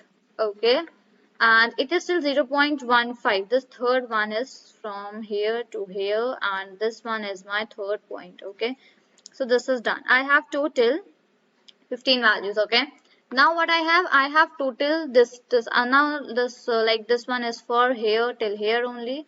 So this is like basically covering the whole it is going till the maximum point whatever I have in my graph. Okay, just let me color this thing. Okay, now what is the next? Next is from 65 to, like, here I have points from till 0.17. Okay, like I have just calculated them before so that the time would not be wasted here, and I have just shown you an example how do we do that, so you can just calculate the points that side. Okay, then I have 0.12, and then this is from 0.12, and here we go. Now then I have 0.07, so 0.07 is a little bit upper than 5, so here it goes. And now I have okay, so at last what I have, I have my point as 0.01, so I will be just taking a very thin highlighter so that, okay, so it is something here only, right? So this is my last point is 0.01. So this is about this is how we plot our histogram. Okay, so this is the way we plot histograms. Now just let me make it a clearer one. Okay, now this, and after that this, then this one, after that this one, then this, and here finally this one. So this is basically how we make our histogram, and even if you want you can just differentiate the lines from here also. And this is our complete histogram, and this is how you, if you get a question to find a histogram, to make a histogram, and you are just given some data, so this is how you will find the histogram. Okay, you will just make the histogram, you will calculate the things, and you will calculate the firstly you will do like smallest value you will check, then after that largest value, and you will just minus 0.05 and plus 0.05, then you will calculate the weight, then the boundaries, and finally you will plot the histogram. So I hope you got the point that how we just make histograms in our data sets, if we are just get that. And basically this is a part of the descriptive statistics. Okay, so this is how we make the histogram for larger data sets. So I hope you just got the points, and if you have any doubts you can ask them in the comment box, or you can just rewatch the videos. Okay, so this is all for this video. Till then, thank you and bye bye. Hello everyone, my name is Shambhavi, and today we are going to discuss about the box plots. Okay, so we are going to see that what are box plots and basically how we make them in statistics. And basically box plots are the little bit, you can say, a different plots, right? So basically in that we have many lines and such values, something like that. So today I'm going to explain you that basically what that lines means and what are the values which we include and all that things. Okay, so in the last video we have just seen about the histograms, that what are histograms, and we have seen that like how we make the histograms if we just got some data points, right? So I have just taken an example and like told you about how to make histograms. Today we are going to see the box plot. So for that, just let me write the heading, and here I write box plot. Okay, now let's get started with the box plot. So before just making that box plot, I would like to just tell you about some things like that box plots are constructed, T-R-U-C-T-E-D, constructed of 5 values. Okay, so basically in the box plot which we see, we have total 5 values in that box plot. Okay, so I'm going to explain you each and everything in detail. So first let's write those 5 values, that what are they. Okay, the first one is the smallest value, that whatever is the smallest value in our data point, so that is the first one. Okay, so first is the smallest value. Now moving towards the second, on second we have the first quartile. Okay, so now okay, just let me write the correct spellings. So what is the first quartile? I will just let you know in a little while. So I would just write first quartile. Okay, so first is the first, like second is the first quartile. Then on third we have the median. Now what is the median, and basically how we find the median for values? For this I had already made a separate video. Okay, so you can just go and have a look over that video. There I have explained each and everything in a very detail. Okay, so the median. Next what I have here in the fourth, number, I have second, sorry, not the second, I have the third quartile, okay. Now, here I have third quartile. And now, at last, on the fifth one, what I have the largest value. Okay, just let me go down, and I have largest value. So basically the box plot starts from the smallest value, then we have the first quartile, then the median, then third quartile, and ends up at the largest value. Okay, so this is the whole concept behind this box plot. Now let's just discuss about the things in a little detail. So just let me take a different color this side, and okay, let's take an example. Okay, example. Now, what is the first thing if we just get any data point? The first rule is that what we need to do, we need to arrange them in ascending order. Okay, we need to arrange that data points in ascending order. That is from smaller to higher. Okay, smaller to greater. So ascending is that smaller to greater, and you all just know that. I'm not going to explain that thing here. So ascending order. Let's say I have some data points and they are 2, 1, 5, 4 and 6. Let's say I've just taken a random example, okay. So for just finding the box plot and for making the box plot for this data, what I need to do is that I firstly need to adjust them in the ascending order. Okay, so I would write 1, 2, 4, 5, 6. Okay, so this is the ascending order. So this is what is the first step for making the box plot. Okay, so first step is that you need to just arrange the numbers in the ascending order, right? So this is done. Now here I would just taking a proper example, and then I would continue that example to the last, and between that only I would just explain you each and everything. Okay. Now let's say I have some data points. Now my data points are, let's say 1, 1, and then let's say 2, 2. Then I have, okay, just let me write it in a clearer handwriting. 2, 2, 4, 6, and then I have 6.8, then I have 7.2, then 8, I have 8.3, then it goes till 9, 10, again I have 10, 11.5, and the things like that. Okay, let's say this is my whole data points which I have for finding out that for making the box plot. Okay, so let's go upside. Okay, now this is my data point. Now in this I am going to perform all the things. I am going to find each and everything which we have, just all the 5 things which we have mentioned above side, and after that I am going to plot the box plot. Now let's firstly and quickly find out the median. Okay, let's quickly find the median, that what is the median. Okay, now let's count that what are the total number of points which I have here. Okay, so total number 1, 2, 3, 4, 5, 6, 7, 8. Okay, sorry, 1, 2, 3, 4, 5, 6, 7, 8, 9, 10, 11, 12, 13, 14. So basically here what I have even number of points, right? So here I would be just taking these middle 2 points. Okay, for finding the median. Now what I would be doing, I would just writing 6.8 plus 7.2, and I would divide it by 2. So this is basically the formula which we just used for finding the median. And how did I just take the 6.8 and 10.2? So you can just go to my previous previous video where I have explained about mean, median and mode. There you can just find out the reason that why I have just taken all these points. Okay, so this is done. Now let's say add it, and on adding 7, 8, 9, 10, 11, 12, 13, I would be getting something like 140 by 2, right? So it would be it would be the answer would be the 7. Okay, when I would just dividing, so it's like 0 point and it's 7, 8 and 14. Okay, so it's 14.0 by 2, so output I will be getting 7. Okay, let's ignore that 0.1, and because after the point I have 0, so no need to write that. Okay, so here I have found the median for the value. Now what I am going to tell you, I am going to tell you about the quartiles. Okay, that what are basically the quartiles.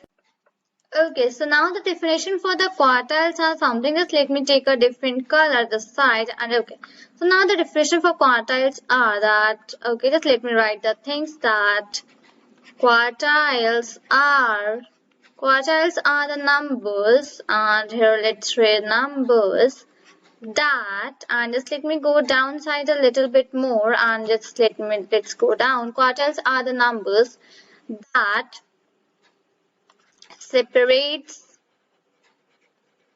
the data into quarters. Now quarters means that they separates the data into halves. Okay, so that is just known as the quartiles. So quartiles are the numbers that separates the data into quarters, right? So this is done. Now next is that, okay, next I have one more point to just discuss with you all. So the next point which I have is the median is the second quartile. Now above just I have discussed about the first quartile when we have just discussed about the total 5 things. The first was smallest value, then I have just taken his first quartile, and here I have taken third quartile, right? Now here I have just missed that second quartile. So this median is also called as my second quartile. So just let's write this thing here, okay? It's second quartile. So the median is called as second quartile. Now so this is done, and I have just told you about the quartiles and median. Okay, now so for the data which we have the median, and you can say just the second quartile. Okay, we have the, you can say median or second quartile, median or second quartile is 7, right? We have just find out above side that the median of the second quartile is 7. Now if I just want to divide my data into two halves, so I would just write that lower half of my data is, now my median is 7. Okay, so now I would just take the points here for the lower half which are just less than 7. Okay, so it did divide by here. I will be taking 1, 1, 2, 2, 4, 6 and 6.8. So these are the 7 points which are just less than 7, right? So lower half of my data is, and I will be writing here 1, 1, 2, 2, 4, 6, and the last one was 6.8, right? So these are the, like you can say, this is the lower half of my data, right? Now in this lower half of my data, what is the middle value? So what is 1, 2, 3, 4, 5, 6, 7? I have 7 values, right? So besides these 7 values, which is my middle value. So when we are just going to see that from here I have 6, from here I have 6. So this 2 is the middle value for this data, okay? These 7 numbers, the 2 is the middle value, right? So just let me write that thing that here. Okay, I'm sorry, just let me take the pen. Okay, and okay, so here let's say 2 is the middle value, right? We have the 2, and this 2 is the middle value for the lower half of this data.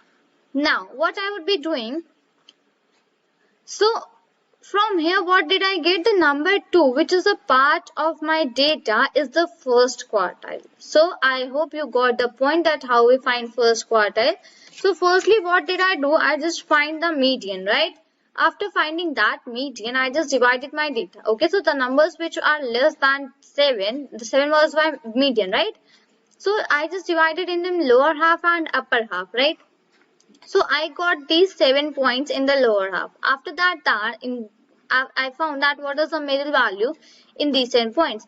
So I found that 2 is the middle value. So 2 is the middle value. So 2 is my first quartile. Okay, now I hope you got the point that how we find the first quartile in our data.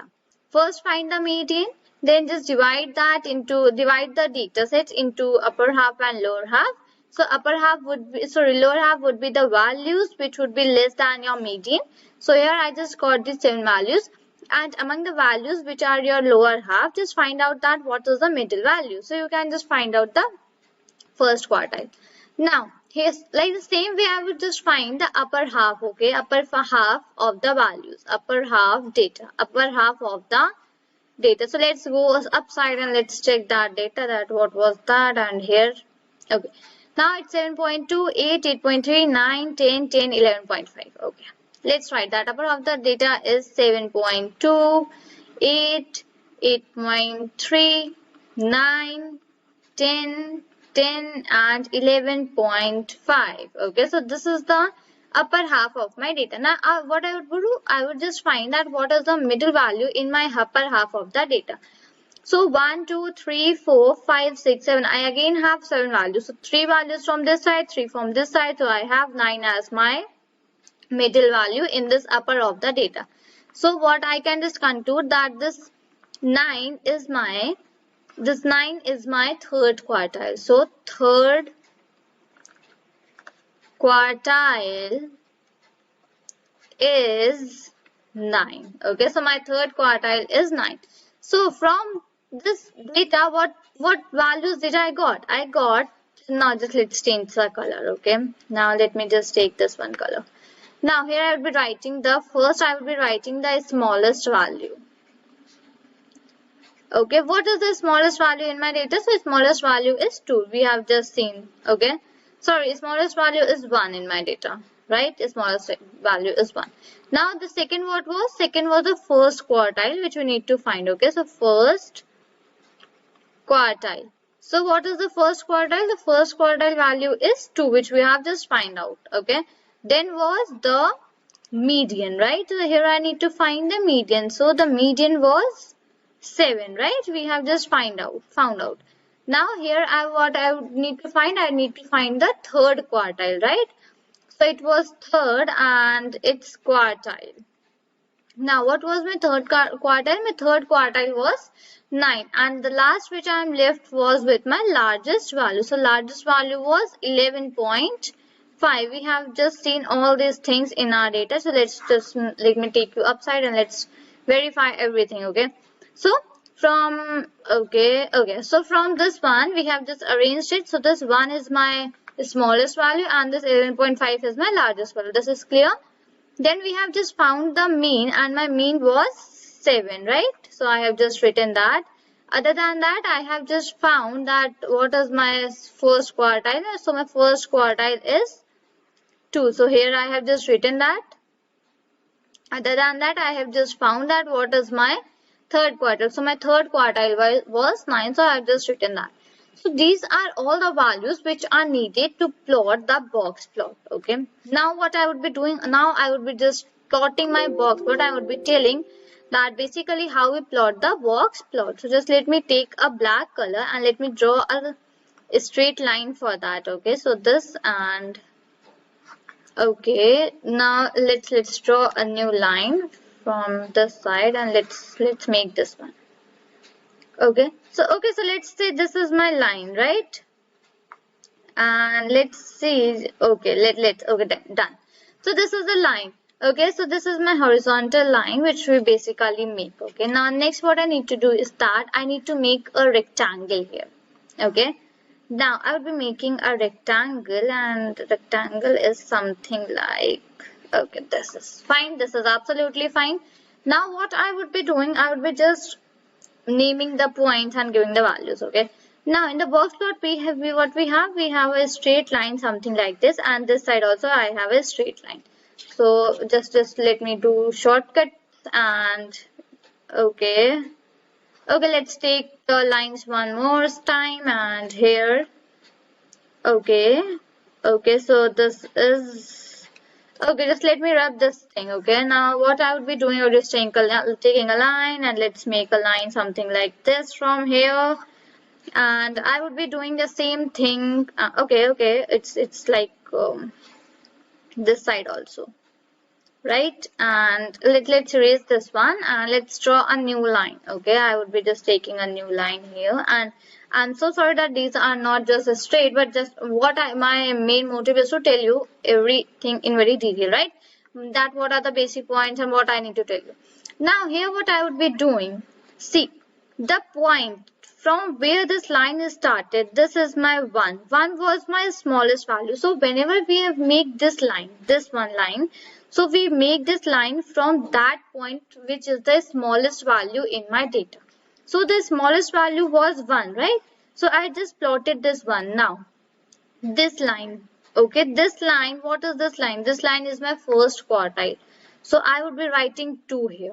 So basically what we do, we just write all the points here downside, right? We just write all the points here, and then according to that we make the rectangle and lines. But here I just cannot do that thing because I cannot make it freehand, otherwise like my writing is too bad. Okay, so that is what I have just done these things like this. Okay, I have just made that first and then I am numbering, but you need not to follow this step. You first need to write all the points downside, and after that you need to plot this rectangle and the lines. Okay, now this point would be my third quartile, that is 9, and my last point would be 11.5. Now where did I plot my median? My median would be somewhat here, that is 7. Okay, let's write 2, 3, 4, 5, 6. Okay, 7 and then 8, and then it will go for 9. So this is how basically we make the box plot, and this is how we give the points, and what does each and everything means in this plot. So I have just explained you here that the line from where the line is starting, that is the smallest value. From where you have just started this rectangle, that is the first quartile. The value here, if you see some line here, that is the median of your data. Then the box is, wherever the box is ending, that is called a third quartile. And this line is called as the line where it is ending, this is called the greater point, the greater data value, like greater value of your data. So this was about the box plots. This is basically how we make the box plot, and these are the all 5 things which are just necessary for making the box plot, and this is how a box plots look. So I hope just I made all these things very clear to you, that what is this box plot and what each and everything just means in this box plot. If you have any doubts, you can rewatch the videos or just ask them in the comment box. So this is all for this video. Till then, thank you and bye bye.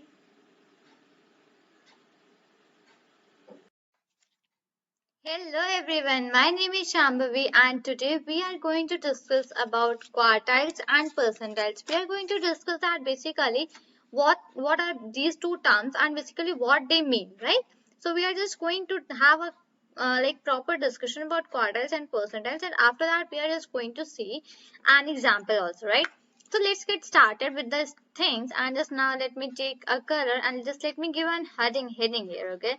So the heading is something like quartiles and percentiles. Fine, quartiles and percentiles. Fine. Okay, so first let's see that what are these quartiles. Okay, so basically quartiles are something, you can say that quartiles are special percentiles, right? Now what does I mean from this thing? You will understand all these things in a little while, but the things which I'm just saying, just let me write some things here also, that quartiles are special percentiles. Okay, so what I just mean from this is that quartiles are special percentiles. Now what else, I just need to tell you all that the first quartile, now the quartiles are 3, Q1, Q2 and Q3. Fine, so this quartiles, about the quartiles, the first quartile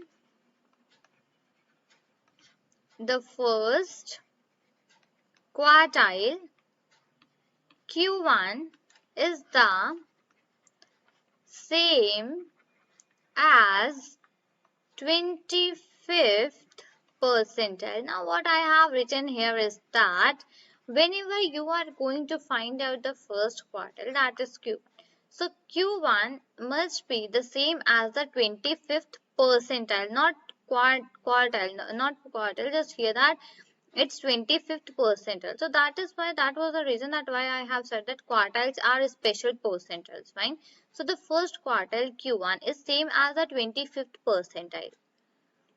Fine, what next? Next is that fine, Q3 is equal to 75th percentile. Q3 is the 75th percentile. Fine, Q3 is the 75th percentile, Q1 is the 25th percentile, and what about the Q2? So Q2 is the 50th percentile, and basically that is also called as the median. So let me just have a definition here, and let me write something, that median is also called as 50th, okay, is also called as 50th percentile. Its percentile, and that is equal to Q2. So basically this Q2, here the median is also called as 50th percentile, and basically this is known as Q2. Fine. So this is the case here.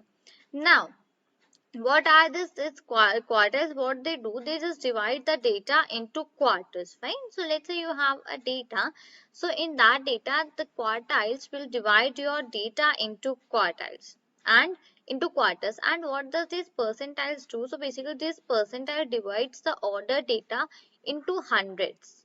Okay, so basically the quartiles, so just let me write the, okay, just let's do one thing. Let's go down. Let's take this example more downside. Fine. And let's take this thing also down one. And they both are in a very single thing only. So let's pick up and let's see what can I do just from here. And let's see that, okay, fine, let it be. Let me just copy this thing and let me just erase. And let's go down a little bit more, and here just let me copy this one. And okay, so here we go. Fine. Let me go above now. Fine. So I was just telling you about the quartiles, right? That what are these quartiles? Now just let me have a different color this side, and I would write that these quartiles are the, you can say quartiles are like, you can say quartiles, and here let's write divide the ordered data, ORDERED.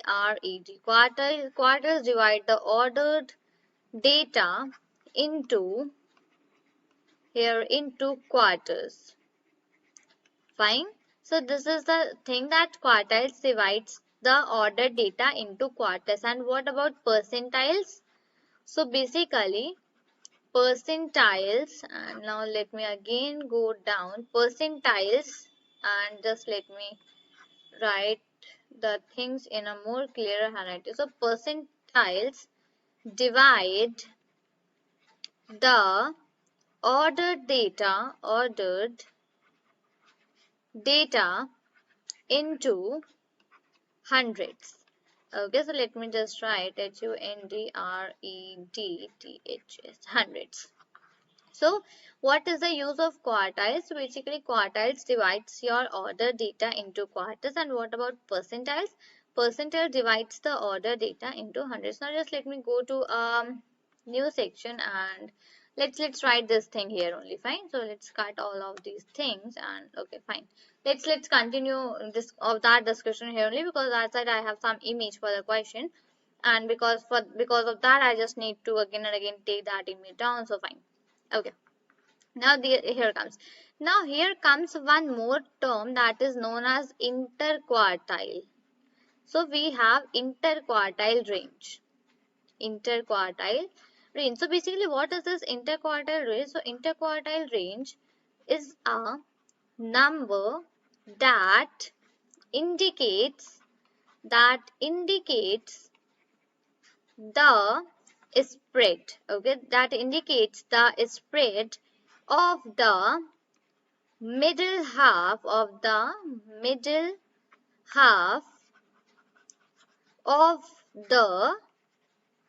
data.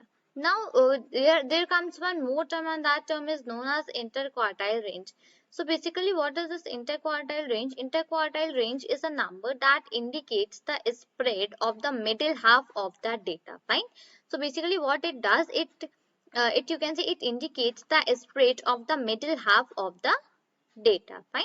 So this is the use of interquartile range, and other than that we also have a formula for this interquartile range. Fine. So the formula is, and we basically write it as IQR. Fine. So this is the interquartile range, and the formula for this IQR is Q3 minus Q1. Fine. So basically this is the formula for finding the interquartile range, and the formula is IQR is equal to Q3 minus Q1. Okay. Now we have one more term, and that is called as the potential outlier.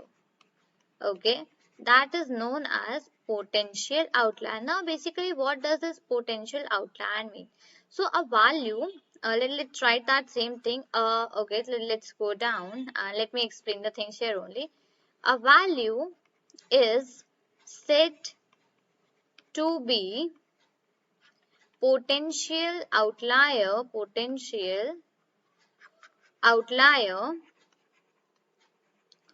if it is less than below the first quartile. Okay, if it is less than below the first quartile, and like that first quartile is Q1, and greater than and greater than above the, and let's go down, and greater than above the third quartile. Okay, so it is third quartile. So basically what I mean from here is that a value is said to be potential outlier if it is less than below the first quartile Q1 and greater than above the third quartile. Fine. So this is a potential outlier. I just explained this thing in one of my videos of the data science, that a quartile, like you can say, outliers are those which are, you can just name them as unwanted data, right? So they are just unwanted data. So a value is said to be potential outlier if it is less than below the first quartile and greater than above the third quartile. Fine. So this is about the potential outlier. Now what we will do, we will just take an example for just describing this thing which we have just said right now. Fine. So now we'll be just finding this potential outlier. How to do that? I would just take an example for that. Fine. So this is my example which I would be taking today. So here what I have in this example, the example is for the following 13 real estate prices. Calculate the IQR. Now IQR is my interquartile range, and determine if any prices are outliers. So here each of the prices are in dollars. Fine.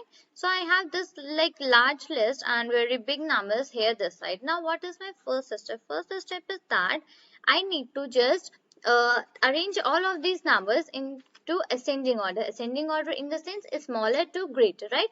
So I would write arrange in ascending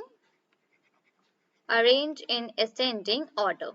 Fine. So here what I would do, I would arrange all of these numbers into ascending order. And yeah, it's like these are very really big numbers. So for that what I have done, I have already written and arranged these numbers into ascending order, so that like here it does not take too much time and it does not create any confusion here. Fine. So I have already converted all of these numbers into ascending order for now. Fine.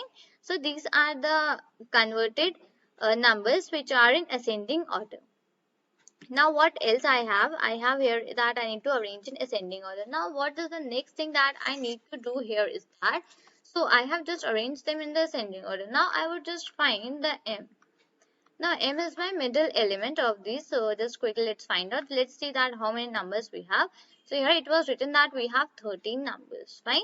So 6 this side and 6 this side, and the middle element would be our middle element. Fine. So let's count from here. 1 2 3 okay, it's 1 2 3 4 5 and 6. So this 488 and 488 comma 800. So here from here also it is 1 2 3 4 5 6. So this number, that is, just let me now highlight this number, this one.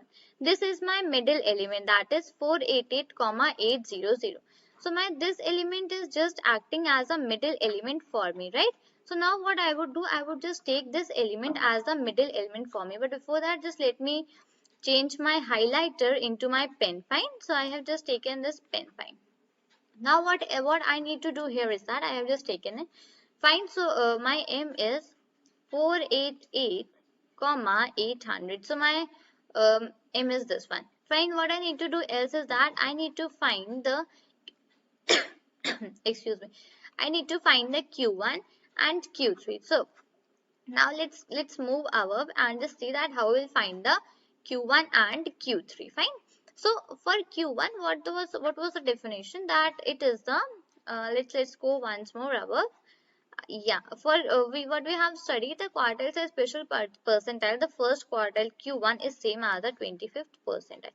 And even in the previous video, in which we were just dealing with the box plot, there also we have just seen about the first quartile and the second quartile and third quartile, right? So there I have just told you about just like what we do, we just do half, and other than that we just take the middle two elements. So here I can just divide it, and here from here I would take these two as my middle elements. Fine. So here I would write Q1 is equal to 230500, fine, plus 387 triple zero. So these are my just middle elements for the one, and divided by 2. So if you just want to get a better idea about the quartile, so what you can do, you can just go and watch my previous video in which I have just discussed about the box plot. So there I have just told about the quartiles in a very first and first and third quartile in a very you can say detailed manner, fine.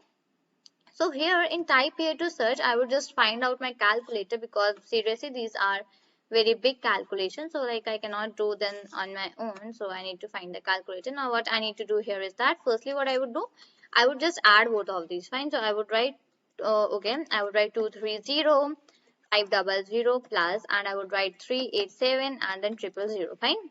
So I have just added. So it's 617 500. Now what I would do, I would just like divided by 2, fine, and after getting that I would get 308750. So let's write that thing. So here okay, let's minimize this, and here I would be getting 308750. Yeah, it's 308, right? So let's check once more, and 308, fine. So here I have got 308750. Now what next I need to do? Next I need to find the third quartile, that is Q3. So for that, let's again go and check the numbers. So for third quartile, these two are my numbers, fine. This 639 and 659, right? So let's go downwards and let's write both of these numbers in the third quartile.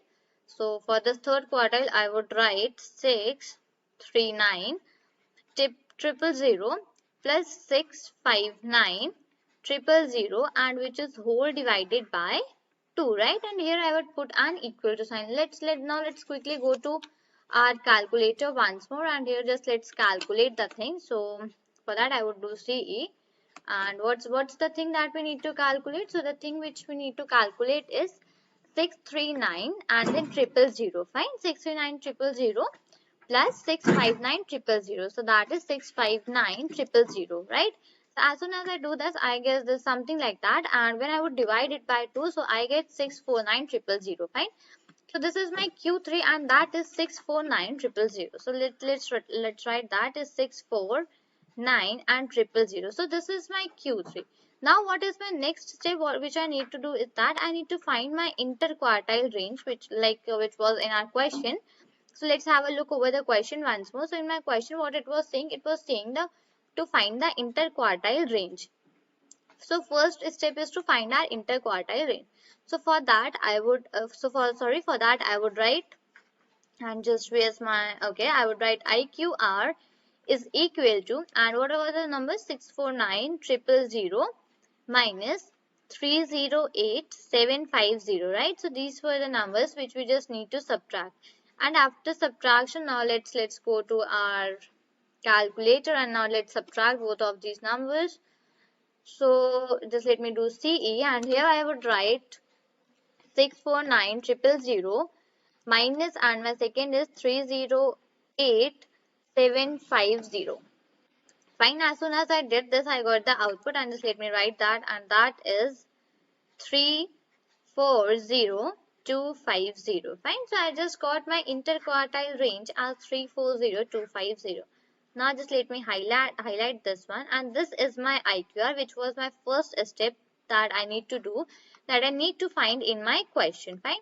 Now moving towards the second. In the second, what I was having, I would just what I need to do is that I need to find that if there are any outliers. So what I just told you about the outliers, that outliers are those we can just say that these are the outliers. So where I have written that definition, let me just show you that thing. and it's into section 6. Fine. Yeah, a value is set to a potential outlier if it is less than below the first quartile Q1 and greater than above the third quartile Q3.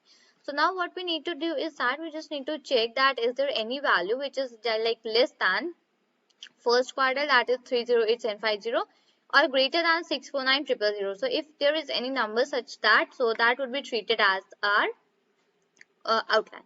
Now for that what I would do, first I would write 1.5. So basically I would multiply 1.5 into my interquartile range. Fine. I would multiply 1.5 into my interquartile range. So my interquartile range is 1.5 into 340250, right? So this is my interquartile range. Now after this multiplication, just let me go to my calculator, and after multiplication what would I get? So let's check that. I would write 1.5 into, and I would write, so what's the thing, 340250. Okay, so that's 340250. Fine. So I got 510375, right? So let's write that thing only. 510 and 375. So I just got this output when I just multiplied 1.5 into my interquartile range. Fine. Now what I would do, I would subtract Q1 minus 1.5 in from my interquartile range. Fine. So here what I did, I just multiplied 1.5, and now what I am doing, I am just subtracting this from my Q1 to check that do I have any outliers in my data or not. For that what I would do, I would just write my Q1 was, let's go above and check that what was our Q1, and so far for now my Q1 is 308750, right? So it is 308750, and my this interquartile range is 510375, right? So this is my values, and now let's go to our calculator. Now let's quickly calculate this thing. So it's CE, and let me just take it this side. Fine. So what I need to do is that I need to write 308750 minus 510, and then it's 375, right? So as soon as I got minus 201625, right? So just let me go down and let me write that thing only. Okay, a little bit more up. Okay, fine. So here I would write minus 201625. I got this thing, right? Now what I would do, I would do this same thing. Let's say I would write Q3, and now what I would do, I would just plus this 1.5 IQR into Q3, fine. So my Q3 was, let's go upside and check our Q3. My Q3 was 649000, fine. So okay, so it was 649 and then 000 plus 1.5 into IQR, so it is 510375. Fine. So this calculation I can do manually, so it would be something like 9375, and then it would be 4 plus 1 5 and 6 plus 5 11. So I would be getting 1159375. Fine. So I just got this output. Now what is my outcome from here? Now what I did get from here, now my house price is less than minus 201625. So yeah, this is what we got here, right? Minus 210625. My house price is less than this, fine. And however, this is the last which I got 55, and here I got 5 zeros. No, that's not the case. Okay, fine. Let's go upward, more upward. Fine, and fine. Let's go down. And here what I got my Q3 as the 308750. And my house price is minus 201625, that is Q1. So it is less than 308750, right? And what else I have got here? My Q3 was 649000, right? And basically here what did I get is let's 1159375. Fine. So basically what is the case here is that Okay, fine. One thing, 551. And where's that 51, which I was just like 55000 and something like that, which I was just finding. And okay, this one. Fine, this one. Okay, this. Okay, so what was this? This was my middle term, right? 55000. That is my last term in my when I just sort into ascending order. So here what I can write, however, 55 and what was the zeros? 5500 and then 000. Right, 00 and 000 is more than 1159375. So basically this is the Q3 which we have got, right? When I have just added 1.5 in this, so I got this thing. So sorry, just let me erase. So from here what we can declare, so 5500 and then this 000 is a potential outlier, right? Because what I told here in the definition, that what I told about the potential outlier, let me go to that section. And about this potential outlier, I told that if your a value is set to potential outlier if it is less than below the first quartile Q1 and greater than above the third quartile Q3, right? I just told you this thing about the quartile. And here what's the thing is happening, my Q1 is 308750 and my Q3 is 649000. So when I just calculated, so here I got this is more than, okay, so when I just calculated my Q1, so Q1 was minus 201625 and my Q3 is 115937 and I have a number that is 550000 which is just greater than this number, right? So which is greater than this number. So that number is acting as a potential outlier in my data. So I hope I just made this potential outlier and quartiles and percentiles, all these three topics very clear to you. So I hope you just got the points about how to find these potential outliers. And if you have any doubts, you can rewatch the videos or you can ask your doubts in the comment box, right? So this is all for this video. Till then, thank you and bye-bye. Hello everyone, my name is Shambhavi and today we are going to practice some questions, right? So basically here in front of me I have a question and then we are going to see that how we can just solve this question and get a final answer for this, right? So the question that is in front of me is it like in a fifth grade class a teacher was interested in the average age and sample standard deviation of the ages of her students. The following data are the ages for a sample of n is equal to 25th till grade student. The ages are rounded to the nearest half year. Okay, now what does this question say from me? Like some of you have just got the idea that what is the question asking for, and some of you must be in a confusion, right? Let me quickly explain that what does this question and like what does it want from us? Want from us in the sense that what we need to find out, fine. So basically here what I have in a fifth grade class, the teacher was interested in the average age. So here it is written one thing that is average age and the sample standard deviation of the ages of her students. Now it is saying that there was a teacher who was interested in finding the average age and sample standard deviation for the ages of the student, for the students that what ages they are having which are like respective present in their classes, fine. So what she wanted to find, let's say she wanted to find average age and sample standard deviation. So here the question comes and the answer for that also is that here I need to find the average age and the sample standard deviation, fine, of the data points which I am just given here, right? They are just listed here and we need to find the average age and sample standard deviation of these two things. These two things we need to find out from this sample. Now, what is it is written? The following data are the ages for sample of n is equal to 25th grade students. The ages are rounded to the nearest half year. That's fine. That's a little bit about that what the question says. But the main thing which we need to find out from the question is that we need to just find out that what it is asking, right? What we need to find out. So here from that answer I just got that I need to find out average age and sample standard deviation. Fine. This is done. Now quickly let's move towards the things and move towards the next thing that we have. Now here if I just want to find the average age, so basically what does this average means? That means we need to find out the mean, right? We need to find out the average thing. So for that let's say I would denote it like x bar. Fine. This x bar is my denotation, and basically we can just name it as mean also. Fine. We're just going to find out that what is the mean. Fine.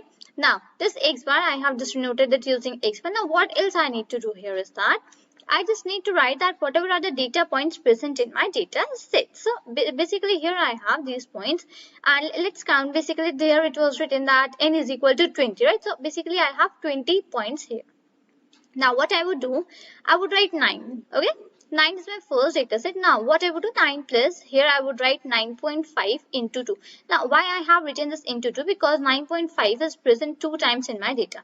So here the data which I have taken, that is already sorted, and basically all the data points are differentiated with each other, and whatever they belong to respective groups, they are just kept like that only. But sometimes you will not find the data like this. So what you need to do is that you need to arrange your data. You need to arrange your data in the form that every number, like whatever the numbers are there, they just come in a group, right? Group in the sense that the same numbers would belong to a same place. Like let's say here I have 9, and I have 9.5, then I have this 10, then 10.5, then 11. So basically these all are arranged, right? These all are arranged, and here I have the arranged data sets. Sometimes you will not get that, so you need to do that on your own. Fine. So here I have written x bar is equal to 9 plus 9.5 into 2. What next I have? I will just again put a plus sign, and I would write 10. So basically the next point which I have is 10, and basically I have 4, right? I would just multiply it using 4. Then what I would do, I would write 10.5, and then I have 3. Okay, I have even 4 points for 10.5 done. And what else I have? 11. So for 11 I have 1, 2, 3, and 4, 5, 6. Okay, I have 6 points total, right? And what else I have? 11.5. So 11.5 into 3, because basically here I have 3 points for 11.5. Now what was the total number of data points which I was having? So total number of data points which I was having, that were 20, right? So just let me put a line here, and just let me divide this above calculation by 20. Fine. So this was the way we will find that what is the average age. Fine. Now just let me go downside, and now here let's do one thing. Let's quickly calculate the things whatever are here. So what I would do, I would write 9 plus and this 9.5. So let's for that just open the calculator, and for that let me write calculator, and here we go. Fine. So here I have my calculator, and basically what I would do, I would do 9.5 multiplied by 2. Fine. So here I just got 19 plus 10 plus, okay, 1. Okay, fine. So this is my 40, and after that what I have 10.5 into 4. So I again need to change this thing. So I would write 10.5. Okay, so it is 10.5, and here I have 10.5 into 4. So that here I just got 42. So I would write plus 42 plus and 66, and this like last thing which we are left is 11.5 into 3. Fine. So I would just put this thing, and here I would write 11.5 into 3. So here I just got 34.5. So it's like 34.5.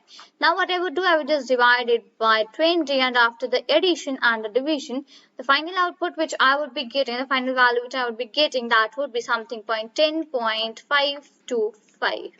Right?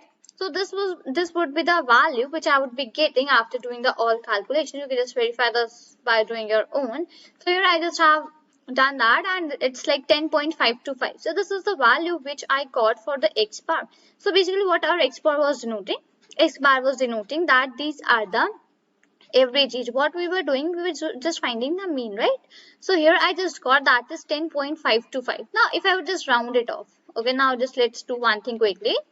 Round off. So after rounding off, what I would go, I would get 10 point, it is something 53, right? So basically this thing is rounded off, and here I got 10.53. Now what I can just conclude from here, that I can just conclude that its average age is 10.53 years, right? Because here I just got the output as 10.525. So I just quickly rounded off this to 5, and I got the final output, that is here 3, and the final result is my 10.53. So this is my very first part of the question which we have solved, and there what it was saying, it was saying us to find the average age, right? So let's go and see that thing once more here. So this is my question, and it was saying that in a 5th grade class, the teacher was interested in the average age. Fine. So basically this average age is completed. Now what is our next task? Next task is find the sample standard deviation. Now here comes a lot more calculation in this question. Fine. So and what I need to find? I need to find sample standard deviation. Fine. So for that, what I need to do is that here I would be just telling you a nicer way and a proper way for me doing all these things. So basic, okay. Let me just have let me take a very thin pen for making this rectangle. And okay, why it is just like doing the things in a. Okay, so okay, let it be this thing only, and let's say this much high. Fine, this much, and fine where it is gone. Okay, done. What else I have to do? I just want to make a line, straight line this side, and I would just do that in a very quicker way. And one more line I just need to draw, and that is this one also. Okay, fine. Fine, that is completed. Now what I would do, I would just quickly find out that sample standard deviation. For that, what I would do, I would just make different columns here. Let's say I would write a column, and that would be my data. Okay, first I would write my data. Fine. What next? What next? I would write my frequency, FREQ. I'm just writing FREQ. Fine. This is my frequency. Fine. That we had just got. Okay. Now what is this frequency? Frequency is something like we were having the data points, right? That were, let's say 9.5. Let's say take point 9.5, right? So that 9.5 were present 3 times in the table, in the data sets which we have got, right? So basically that 3 is called the frequency. So basically how the a particular number, basically how many times that number appears, that is called the frequency, fine? So this is the frequency. Then what I would do, I would find the deviation, fine? Yes, I would just find out that what is the deviation. What next I would do, I would I would write deviation, fine? Here I would just write let's say I just write it this much, and I would do the square for this, and after that what I need to do is that I would just multiply the frequency and deviation is square, deviation, and here it's something like this is square, fine? Now this is my data. Now what is my data? Basically we just call it and represent it in a form of x. Now frequency is just denoted by f, fine? What is the deviation? Deviation is x minus x bar. Now what is my x? X is my data, right?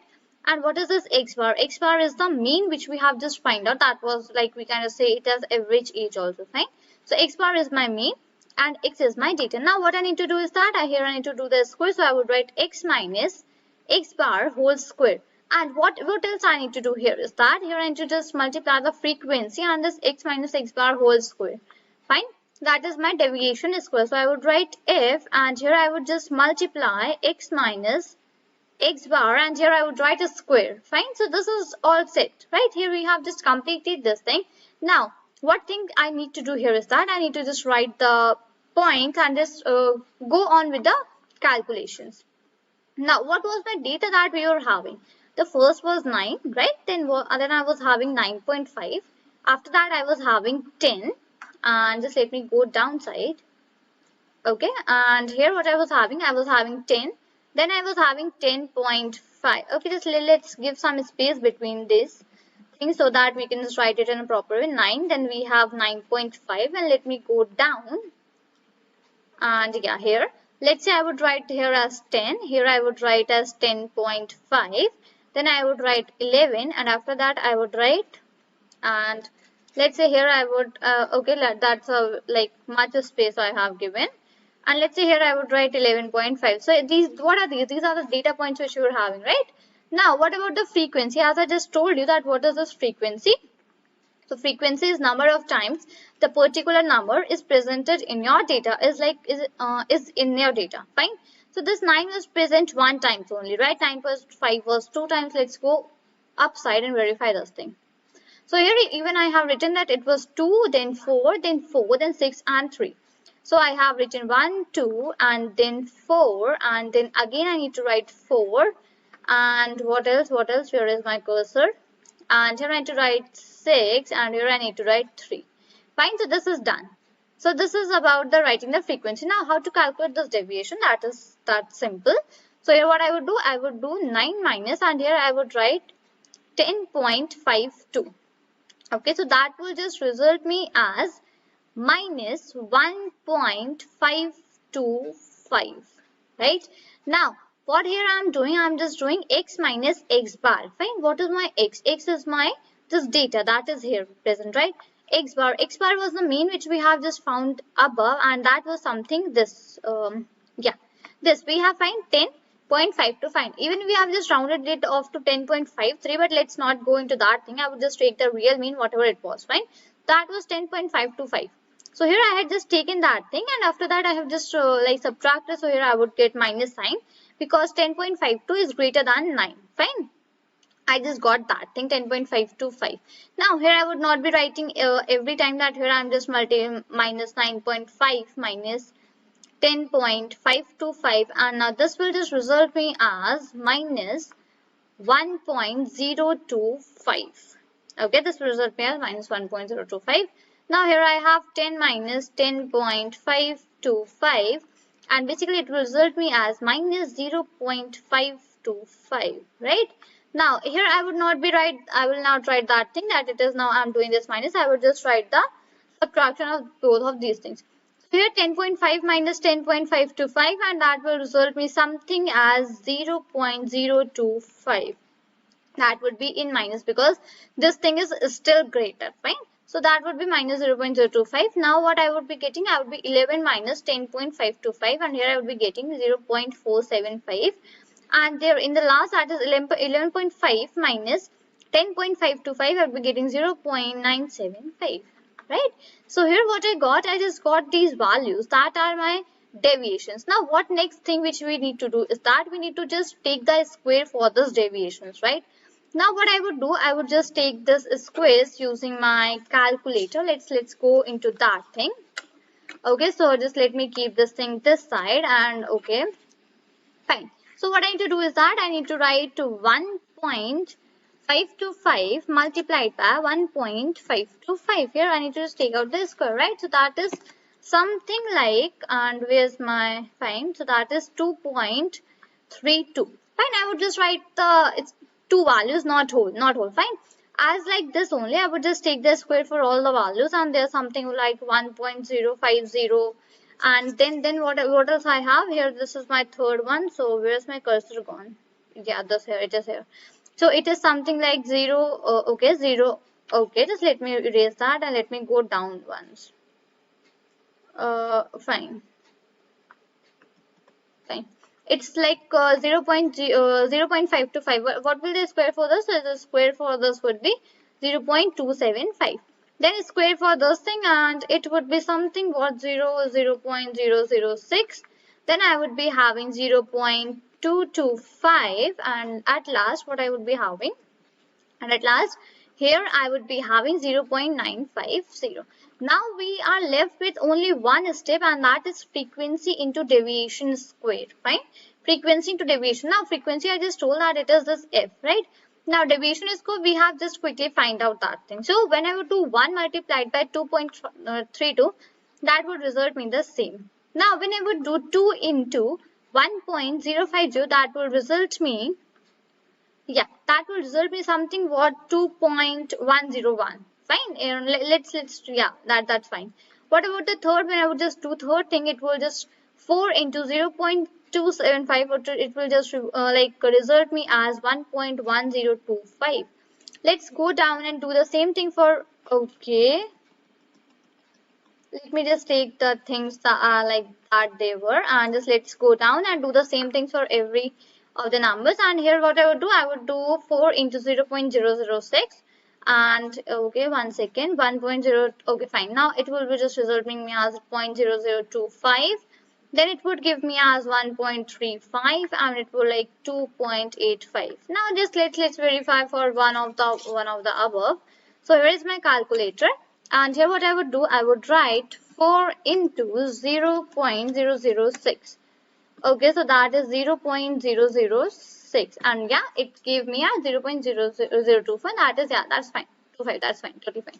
Okay, So this is a thing here which I got, and this is my whole table which I have just completed this side. Now what else why I just made this table? Let me go down and tell you this thing. Fine. So what would I can just say from here? That just this is you can say treat it as you can say formula. Okay, sample variance. Okay, that is V. Sample variance S square is equal to and let's just see here that last column. What what is the sum for my last column? The column in which I just multiplied frequency and the deviation square. So that would be somewhat 9.7375. Yeah, it would go till this point, right?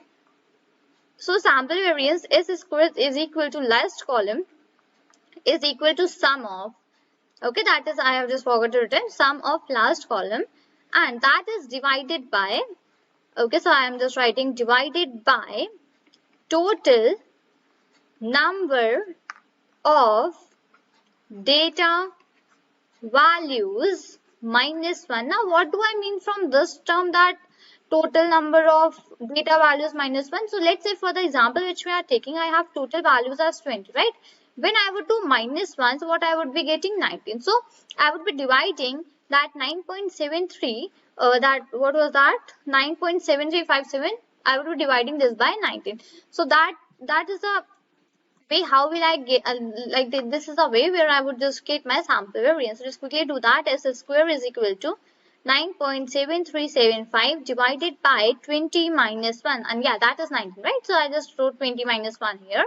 So after just doing this thing, what I would be getting? I would be getting some value, right? So this is my sample variance now. But what I need to find is that I need to find sample standard deviation, right? I would be writing sample standard deviation. I would just write the things here. Sample standard deviation S, okay, is equal to square root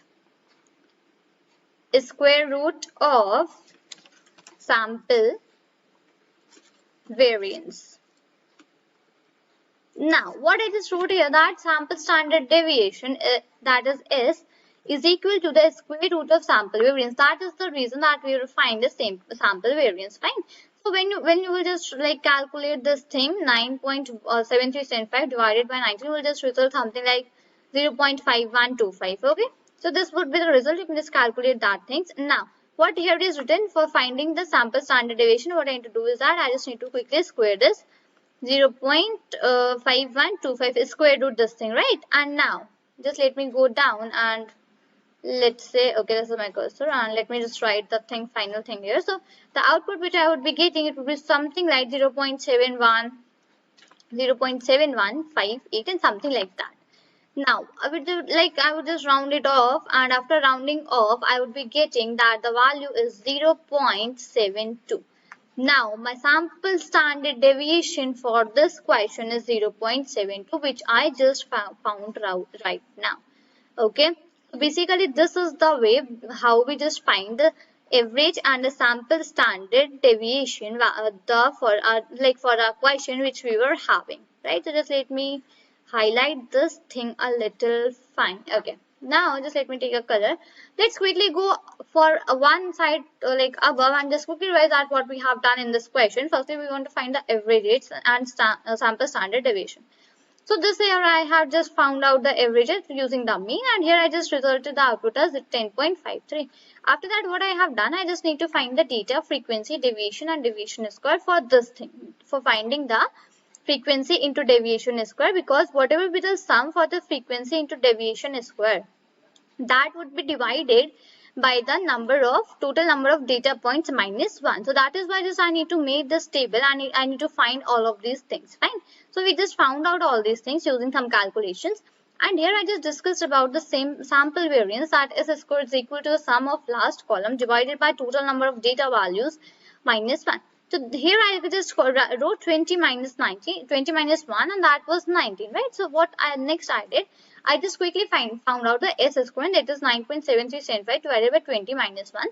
So here this resulted with the output as 0.5125. But what was our main motive? We need to find the sample standard deviation. S is equal to square root of sample variance, fine. So for finding that, what we did, we just quickly make the square root for the this S which you are finding. So there is, as soon as I did that square root, the final output which I got here is 0.72, and this is my final answer for this question. I hope you just got all the points, that basically how we need to find this thing, and basically how we do, and how we just recognize that what the question is asking, how to solve that, right? So if you have any questions, you can rewatch the videos or just ask that in the comment box. So this was all for this video. Till then, thank you and bye bye. Hello everyone, my name is Shambhavi and today we are going to discuss about a question. Now basically what does this question contain? So this question is saying that we have three problems in this, that is problem 1, problem 2 and problem 3, right? Now the first problem is that find the probability that a clerk spends 4 to 5 minutes with a randomly selected customer. Okay. So I just want to say this, like we have already discussed about random functions, right? We have discussed about some probability things also. Now basically the questions which I am coming up here with, these all contains the concepts which we have already discussed in the previous videos, right? So if you just want to go and have a very good understanding about the questions, that basically how to solve these statistics questions. So firstly what I would recommend you can just go and have a look over the previous videos, right? And after that you can just come up again this side and just after that you can just solve the questions whatever are present here. Now let's deal with the very first, that is problem number 1. Now what it is saying, okay, now it is saying that find the probability that a clerk spends 4 to 5 minutes with a randomly selected customer. Okay, so what it is asking me, it is asking me to find the probability.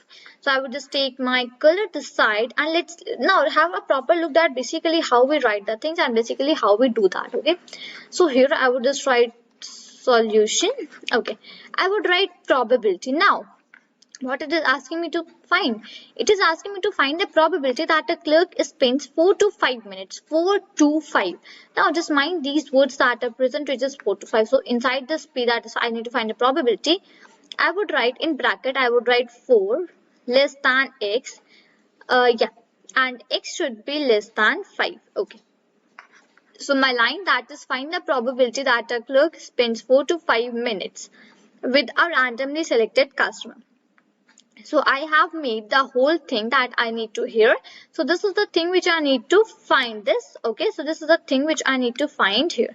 Now what are the things, and basically what are the, you can say, things which we need to do here is that, now let's start writing the whole solving the question. Okay, I would write the, okay, now let's you all can just have a proper notes with me also. Okay, I'm just solving the whole question very properly, so you can just have a proper notes. Okay, the cumulative distribution function CDF, okay, the cumulative distribution function CDF gives the area to the left. Okay, so this is the sentence which I wrote here, that the cumulative distribution function gives the area to the left. Now what else I need to do here is that, now what I need to do is that I need to find the probability. Okay, so I would just find the probability, and probability of, let's say, x is my another random variable and this is my x which is present in between. Okay, so I will just write the things like that, like this only here. I would just put 1 equal to sign. I would write 1 minus e to the power minus m into x. Now what is this? Basically this is the formula which I have already discussed in one of my videos, right? I have discussed the formula, that was e, right? That was e m into x. Now here you can just have a note of all these things also, that basically I'm going to discuss some new things and basically the things which are needed here. So this is one more formula which you can just have a note of, right? Okay, now what I need to do is that I need to first find the probability of x less than 5, right? So I would just throw x less than 5. Now what I would do, I would just put the values in this formula, that is 1 minus e to the power minus 0.25 0.5. Okay, so I just did the things here. Now what else I need to do here is that I will just solve this whole step. Okay, now you can just have a solution of all this step on your own. Basically, this is the very basic mathematic step, and after solving, I will just get the output, that is 0.7135. Okay, so this is the thing which I just found here. Now, what if I just want to find the probability of one more thing? Like, let's say I will find probability of x is less than 4 also, right? I would just write 1 minus e to the power minus 0.25, and I would write 0.4. Okay, this is as my formula says. I would just write 0.4, and this will result me to the output, that is 0.6321. Okay, this is the also thing which you can just calculate on your own. Fine. So this is the thing which I just got here while doing the some formula. I was putting the values in that formula. That is the simple thing which I'm just doing here. I'm doing nothing doing very much high. Okay, now what else I just need to make here is that firstly I will just make a graph. Okay, so for that, just let me take this color, and even I just need to change my color, that is to black, and here I would just making that, you can say, graph. Okay, so I would just put this here, this side, and just let me go down. Yeah, fine, this is fine. Okay, now I just want to plot the graph. Now how would I plot the graph? Let's say this would be my graph. Okay, just let me okay, so this is my graph, something like this. Okay, so this is the graph, and let's say here is something 4, and let's say here is something 5. So I just need to find this area, right? This area. So this area would be something what I just write a probability of 4 less than x, and x is less than 5. This is the area. Here I would write 0.25, and this I would just put the f of x this side, and here I would even write x. Fine. So this is my whole graph which I had just made just now, and yeah, this is done. What else I need to do is that I would just doing my further calculations, both the things which I would just be needing. So now what I would write here? Okay, I would write the probability. Okay, the probability that a postal clerk spends 4 to 5 minutes with a random, okay, just let me restart, with a randomly, okay,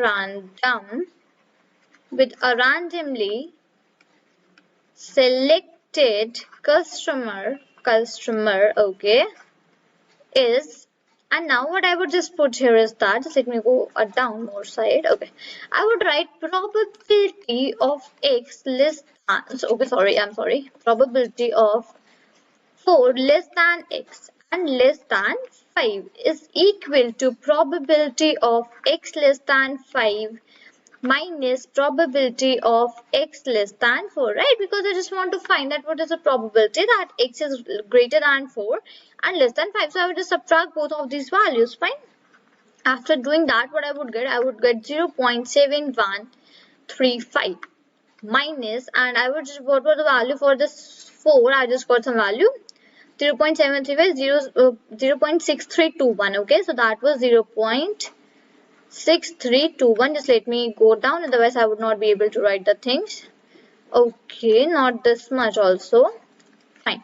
So just let me take the eraser for a while, and just let me erase this thing and draw, and then this color. Okay. 0.735 minus 0.6321. Okay, and when you are just going to subtract both of these, what you're going to get? You are going to get 0.0814. Okay, so this is the probability. This is basically the value which I just got here. That is the last one, this one. This is the probability that x is greater than 4 and less than 5.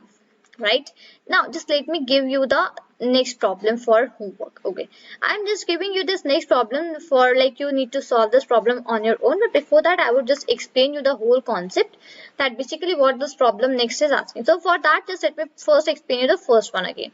Okay, now what was my question? My question was that find a probability that a clerk spent 4 to 5 minutes with a randomly selected customer. Okay, it was saying me to find the probability that a clerk spends 4 to 5 minutes. So it was asking me to find the probability of 4 less than x and x less than 5. Let's say this x is my customer. Okay, now here my what it was asking, 4 to 5. So I just wrote 4 this side and I just wrote 5 this side.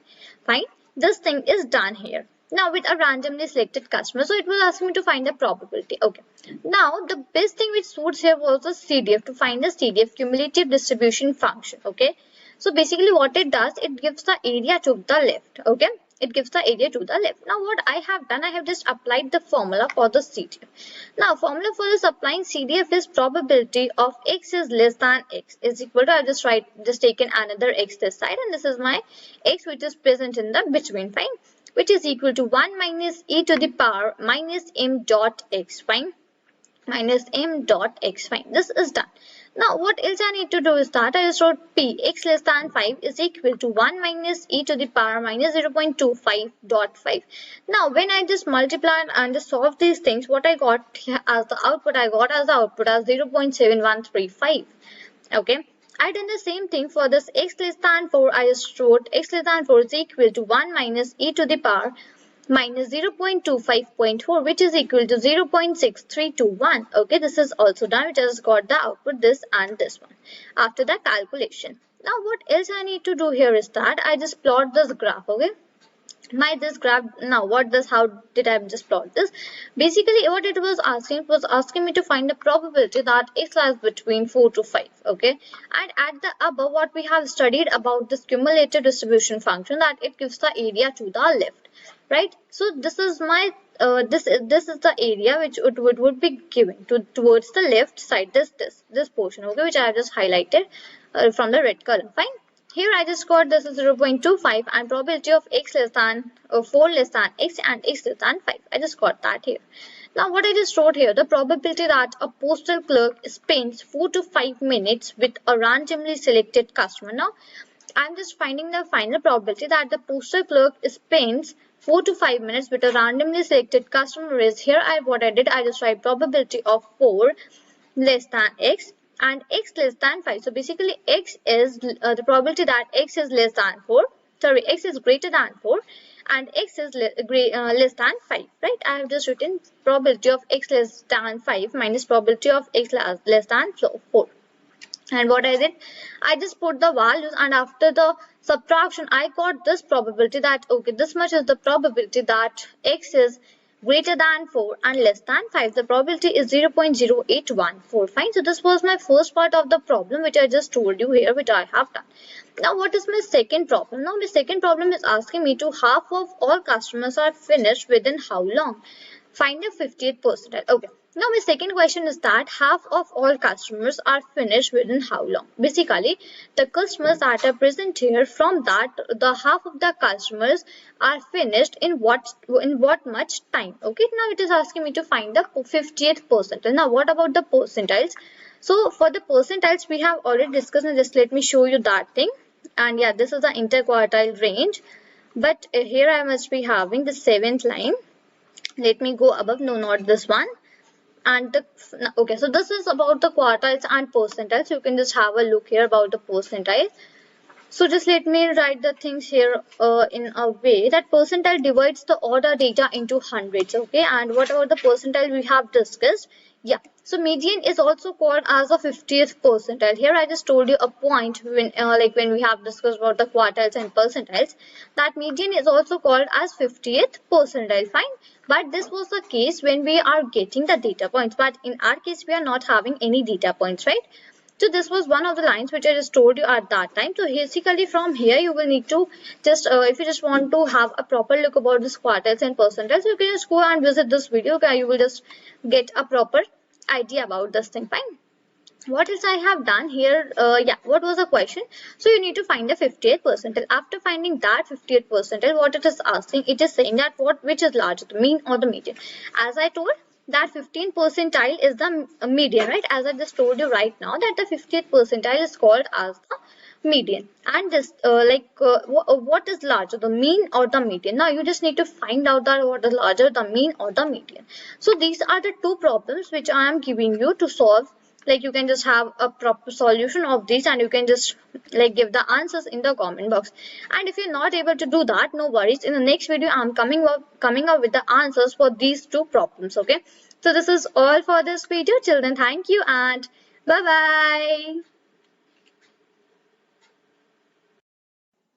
Hello everyone, my name is Shambhavi and today we are going to discuss about the problem number problem number 2 and problem number 3.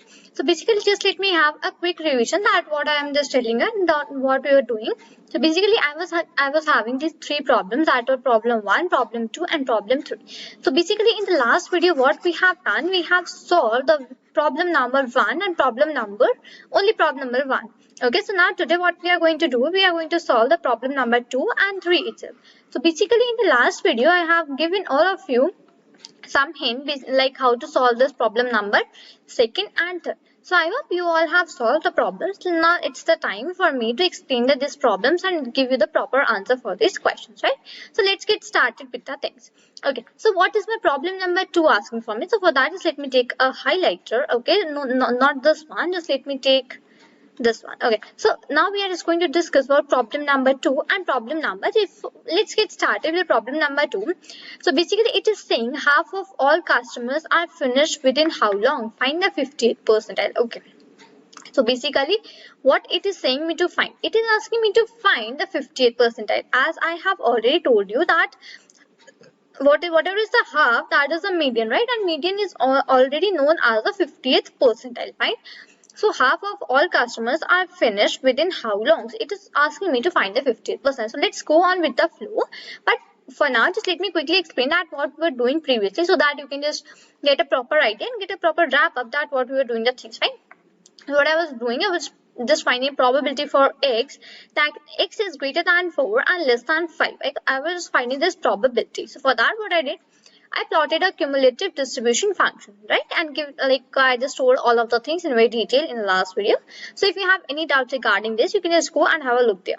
Right? So this was the thing which we were doing, and basically finally what we found that this was the probability that x is greater than 4 and less than 5, right? So this is the thing which is done here. Now our second problem is to find the 50th percentile. Fine. Okay.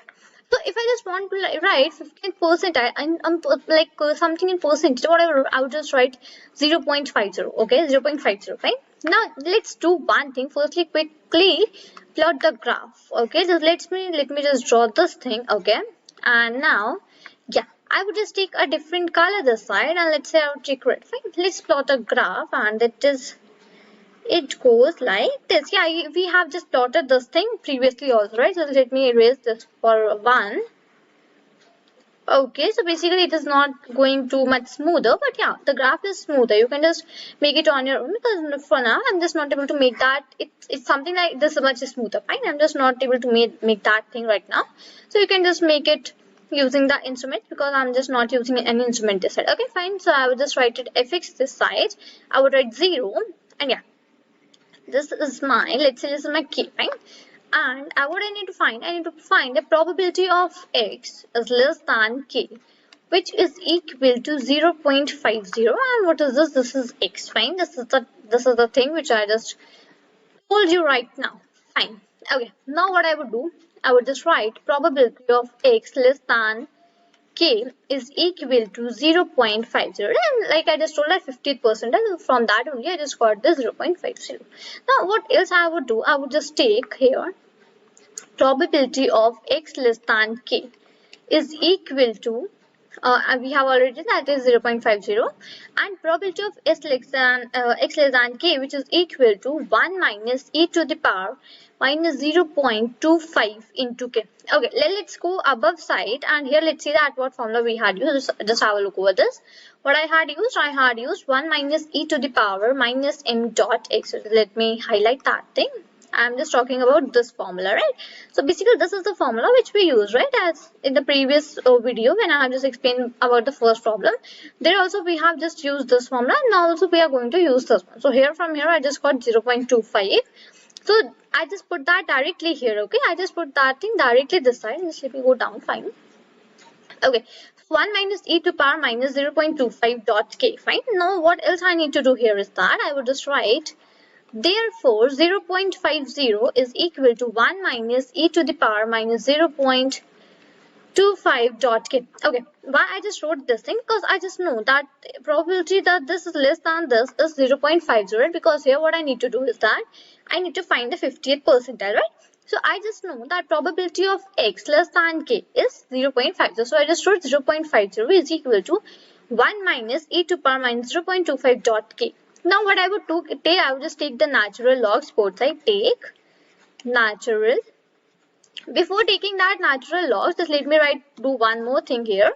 And here I would just write and e to the power minus 0.25 into k is equal to 1 minus 0.5. We can just do it a little more we can just do little more calculation. So I'm just doing that thing. So e to the power minus 0.25 dot k is equal to 1 minus 0.50, and that would be resulting as 0.5, right? So this is the thing which I just got here as the output. Fine. So I would just write e minus 0.25 dot, okay, I just wrote the 0.25 down, so just let me take it up. So I would write e minus 0.25 dot k is equal to 0.5, right? Now what else I need to do is that now what I would do, I would take natural logs. Okay, now I would take the natural logs. Take natural logs. Fine, I would just go down the side.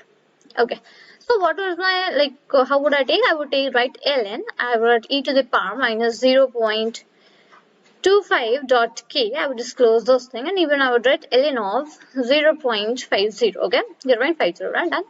Okay. Now what else I would do? So I would write so minus 0.25 dot k is equal to ln of 0.50. Fine, 0.50. Now what I need to do here is that I need to find the value for k, right? I would write k is equal to ln of 0.50 upon 0.25, right? I would just put that minus sign here also. Fine. So now what I would do, I would just take the ln of 0.50. Okay, I would just take the log for that, and then what I would do, I would just divide it by minus 0.25. So I had already taken the log. So the value, the final output which I would be getting is somewhat 2.8 minute. Okay, the final output which I would be getting is somewhat 2.8 after calculation of this ln 0.50, and here one minus sign was there, so and even 0.25. So why I just wrote minute? Because let's one more time go to the question. Here it is written that half of all customers are finished within how long? Okay, half of all customers are finished within how long? So it is asking me to find the 50th percentile. So it is asking me to find the time, right? That half of all customers are finished within how long? How long is denoting that we need to find some time. That is why I just added 2.8 minutes this side. Fine. So this is done. Okay. Now what was my third question? Moving towards the third one, but I will just give a overview about that second question once. So let's firstly solve this third question, right? So my third question is, which is larger, the mean or the median? Okay. Now which is larger, mean or the median? Okay. So now my problem 3. Okay, fine. So as I already told that median and 50th percentile, they both are the same thing, right? So I would write median or 50th percentile. 50th percentile is 2.8 minutes. Okay, so as I just now found that 2.8 minutes is my answer for the median, or you can just call it as a 50th percentile. Fine. Now what else I mean here? And the theoretical mean. Theoretical mean is 4 minutes. Okay, my theoretical mean, which you have just seen in the last video, which I just told you that this one. Okay, this one which I just seen, we have just seen that in the last video, so you can just go and have a look over there. Okay, so median of 50 percentile is 2.8, theoretical mean is 4 minutes. Okay, so from here I just hope you got the idea that what is greater. Fine. So from here we can just say that the mean is greater than the median. Okay, so here I just said that mean is greater than the median. This was my third question, that which is larger, the mean or the median. Fine. Let me just quickly revise with the question number 2, problem number 2 once again. So it was asking me to find the 50th percentile. See, here I have written for a reference that find the 50th percentile. Okay, for your reference I have just done that. But whenever like you're just going to get the questions, in that they will not be mentioned that you need to find the 50th percentile or 75th percentile or 25th percentile, right? So you can just practice more and more things so that you can just get the idea of what you need to do here in this question, fine. So from here I just started my problem number 2. Okay, fine. So let's leave this graph. It's not like too much that thing. Okay, so here what I just need to find, I need to find a 50th percentile, right? So I just need to find this k, fine. Okay, so I just wrote probability of x is less than k, fine. The probability that x is less than k, which is equal to 0.50, fine. I just told you that is 0.50. Now what else I would write? I would write probability of x is less than k is equal to 1 minus e to power minus 0.25 dot k. So basically this is the formula which we were using basically in the last class also. So just let me write that thing just here only so that you just cannot be confused. So I write even minus 2 to the x, fine. To the x, fine. So this is done. Okay, 1 minus e to the power minus m dot x. So just let's confirm about that minus thing. Okay, it's fine.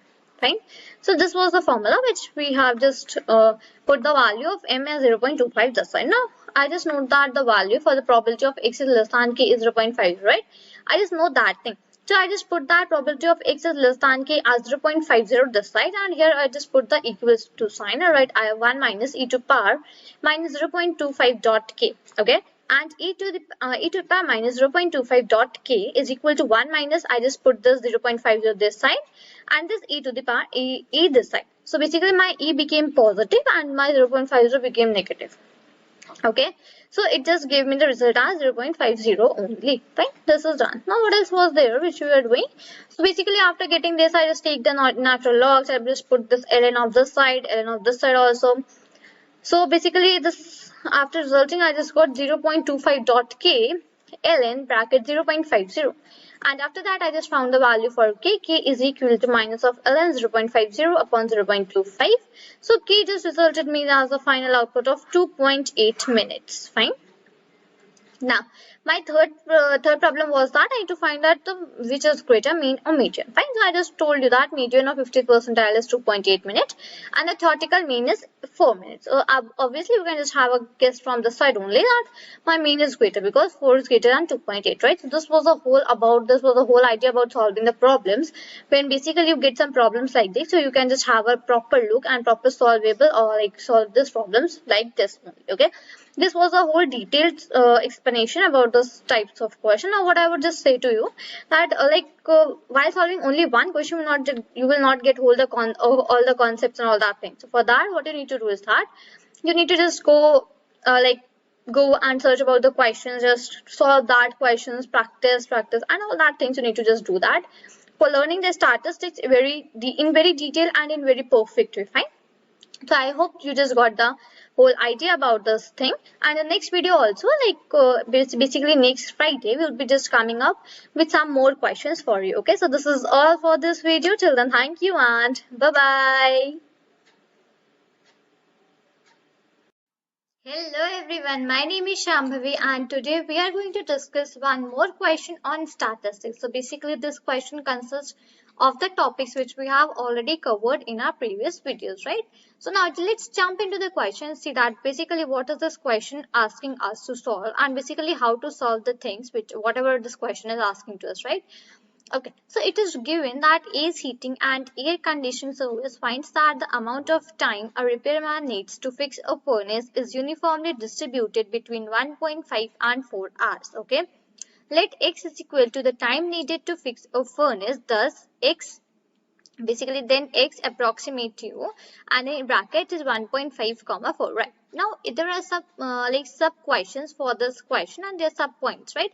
So here we have these 5. Okay, now the first one says that find the, okay, so instead of this problem here it is probability. Okay, so let me do just one thing.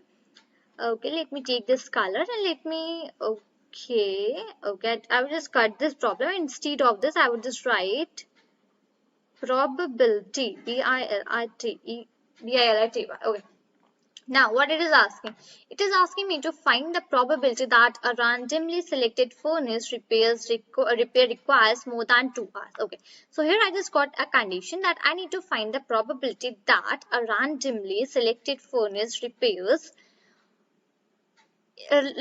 requires more than 2 hours. Fine. So here I just need to find a probability, right? Now let's start doing the things on this own only. It's fine. What I was given that there needs to be a fixed furnace in uniformly distributed between 1.5 and 4 hours. Okay. I just got this data 1.5 and 4 hours, and here what I need to find is that I need to find the probability, right? Now, what is the first thing that I would do? I would just find the fx, right? Fx. Now, how do we do all of these things? So what I need to do here is that I will just keep it here only. So here I will just firstly write as problem 1. So basically there are sub problems for this first question. So we have total 5. So let's see the first one for now. Okay, now what I'm going to do is that I'm firstly going to find the fx. Okay, to find fx. Now what we do to find fx? So fx, for finding the fx, we just write fx is equal to 1 upon 4 minus 1.5. So let me go downside. Okay, so it is okay. Just let me rub this thing once more so that I can just write the things in a more clearer handwriting, so that you can just understand the things on a better note. Okay, so I would just write fx is equal to 1 upon, what was the value? My value was 4 minus 0.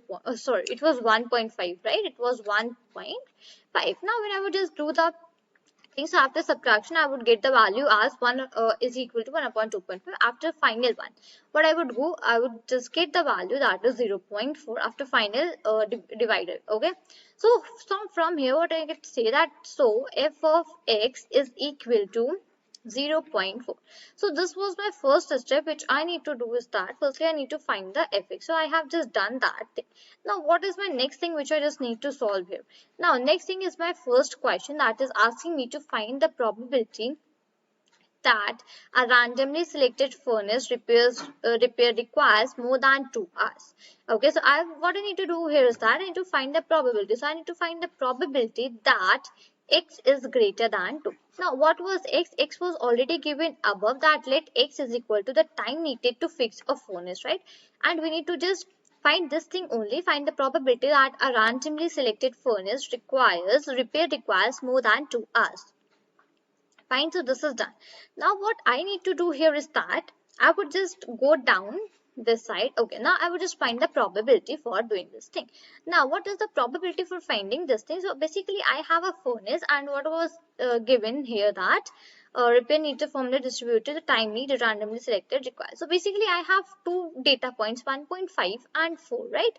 So basically what I can just put here, furnace is of a rectangular shape, right? So I will just write base into height, b into h, right? As I have already discussed these things in my previous videos, right? Okay, now what I would do now, what is my base? My base is 4 minus 2. Okay, and even what is my height? That is 0.4. So what I would just get as a final output, I would just get 0.8. Fine. So here I just got that. Now this is my probability that x is greater than 2. Now if you just want to plot a graph for this, how will I do that thing? So for that, just let me take black color, and here I would just take that. Okay, now if you just want to plot the graph for showing the same thing, now how will I do that? So basically I would just name a point here. Let's say that would be 0.4. Okay, that would be 0.4. I just give the value, that is the 0.4, and basically that is the height, right? So on this y-axis I just give that 0.4. I would just write here as fx, and this one is the x for me. Right, this is done. Now what else I need to do here is that I just need to mention the data points, whatever the data points we have. So let's say in our case we have the data points as, here I have 1.5, then I have 2, even I have 3, and even I have 4. So basically these are the data points which we have, right? Now what else we need to do is that, now here I just need to plot the data, plot the graph, that basically the probability of x is greater than 2. So what probability did I got here? I got the probability as 0.8, right? Now what I would do, firstly I would just make a rectangular, like I would just take the data points. I would just take the value that from this point till this point the values are there. So the values are from 1.5 to 4, right? So this is the value that basically we are having. Now what I need to do here is that I need to find, so here I just found the probability that is 0.8. Now what I would do, I would just put a line this side. Okay, now after doing that, what I would just do, I would just color the shaded portion. Okay, so I would just take a different color now. I would just highlight this thing, and yeah, so I would just shade this part. So just hold on for a second. Yeah, so here what I have done, I have just shaded this part, right? So the part which I have shaded right now, that part is the, so here I would just write this part is the probability of x is greater than 2, that is 0.8, right? I hope it just got the idea that basically how we do the things in this, right? I would just write x here, and even I would just write fx of like fx and the 0.4 this side, and even I just mentioned some values that are the values which we have in our like the problem which we are given. So basically this is the graph for plotting that. Now what from here, what can I just conclude?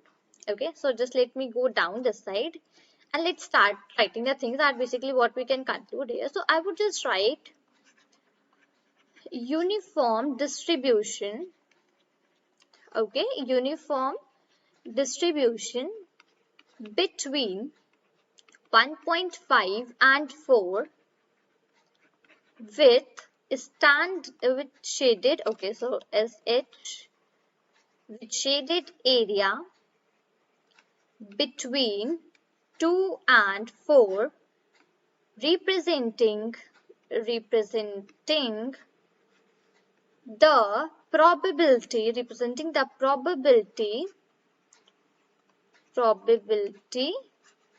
that the repair time x is, and even I will just write it here, x is greater than 2. So what did I just wrote here? I just wrote uniform distribution between 1.5 and 4 with shaded area between 2 and 4 representing the probability that the repair time x is greater than 2. So what did I just write this? What did I just write here in a lot of this? What I just wrote, that uniform distribution between 1.5 and 4. Now just see this graph, 1.5 and 4. I just wrote this thing with shaded area between 2 and 4. So the shaded area we have. So I just wrote with shaded area between 2 and 4. Now after that what I just wrote, I wrote that what it is representing. So it is representing the probability that the repair time x is greater than 2. So if you just can take it from this graph only, that whatever I have written, so you can just get a proper idea, and like you need not to memorize these things, that basically what to write. So I would just again explain you that what I have written, that uniform distribution between 1.5 and 4. So 1.5 and 4 was my graph. Yeah, these were the points, starting and ending points in my graph. Okay, then what I write at the shaded area between 2 and 4. So I just stated the area, so I just wrote that shaded area between 2 and 4 represents the probability that the repair time x is greater than 2. So this was in my question, that I need to find that the probability of randomly selected furnace repairs requires more than 2 hours. Okay, so this was the whole idea, that basically how you can solve the problem number 1 which is given in this question, right? So here we have just finished the uniform distribution for the problem number 1. Now let's quickly move on to the problem number 2. So problem number 1 is completed. So I would just do one thing here. So I would just take one of the colors, let's say I would just take red only. Right, now what about the problem 2? Now what is asking? It is asking me find the probability that a randomly selected furnace repair requires less than 3 years. Now in the first one, what we were having that it requires more than 2 hours, and the third is it is saying that it requires less than 3 hours. Now if you just listen my things very carefully, whatever I have just told you, you will just get a proper idea that basically how to do the things right now. So I would just take the problem 2, and now I would not explain this thing in a very detail as I have done for the very first question, because the things are same, only a little bit of calculation differences in the second part. Okay, now I would just write that probability, what I need to find is that probability of x is less than 3, right? I would just need to find that it is less than 3 hours, fine. Now again I would just put the same formula, that is base into height, right? I would just put the like let's say values. So base is my 3 minus 1.5, and what was my height? Height was same, that is 0.4. After subtraction and even multiplication, the final output which I'm gonna get is 0.6. Fine. So the probability that x is less than 3 is 0.6. Now if I just want to plot the same graph for this thing also, how will I do that? So for that, just let me take a different color and just let me draw that x and y axis once more. So I'm just doing that here only. Fine. Okay. So yeah, and yeah, I just want to go a little bit down. Fine. This is fine. Now what I would do, I would just mention that data point. So here it was 0.48. We have just find it out. It was fx. Here we were having x, and even we were having the data point. Let's say this was 0. And let's say I was having 1, and even I just mentioned the 1.5, then we were having 2, then we were having 3, and even we were having the 4, right? So this was the like whole data which we were having. Now I would just take a color. Let's say I would just take a color that is green. Fine. Now I would just plot that. So I would just write plot from 1.5. I would take it till 4. Okay, so this is done. I've just taken it till 4. Now this is completed. Now what else I need to do here is that what we have done, basically now I just wanted to find the probability that x is less than 3. So the probability came as 0.6. So I would just put one like line from here, and I would just shade this part. So for shading, just let me take any color, and I would even prefer this one. Okay, so I would just shade this part and just let me shade that thing, and then I would just let you know that basically this is the probability that x is less than 3, right? We just found the probability. That probability is 0.6 that x is less than 3. The probability for this is 0.6. So I just did the same thing. I just shaded that part for 0.6. I would just put this arrow here, and even I would just write here probability of x is less than 3, right? So basically this is the whole idea about solving the questions, right? Here in the first question, I just did the same thing. In the first question, it was asking me to find the probability that a randomly selected furnace repairs requires more than 2 hours. So for more than 2 hours, we had did that x is greater than 2. Okay. Yeah, we have done that x is greater than 2. And for this, in the second part, what we were having that find the probability that a randomly selected furnace repair requires less than 3 hours. So for less than 3 hours, what we were having, x is less than 3. So here we have done the same thing, x is less than 3. And we did the same thing, we just found the base into height. Now base is 3 and this is 1.5. So I just did the same thing, and from here we just finally found out the whole idea about doing the things, right? So this is the whole idea about solving the first and the second questions. Now what about the third, fourth and fifth? Now let's see that the third question is asking me to find the 30th percentile. Fourth question is asking me to find the 25%, and even the fifth question is asking me to find the mean and standard deviation. So these are all of the topics which we have already covered, and even we have seen examples on this topics respectively, right? So you can just go to the playlist, have a look over that how to find the percentiles. You can just go like try out this third and fourth question, and even you can just go to the video where I have explained mean and standard deviation. So you can just have a look over mean, standard deviation, and try to solve this fifth question also. All the three questions you need to try on your own, and after in the next video I will just let you know the final answers and the final explanation are basically how we are just going to solve these three questions. Okay, so for now today we have just discussed about these two parts. In the next video we'll be discussing these three parts. Okay, so this is all for this video. Till then, thank you and bye bye.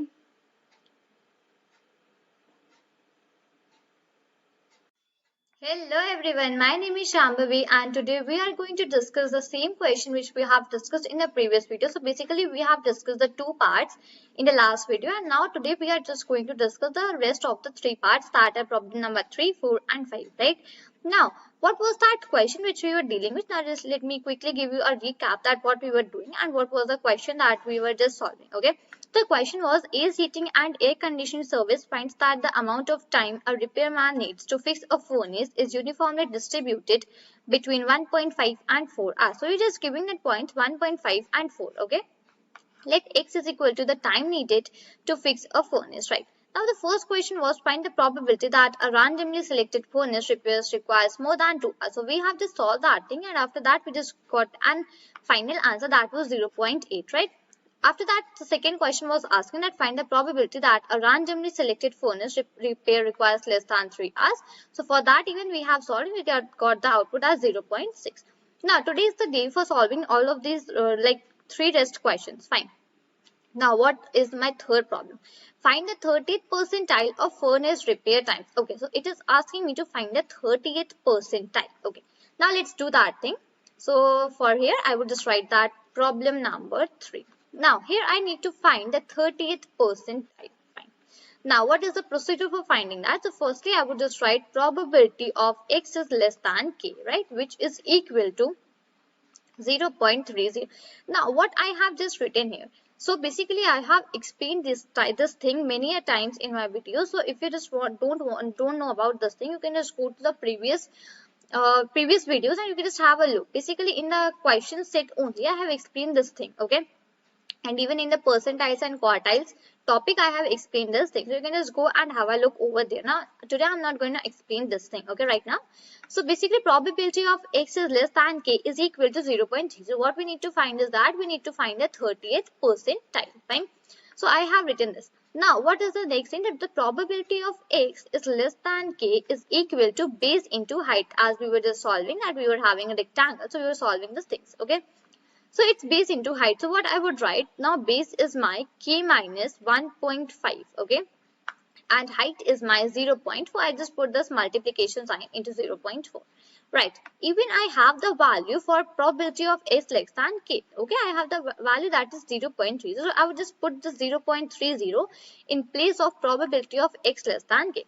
Now from here what I would do, I would just try to find the value for k. Okay, so for finding the value of k, what I would do, so okay, so here I would just write, okay, 0.75 is equal to k minus 1.5. So now what I have done, I have just taken 0.4 to this side and divided by, so I have divided 0.30 by 0.4. So after dividing that thing, I just got the output as 0.75, and this k, okay, I need to put the minus sign here, k minus 1.5.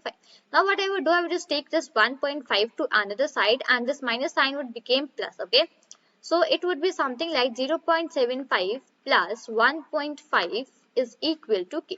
Now just let me go downside from here, and from here I would just get the final value for k, and that would be 2.255 after the addition of both of these, right? So basically this is the final value for k which I am getting here, that is 2.25. Now here I am just going to write, okay, I'll just firstly make the graph for here. Okay, graph which we have just like we make the graph for every of the questions, right? So I will just take this and even I will just make that graph this side only, right, because it is not too much larger, right? Okay, even I would just write the things here even. So I would just write 0.4, I would just write fx, and even I would just name the data points which we were having. So that we were having from 1.5 till 4, I would just write 1.5, then I would just put 1k, and even at the last I would just write 4. Now I will not write that 2 and 3 here again. Okay, now what I need to do is that I would just make that a square. So for making that a square, I would just take a different color, and let's say that color would be dark green. Fine, so I would just make, okay, my 0.4, and to follow this thing also, so from here until the last, from here till here, I would just make that point. Now what I need to do is that I need to find the value for this. I would just take one line and just make that line here. Now what I would do, I would just highlight the portion. So for highlighting, I would just take this color and I would just highlight this portion. Fine, so what I needed to find the value for, I needed to find the value for the k. So I have done that, and the value which I found it for k is 2.25. Right, now what I would do, I would just write one statement. After writing that statement, I will let you know that basically what I'm trying to tell you from here. Okay, I would write the 30th percentile, okay, the 30th percentile of repair times, and even let me go down, because like basically if I'm not going to go down, so writing would not be fine. Okay, the 30th percentile of repair times is 2.25 hours. Okay, so this is the basically a whole idea which I just write here, that the 30th percentile of repair times is 2.25 hours, and even I can just put this unit as here this side also. So basically what I have done, I need to find the 30th percentile, right? So for finding that 30th percentile, what I just did, okay, so this one. So for finding that 30th percentile, what we need to do is that I just wrote probability of x is less than k is equal to 0.0. Now, okay, so this 0.30 is even my 30th percentile only. Fine, so this is done. Now, what else I did? I just founded the area that is base into height, and in the case of this base, I wrote k minus 1.5. Previously, what we were doing, we were just writing any value. Let's say we were just finding a probability that x is greater than 2. So we were writing 2 minus something, and even we were having one condition that 3 is less than x. So we were just writing that 3 also. But here we are not just given any condition like that. So what we need to find is that we need to find the 30th percentile. So in case of that, I just had taken this k. So I just wrote 0.30 is equal to k minus 1.5 into 0.4. And even I just solved these values, and after solving, okay, fine. So after solving this thing, what I just got here, I just got the final value as 2.25 hours, right?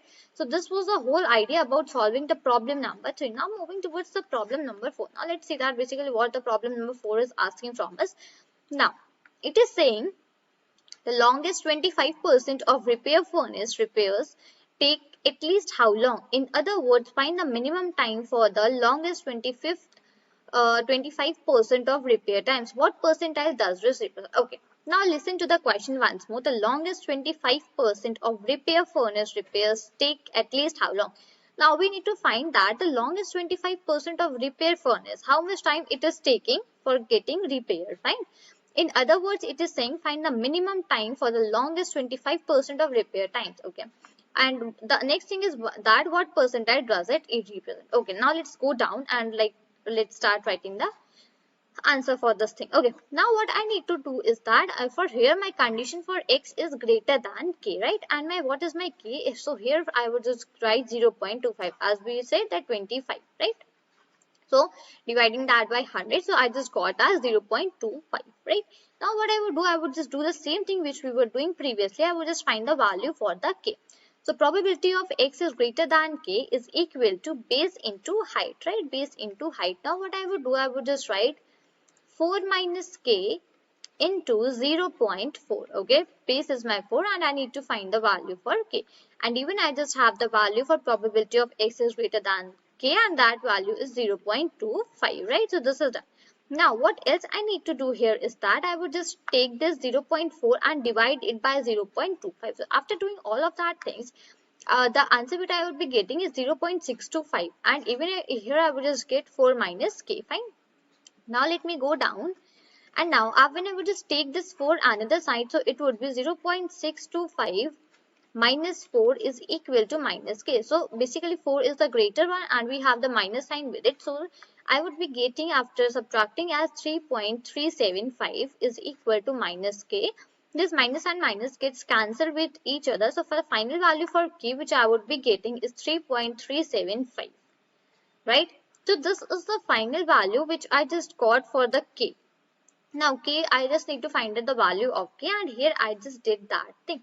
Now what else I need to do is that now I would be making the graph for this. So for that I would be taking the black color, and even I would just take the x and y axis. I would just draw the graph here itself, right? So I would just write here. I would just write 0.4. Even I would just write 1.5 this side. I would take this k here, and even I would just write this 4. Okay, let me go a little bit down. Fine, this is done. Now what I would do, I would just again make that square. So for just making that a square, let's take any different color. Let's say here I would just take this orange once more. I would just make this a square because it basically this rectangle, because here we are just taking the data points from the starting till the last. Okay, so let's write that fx here also. I just forgot to do that, and even I would just write this x. Now what I would do, I would just take this k and I would just mark this value as here. Fine. Now what I would do, I would just highlight this thing. So for highlighting this one, okay, so this is done. So basically this is my graph. Basically I have plotted, and even I can just mention the things also. So here what I would write probability of x is greater than, okay, so okay, this is 3.75, right? So, okay, let's leave this thing for now, and even I would just, firstly, let's write the statement, then I would just write this thing, okay? So now the statement which I am gonna write here is that, let's have a look at what we are just going to write. Okay, so the statement is the longest 25% of 25% of furnace repairs takes at least 3.375 hours or longer. Okay, so why did I just add this or longer? Because it is saying that it takes at least, right? It takes at least. Okay, fine. Now I would just write the things here. So here what we did, the area is equal to probability of x is greater than k, and here we just got the output as 0.25, which we have just written here, and yeah, this is the same thing which I have written. Okay, let me go one side more down. Okay, open. So probability of x greater than k is equal to 0.25. So I just wrote that thing only, and even I would just write this thing in the above example also. Yeah, I would just write this here, that area is equal to probability of x is less than k, and here what was the probability? That was 0.30. Fine. So here I just even mentioned the same things. Now this is my fourth question is also completed this side. Now let me go once more above, and let's see that basically what is my fifth question asking to me. So the fourth question was the final longest 25%. Okay, we have just done third and fourth even, so second, first also done. Now find the mean and standard deviation. Now this is the very easiest question among all of the five questions. So find the mean and standard deviation. Problem number 5. So for finding the mean and standard deviation, basically you all must remember the formula. So for the formula is mu. Mu is the mean, okay? A plus B by 2, fine. And for standard deviation, and sigma is equal to under root of B minus A whole square by 12, fine. So I will just put the values here. For the A, the value is 1.5. For B, the value is 4. Even divided by 2. And here I will just write mu, and for the sigma also I will just do the same thing. I will just put the root, and even my B value is 4 minus 1.5 whole square and divided by 12. Okay. So now from here I would just write the final output, final answer. So it's 2.75 hours, and the value for it is 0.721 hours. Fine. So this mu is representing my mean here. So I would just write mean. And even the sigma is representing my standard deviation, that is SD, that is standard deviation. Fine. So basically here we have completed all of the 5 problems for the question which we were having. So in the first we have found the probability for probability for x is greater than 2. In the second what we have done, we have find the probability for x is less than 3. In the third we have find the 30th percentile. In the fourth even we have find the k value for k, and even in the fifth question we have found the mean and the standard deviation for the values which we were given, right? So I hope you just got the proper idea and the whole idea that basically how we can solve the questions if we are just got that questions in the statistics. And these were the questions which I have already these were the questions from the topics which I have already taken, already discussed in my previous video. So if you have any doubts regarding these, you can just go and have a look over the video, so you will just get a proper idea and a clearer idea that basically how these questions are solved, and basically how to do the questions, more and more questions. Fine. So this is all for this video. Till then, thank you and bye bye. Hello everyone, my name is Shambhavi, and today we are going to solve another question for the statistics which we are just following from last 2-3 weeks, right? So from the last 2-3 weeks we are solving the questions on basically the topics which I have already covered for the statistics videos, right? So today I am present with another good question for you all. Okay, so the question says that on an average a certain computer parts last 10 years. The length of time the computer parts last is exponentially distributed. Fine. What it is asking, it is saying that problem 1, problem 2, problem 3 and 4. So basically my question is that on an average a certain computer part lasts 10 years, right? So this 10 years it is important, which is like just I have written here. Next, what is it? The length of time the computer parts last is exponential distributed. Okay, fine, I just understood that thing. Now what's the problems which we are having? So we have 4 subparts for this question. The problem 1 is saying that what is the probability that a computer parts last more than 7 years. What we need to do is that we need to quickly find out the probability that the computer part lasts like more than 7 years. Fine. Okay, so what to I have already solved this type of problem many a times in my videos, even in the question series and even in the video itself. I have solved these type of problems, right? Now today I am going to solve these kinds of questions one more time for you all. Okay, let's get started with the answer for the thing. So problem 1. Okay, what is the probability that a computer parts last more than 7 years? Now what it is asking me to say, asking me to find. So before that, what I would just find, let me just erase that thing. Before that, I would just write a common thing.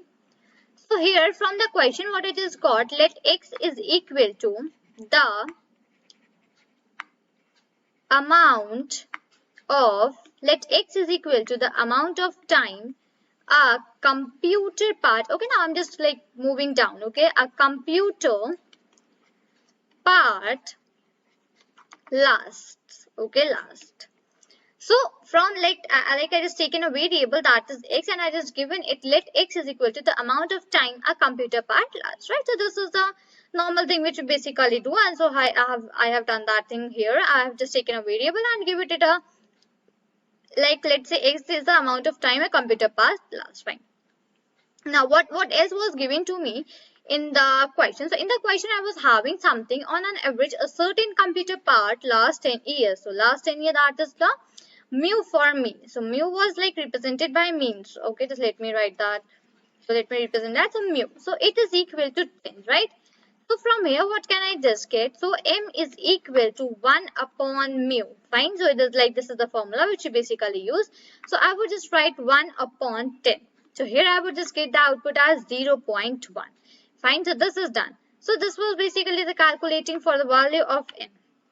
Fine, this is completed. Now I will just move towards the question, the problem number 1, which we are having. So my problem number 1, what was it saying to me? It was saying that the computer, what is the probability that a computer parts last more than 7 years? Okay, so I need to find the probability that the amount of time a computer part lasts. So I have just taken it a variable as x. So I need to find that what is the probability that x is greater than 7. Fine. So from here I can just write the problem number 1, that what I need to find. I need to find probability of x is greater than 7, right? Because what was asked in the question. Now read the question very carefully with me one more time. So it is saying that what is the probability that a computer part lasts more than 7 years. I need to find the probability that a computer part lasts more than 7 years. And for that, what I have taken a variable that is x. So I have given it the amount of time a computer part lasts, fine. So this is the probability of finding x is greater than 7. Now what I am going to do here is that I am going to find out the things. Fine. So I will just write here probability of x is greater than 7. Now what I am going to write here is equal to 1 minus probability of x is less than 7. Yeah, we can do that, right? The probability of x is greater than 7 is equal to 1 minus probability of x is less than 7. Fine. So from here, what I can just write, since probability of x, the capital X, fine. Probability of capital X is my random variable, right? Is less than small x. And now in small x, what I have stored? I have stored the amount of time a computer part lasts, fine. So the probability that random variable of x is less than x, what I just write here, I write the formula, that basically the formula which we are going to use, that is 1 minus e to the power minus m into x. Fine. So this is the formula which we basically use for finding the probability, right? Okay, let me not make it as like this. I will just write 1 minus e to the power minus m into x. Fine. This is dot, that means multiply. Fine. M into x. So this is done. 1 minus e to the power minus m into x. I will just go down. Fine. Now from here, what I can just say, so then probability of x is greater than x is equal to 1 minus, and here I would just put 1 minus e to the power minus mx. Fine. So what I just changed? I changed the sign, that is from less than to greater than. and I just like wrote 1 minus this side. This is the same thing which I just performed here also. So here I just wrote find the probability of x is greater than 7 is equal to 1, right? So 1 minus probability of x is less than 7. So I just changed the sign and just like put the 1 that. So let me go down. Fine. So here from here what like I can just write here from like here I can just say that it is now 1 and 1 would be cancelled. Let me just open that 1 minus 1 and this would be plus because this minus hand will be multiplied plus e to the power minus m into x. So from here this 1 and 1 just gets cancelled from me for me. So I just write e minus e to the power minus m into x. From here I just get this thing e to the power minus m into x, right? Now what I have, I need to find the probability that x is greater than 7, right? I need to find the probability that x is greater than 7. So I would write e to the power minus 0.1. Now, just see the difference between this point. So I would just write this point in the downside. This is the decimal one, fine? 0.1, what I have just found, I find the value of m. Okay, so this is the like main reason why I was just finding the value for m, because I need to apply the formula that is 1 minus e to the power minus mx, and I need to just apply the value for m. The value for m which I just found that was 0.1. So I just put that value is 0.1 here. And now what is my x? Now x is my 7 this side because I need to find the probability that it is greater than 7. So now this dot was for decimal and now this dot which I am just putting here, this, okay. So now this dot which I am just putting here, this is for finding out the multiplication. So I would just like take it of a different color, fine. So you can just like differentiate between the things easily. So I would just like put it of a little pink color. Okay, fine, little one. Okay, this is not visible, I guess, right? So let me just do the things in a more fine way. Fine. Dot, and now we'll just again take the same color which I was just using. So dot 1 into 7. Fine. So minus 0.1 multiplied by 7. So when I would just do this thing, the like you can just calculate it in the calculator. Fine. So I would be just getting 0.4966. Fine. So this is the output which I would be getting, and yeah, this is the probability that x is greater than 7. So just let me write that thing here itself in the written. The probability that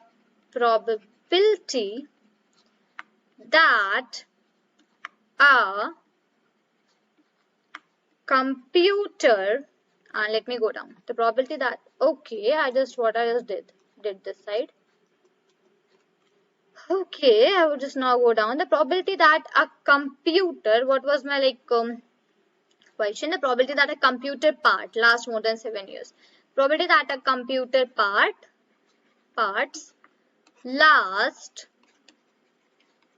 more than 7 years is 0.4966. So this is the probability basically what we have calculated right now, that is 0.4966. Let me quickly like again explain you that what I have done. So I will just take a highlighter for that. Fine. Firstly, what I have found the value for m. So the value for m is found using this thing. M is equal to 1 upon mu. So the value for mu I was already having, that was 10. So I just applied that formula very easily right this side, and I just got the final value for m, that is 0.1. So that I have just calculated. Now what next I have done, I need to find the probability that x is greater than 7. Right, so I just wrote probability that x is greater than 7 is equal to 1 minus probability of x is less than 7. That is absolutely right. Then I just wrote, since probability of capital X is less than x, which is equal to 1 minus e to the power minus mx. So I just calculated all the things. And after calculation, what I just got here, I just got e minus e to the power minus m into x. Fine, so this was the probability. Now the probability of finding that x is greater than 7. So I would just put the values for m and x which I have already I was already having. So the value for m we have already calculated, that was 0.1, right? And the probability, like the value for x was 7, which we were already having. So I just put that thing. So here I just calculated and got the final output, that is 0.4966. Fine. So this is the probability that x is greater than 7. Fine. So this was the first part of my question that I just completed right now. Now moving towards the second part. The problem 1 is completed. So let me do just one thing. Let me just take this color and let me highlight that thing, that the first problem is completed. Fine. Now moving towards the second problem, what we have in the second problem it is asking that on the average, how long would 5 computer parts last if they are used one after another? Okay, so it is asking me to find the average. How long will 5 computer parts last if they are used one after another? Fine, let's quickly solve this thing also. So I would just write problem 2. Okay, so even one more thing, we can just make a graph also for this one. So I would just firstly make the graph here. So these are my x and y axis. So what I would just write, I would just plot my graph. Okay, yeah, it's fine. And here what it is, here it is fx, and yeah, this point is 0.1, which you just calculated the value for m. And yeah, here it is x, fine. So it is 0, and this is 7. So what we needed to find this portion, that x is greater than 7. We need to find a probability that x is greater than 7, right? So we need to just find out this part, and here the mu is equal to 10. Fine. So here we can just plot a graph also for finding the probability that we need to just find this probability that x is greater than 7. Fine. This is over. Now let's move towards the problem number 2. So my problem number 2 says me to find the average, right? So now what I would just how will I do that thing? Okay. So what it was saying, on the average, one computer, I would just write full thing, on the average one computer parts, okay, part, not parts. So because it is one, part last 10 years. On the average, one computer part lasts 10 years.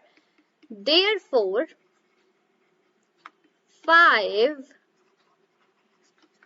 computer parts will,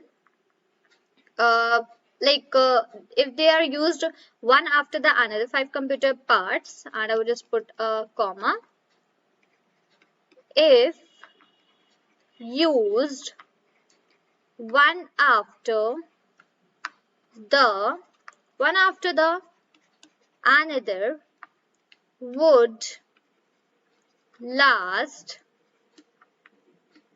on an, and let me again go down, would last on an, on an average. So what I just wrote here, let's quickly see that thing once more. On the average, one computer part lasts 10 years, right? So one computer part is lasting for how much time? That is 10 years.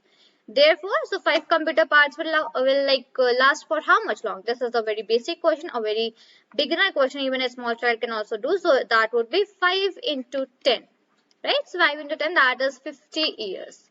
So if one computer is lasting for 10 years, 5 computer will last for 5 into 10, and that is 50. So let me write that 50 in a clear handwriting. Otherwise, I would just get the comment that what have you written this side? Okay. So here it is 50 years, right? So 5 into 10, that is equal to 50 years. So this is my answer for the second question. See, now what happens here, basically this statement was looking very difficult. Okay, I need to find this thing. Okay, how will I do that? But when you just understand the things and do them from a very calm mind, then you can just find out the proper output and the proper answer for whatever the thing you are doing, right? So my question number 1 and my question number 2 are just completed for me right now. Okay, so question number 1 we have just completed, and even the question number 2 we have completed. Now in the second part of this video, we'll be seeing the problem number 4 and problem number 3 and 4. That basically what these problems are saying and what we need to just find out in these problems, right? So for today we have found the problem number 1 and 2. So the answers for this is 0.4966 and the second one is 50 years. Fine. Okay.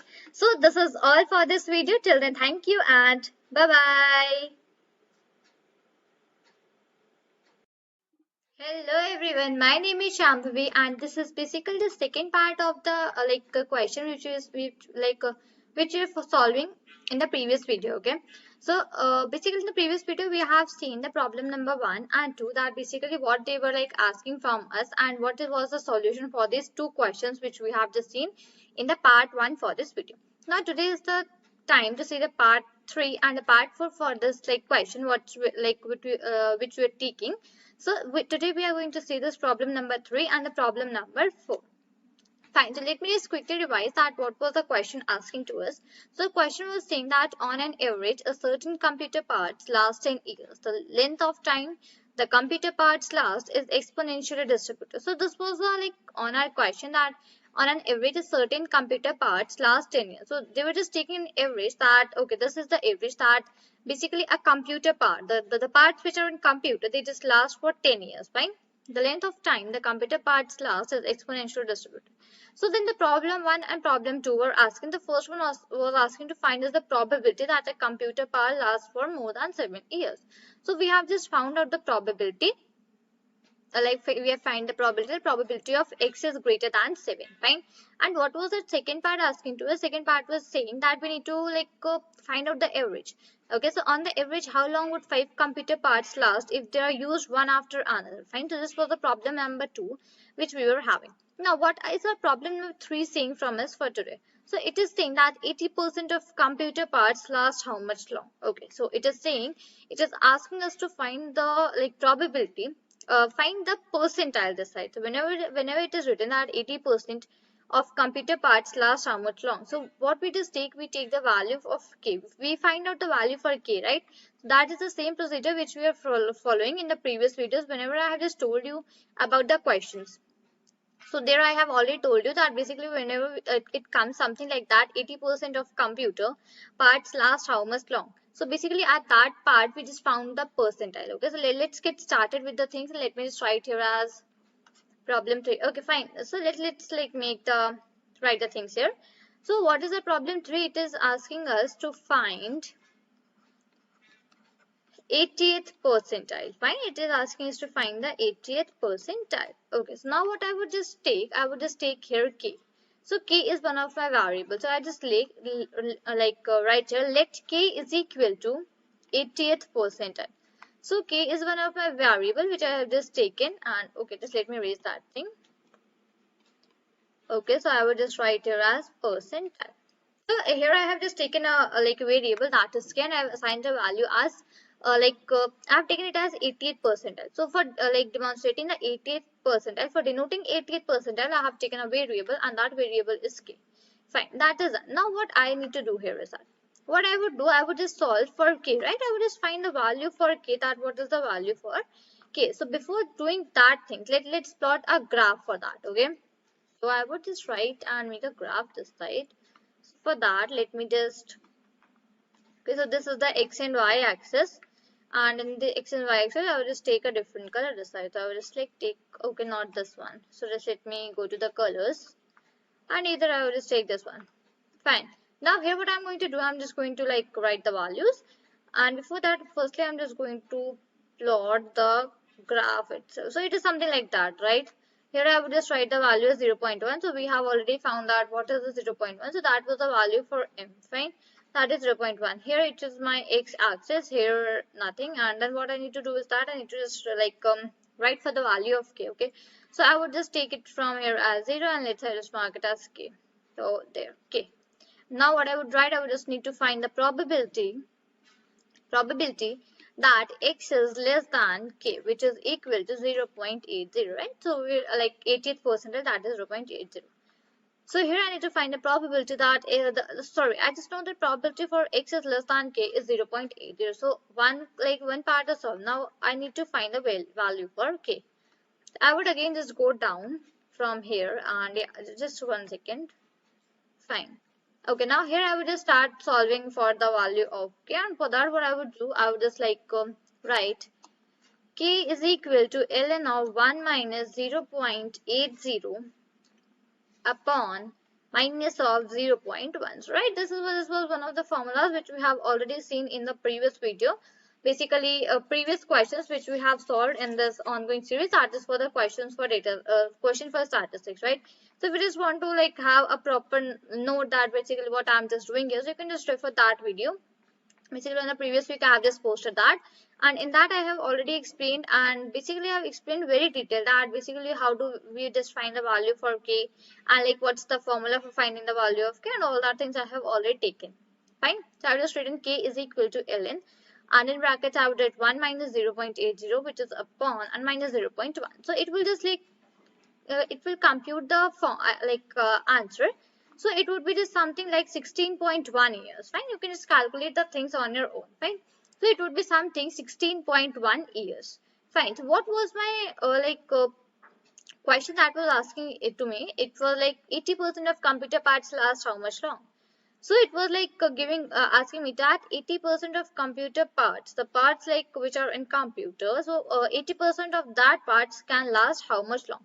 So yeah, if it was like just asking me some time, right? So that is why I just like wrote here this years. Fine. So 16.1. So let's quickly write the final output here. So here I would just write 80% of the computer 80% of the computer parts last 16.1 years. Fine. So this is the final answer for this problem number 4. Now moving towards problem number 3. Now moving towards the problem number 4 quickly. Now here let me just go above and see that what's the problem number 4 this side, what's the question, right? So okay, now 1 second, this problem number 3 is completed. So let me quickly highlight that thing also, so that it is completed. Fine, done. Now fourth one. Now what it is basically asking to me, it is saying that what is the probability that a computer parts last between 9 and 11 years. So basically it has given me a range that what is the probability that a particular computer part last between 9 and 11 years. So for that, what I would do, for that also we'll just quickly find out the probability. So for one, what we were doing for finding the probability, when we just given that the probability that computer part lasts on more than 7 years. So what we were doing, we just like applying that formula, that is 1 minus p x less than 7, and all the things were cancelled, and at final we just got e to the power minus m into x. So we just quickly put the value for m and x in this particular one, and we just got the output. So in the this fourth problem, we are going to do a little bit of same thing, not all, okay, little bit same thing. So I would just write here as what I need to do is that I need to find the probability of x less than x greater than 11 and greater than 9 and less than 11. Fine. So I just need to find the probability that x is greater than 9 and x is less than 11. Fine. What I would just do here I would just firstly write, okay, so before that I would just plot the graph here. Okay, I would just plot the graph. So for plotting that graph, what I would take, I would just take another color. Okay, and here I would just take the x and y axis. Okay, so this one is not which I just wanted to take this one. Fine. Okay, now I would just quickly plot the values here, whatever they were, and for that I would just take this one color. Fine. So firstly I would just make that graph. Okay, not this one. So just 1 second, just let me take a little bit thicker pen. Fine. So I would just plot the graph here. So it goes something like this. So at the downside it is little bit more closer. So I would just take it as fine. Now it's fine. Okay. So here the value is 0.1. We have already calculated this value.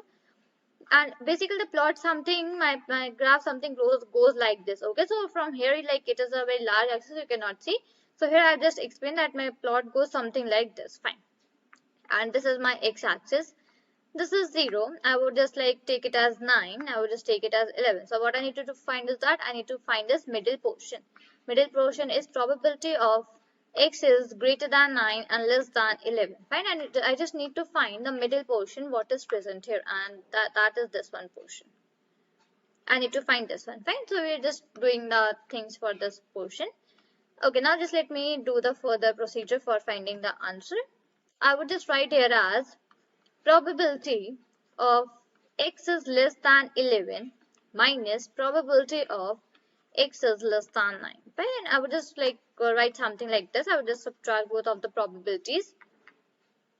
I would put the formula, that is 1 minus e to the power minus m into x. Okay, and for this one also I will just put the same one, that is 1 minus e to the power minus m into x. Fine, this is done. Now what I would do, I would just put the values, what are the values we are having, fine. So I would just write 1 minus e to the power, the value for m was 0.1, that is 0.1, and this x. So for that I'm just putting as multiplication sign. The value for x in this case is 11, right? So I would just write it as 11. Fine. I would just put minus. Here what I would do the same thing. 1 minus e to the power. The value for m is 0.1. But in this case, the value for x is 9, right? So I would just put this dot here and I would just put as 9. So just let me change one thing and let me erase this subtraction sign from here and just let me quickly put that dot itself. Fine. So dot which I have just written between 0.1 and 11, that dot is like denoting the multiplication. Fine. And the dot which I have just put between 0 and 1, that is the decimal. So basically that has been counted as 0.1 multiplied by 11. This is done. Now after computing the solving this equation, what you will just get? You will just get the output 0.6671. Okay, so the first one the first one is this, and for the second one is 0.5934. Fine. So for the second one is this, and when you're just going to subtract both of these values, you are going to get 0.0737. Fine. So this is the basically probability that the value for x is greater than 9 and less than 11. So I will just write that thing here itself. The probability that a computer lasts between 9 and 11 is 0.0737. Fine. So this is the probability that a computer lasts between 9 and 11. So let me just quickly give you one more revision that what we have done right now. So in the problem number 2, we have just found the 80th the value for k, and that is 16.1 years. So this is the basically answer for our question, that it was asking 80% of the computer parts can last at most 16.1 years. And the problem number 4, it was asking us to find the probability that basically the computer, just let me see, that the computer lasts between 9 and 11. We need to find the probability that a computer lasts between 9 and 11. So this is basically the probability which we have found, and that is 0.0737. Fine. So the question number 4 is also completed in this, and now let me see that basically what is just left here, or I just need to tell more. So I would just highlight this thing also. Okay, just let me go one more time above. Okay, fine. Just let me do that thing here. Fine. So all of the 4 questions are completed which we have taken for solving this problem number 1, problem number 2, problem 3 and problem 4. So all of these 4 are completed here. Now here we just come to an end for this question series which we were just taking on the statistics, and here I have covered like about 3 to 4 questions. In that I have sub parts, and in that I have covered all of the topics, almost all the topics which I have taken, and which like consist of important questions and which can be asked in the form of a question to you. Now from the next video we'll resume the topics which we were just learning, and the thing is all for this. Okay, so basically this is all for today. Till then, thank you and bye bye.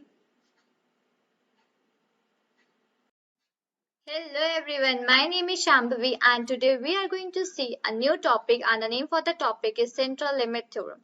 So today we are going to see that basically what is a central limit theorem, and basically what statement do we have, what formulas we have in the central limit theorem, and then we will just see some questions related to this. Fine.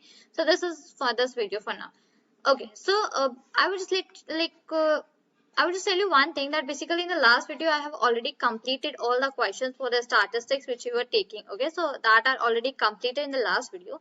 So from now we'll resume our topics for studies, and after some topics, somewhat 10 to 15 topics are again completed, then we will again come with the questions for statistics that we were just solving previously. Fine. So let's get started with the thing. So we are going to see that what is central limit theorem. So I would just today for now I would just write some things and explain you the formulas. Fine. Okay, let's say I just say, suppose x is a random variable. X is a random variable. Okay, x is a random variable with a distribution of, okay, so I would just erase it and I would just write it here. with a distribution of, okay, so I'm just writing here, suppose x is a random variable with a distribution that may be known or unknown, right? That may be uh, known or unknown. So for now, what I have just written a very simple line here, and that is, suppose x is a random variable. Now you all know that basically what is random variable, right? We have just already covered this topic in a very detail and even had taken some examples, some questions on this topic, that is random variable. So we have seen that basically what is a random variable. Let me quickly give you a hint that basically we just denote the random variables using the capital X, right? So this is the very common denotation for the random variables. Even we just can denote them using capital Y, capital Z also, but capital X is the very common denotation for random variables. Fine.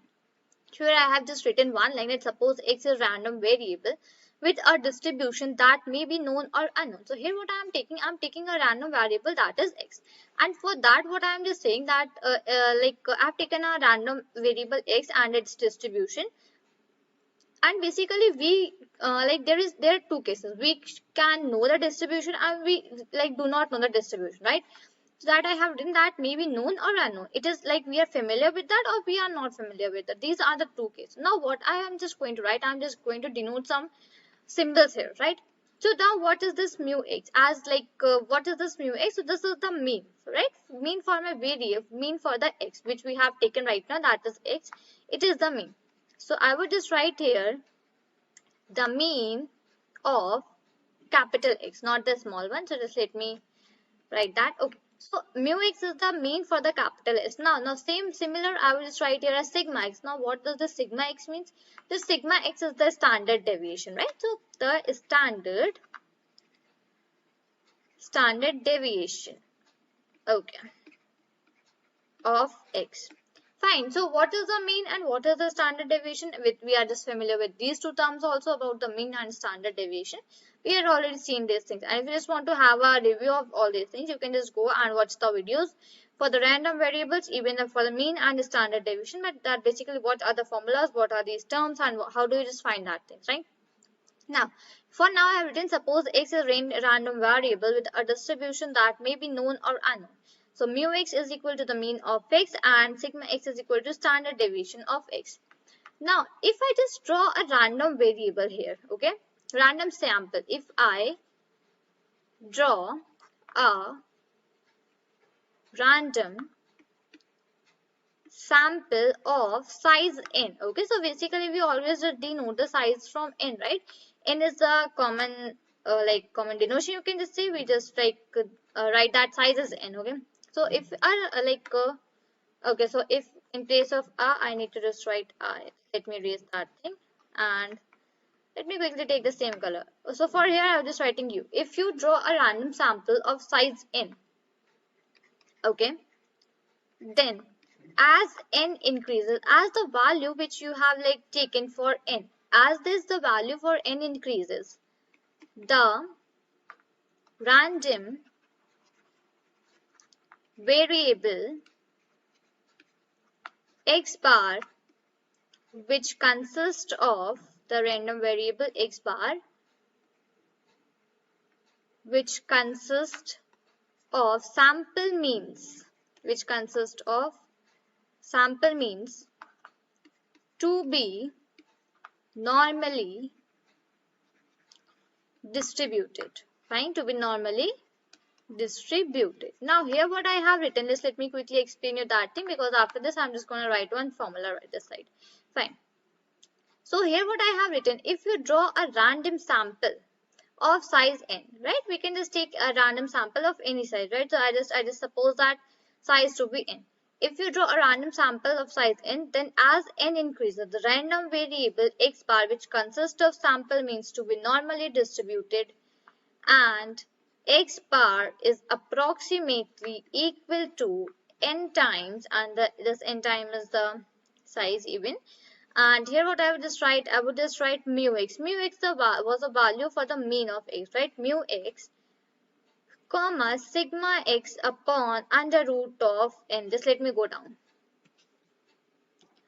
So mu x, so x bar is approximately equal to n. In bracket, it is mu x comma sigma x upon under root of small n. Small n is the size of the random size, right? The size of the random sample which we have taken.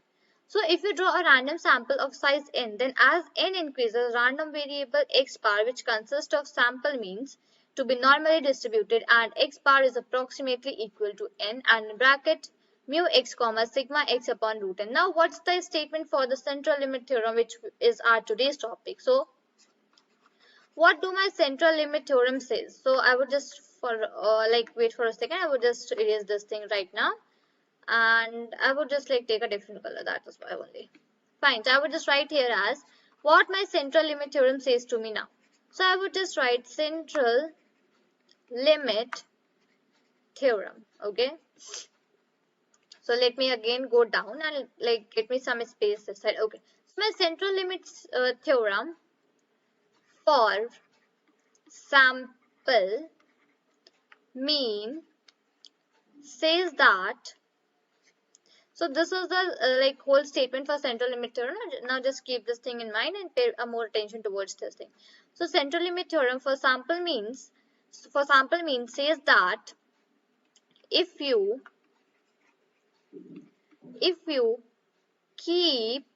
keep drawing, okay, it says if you keep drawing larger and larger samples,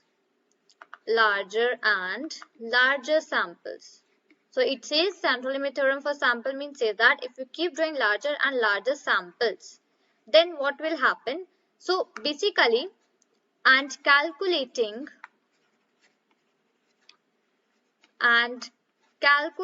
their mean. So it is saying that if you just keep drawing larger and larger samples and you just keep calculating their mean. So just let me erase this thing, MEAN. Fine, let me go down.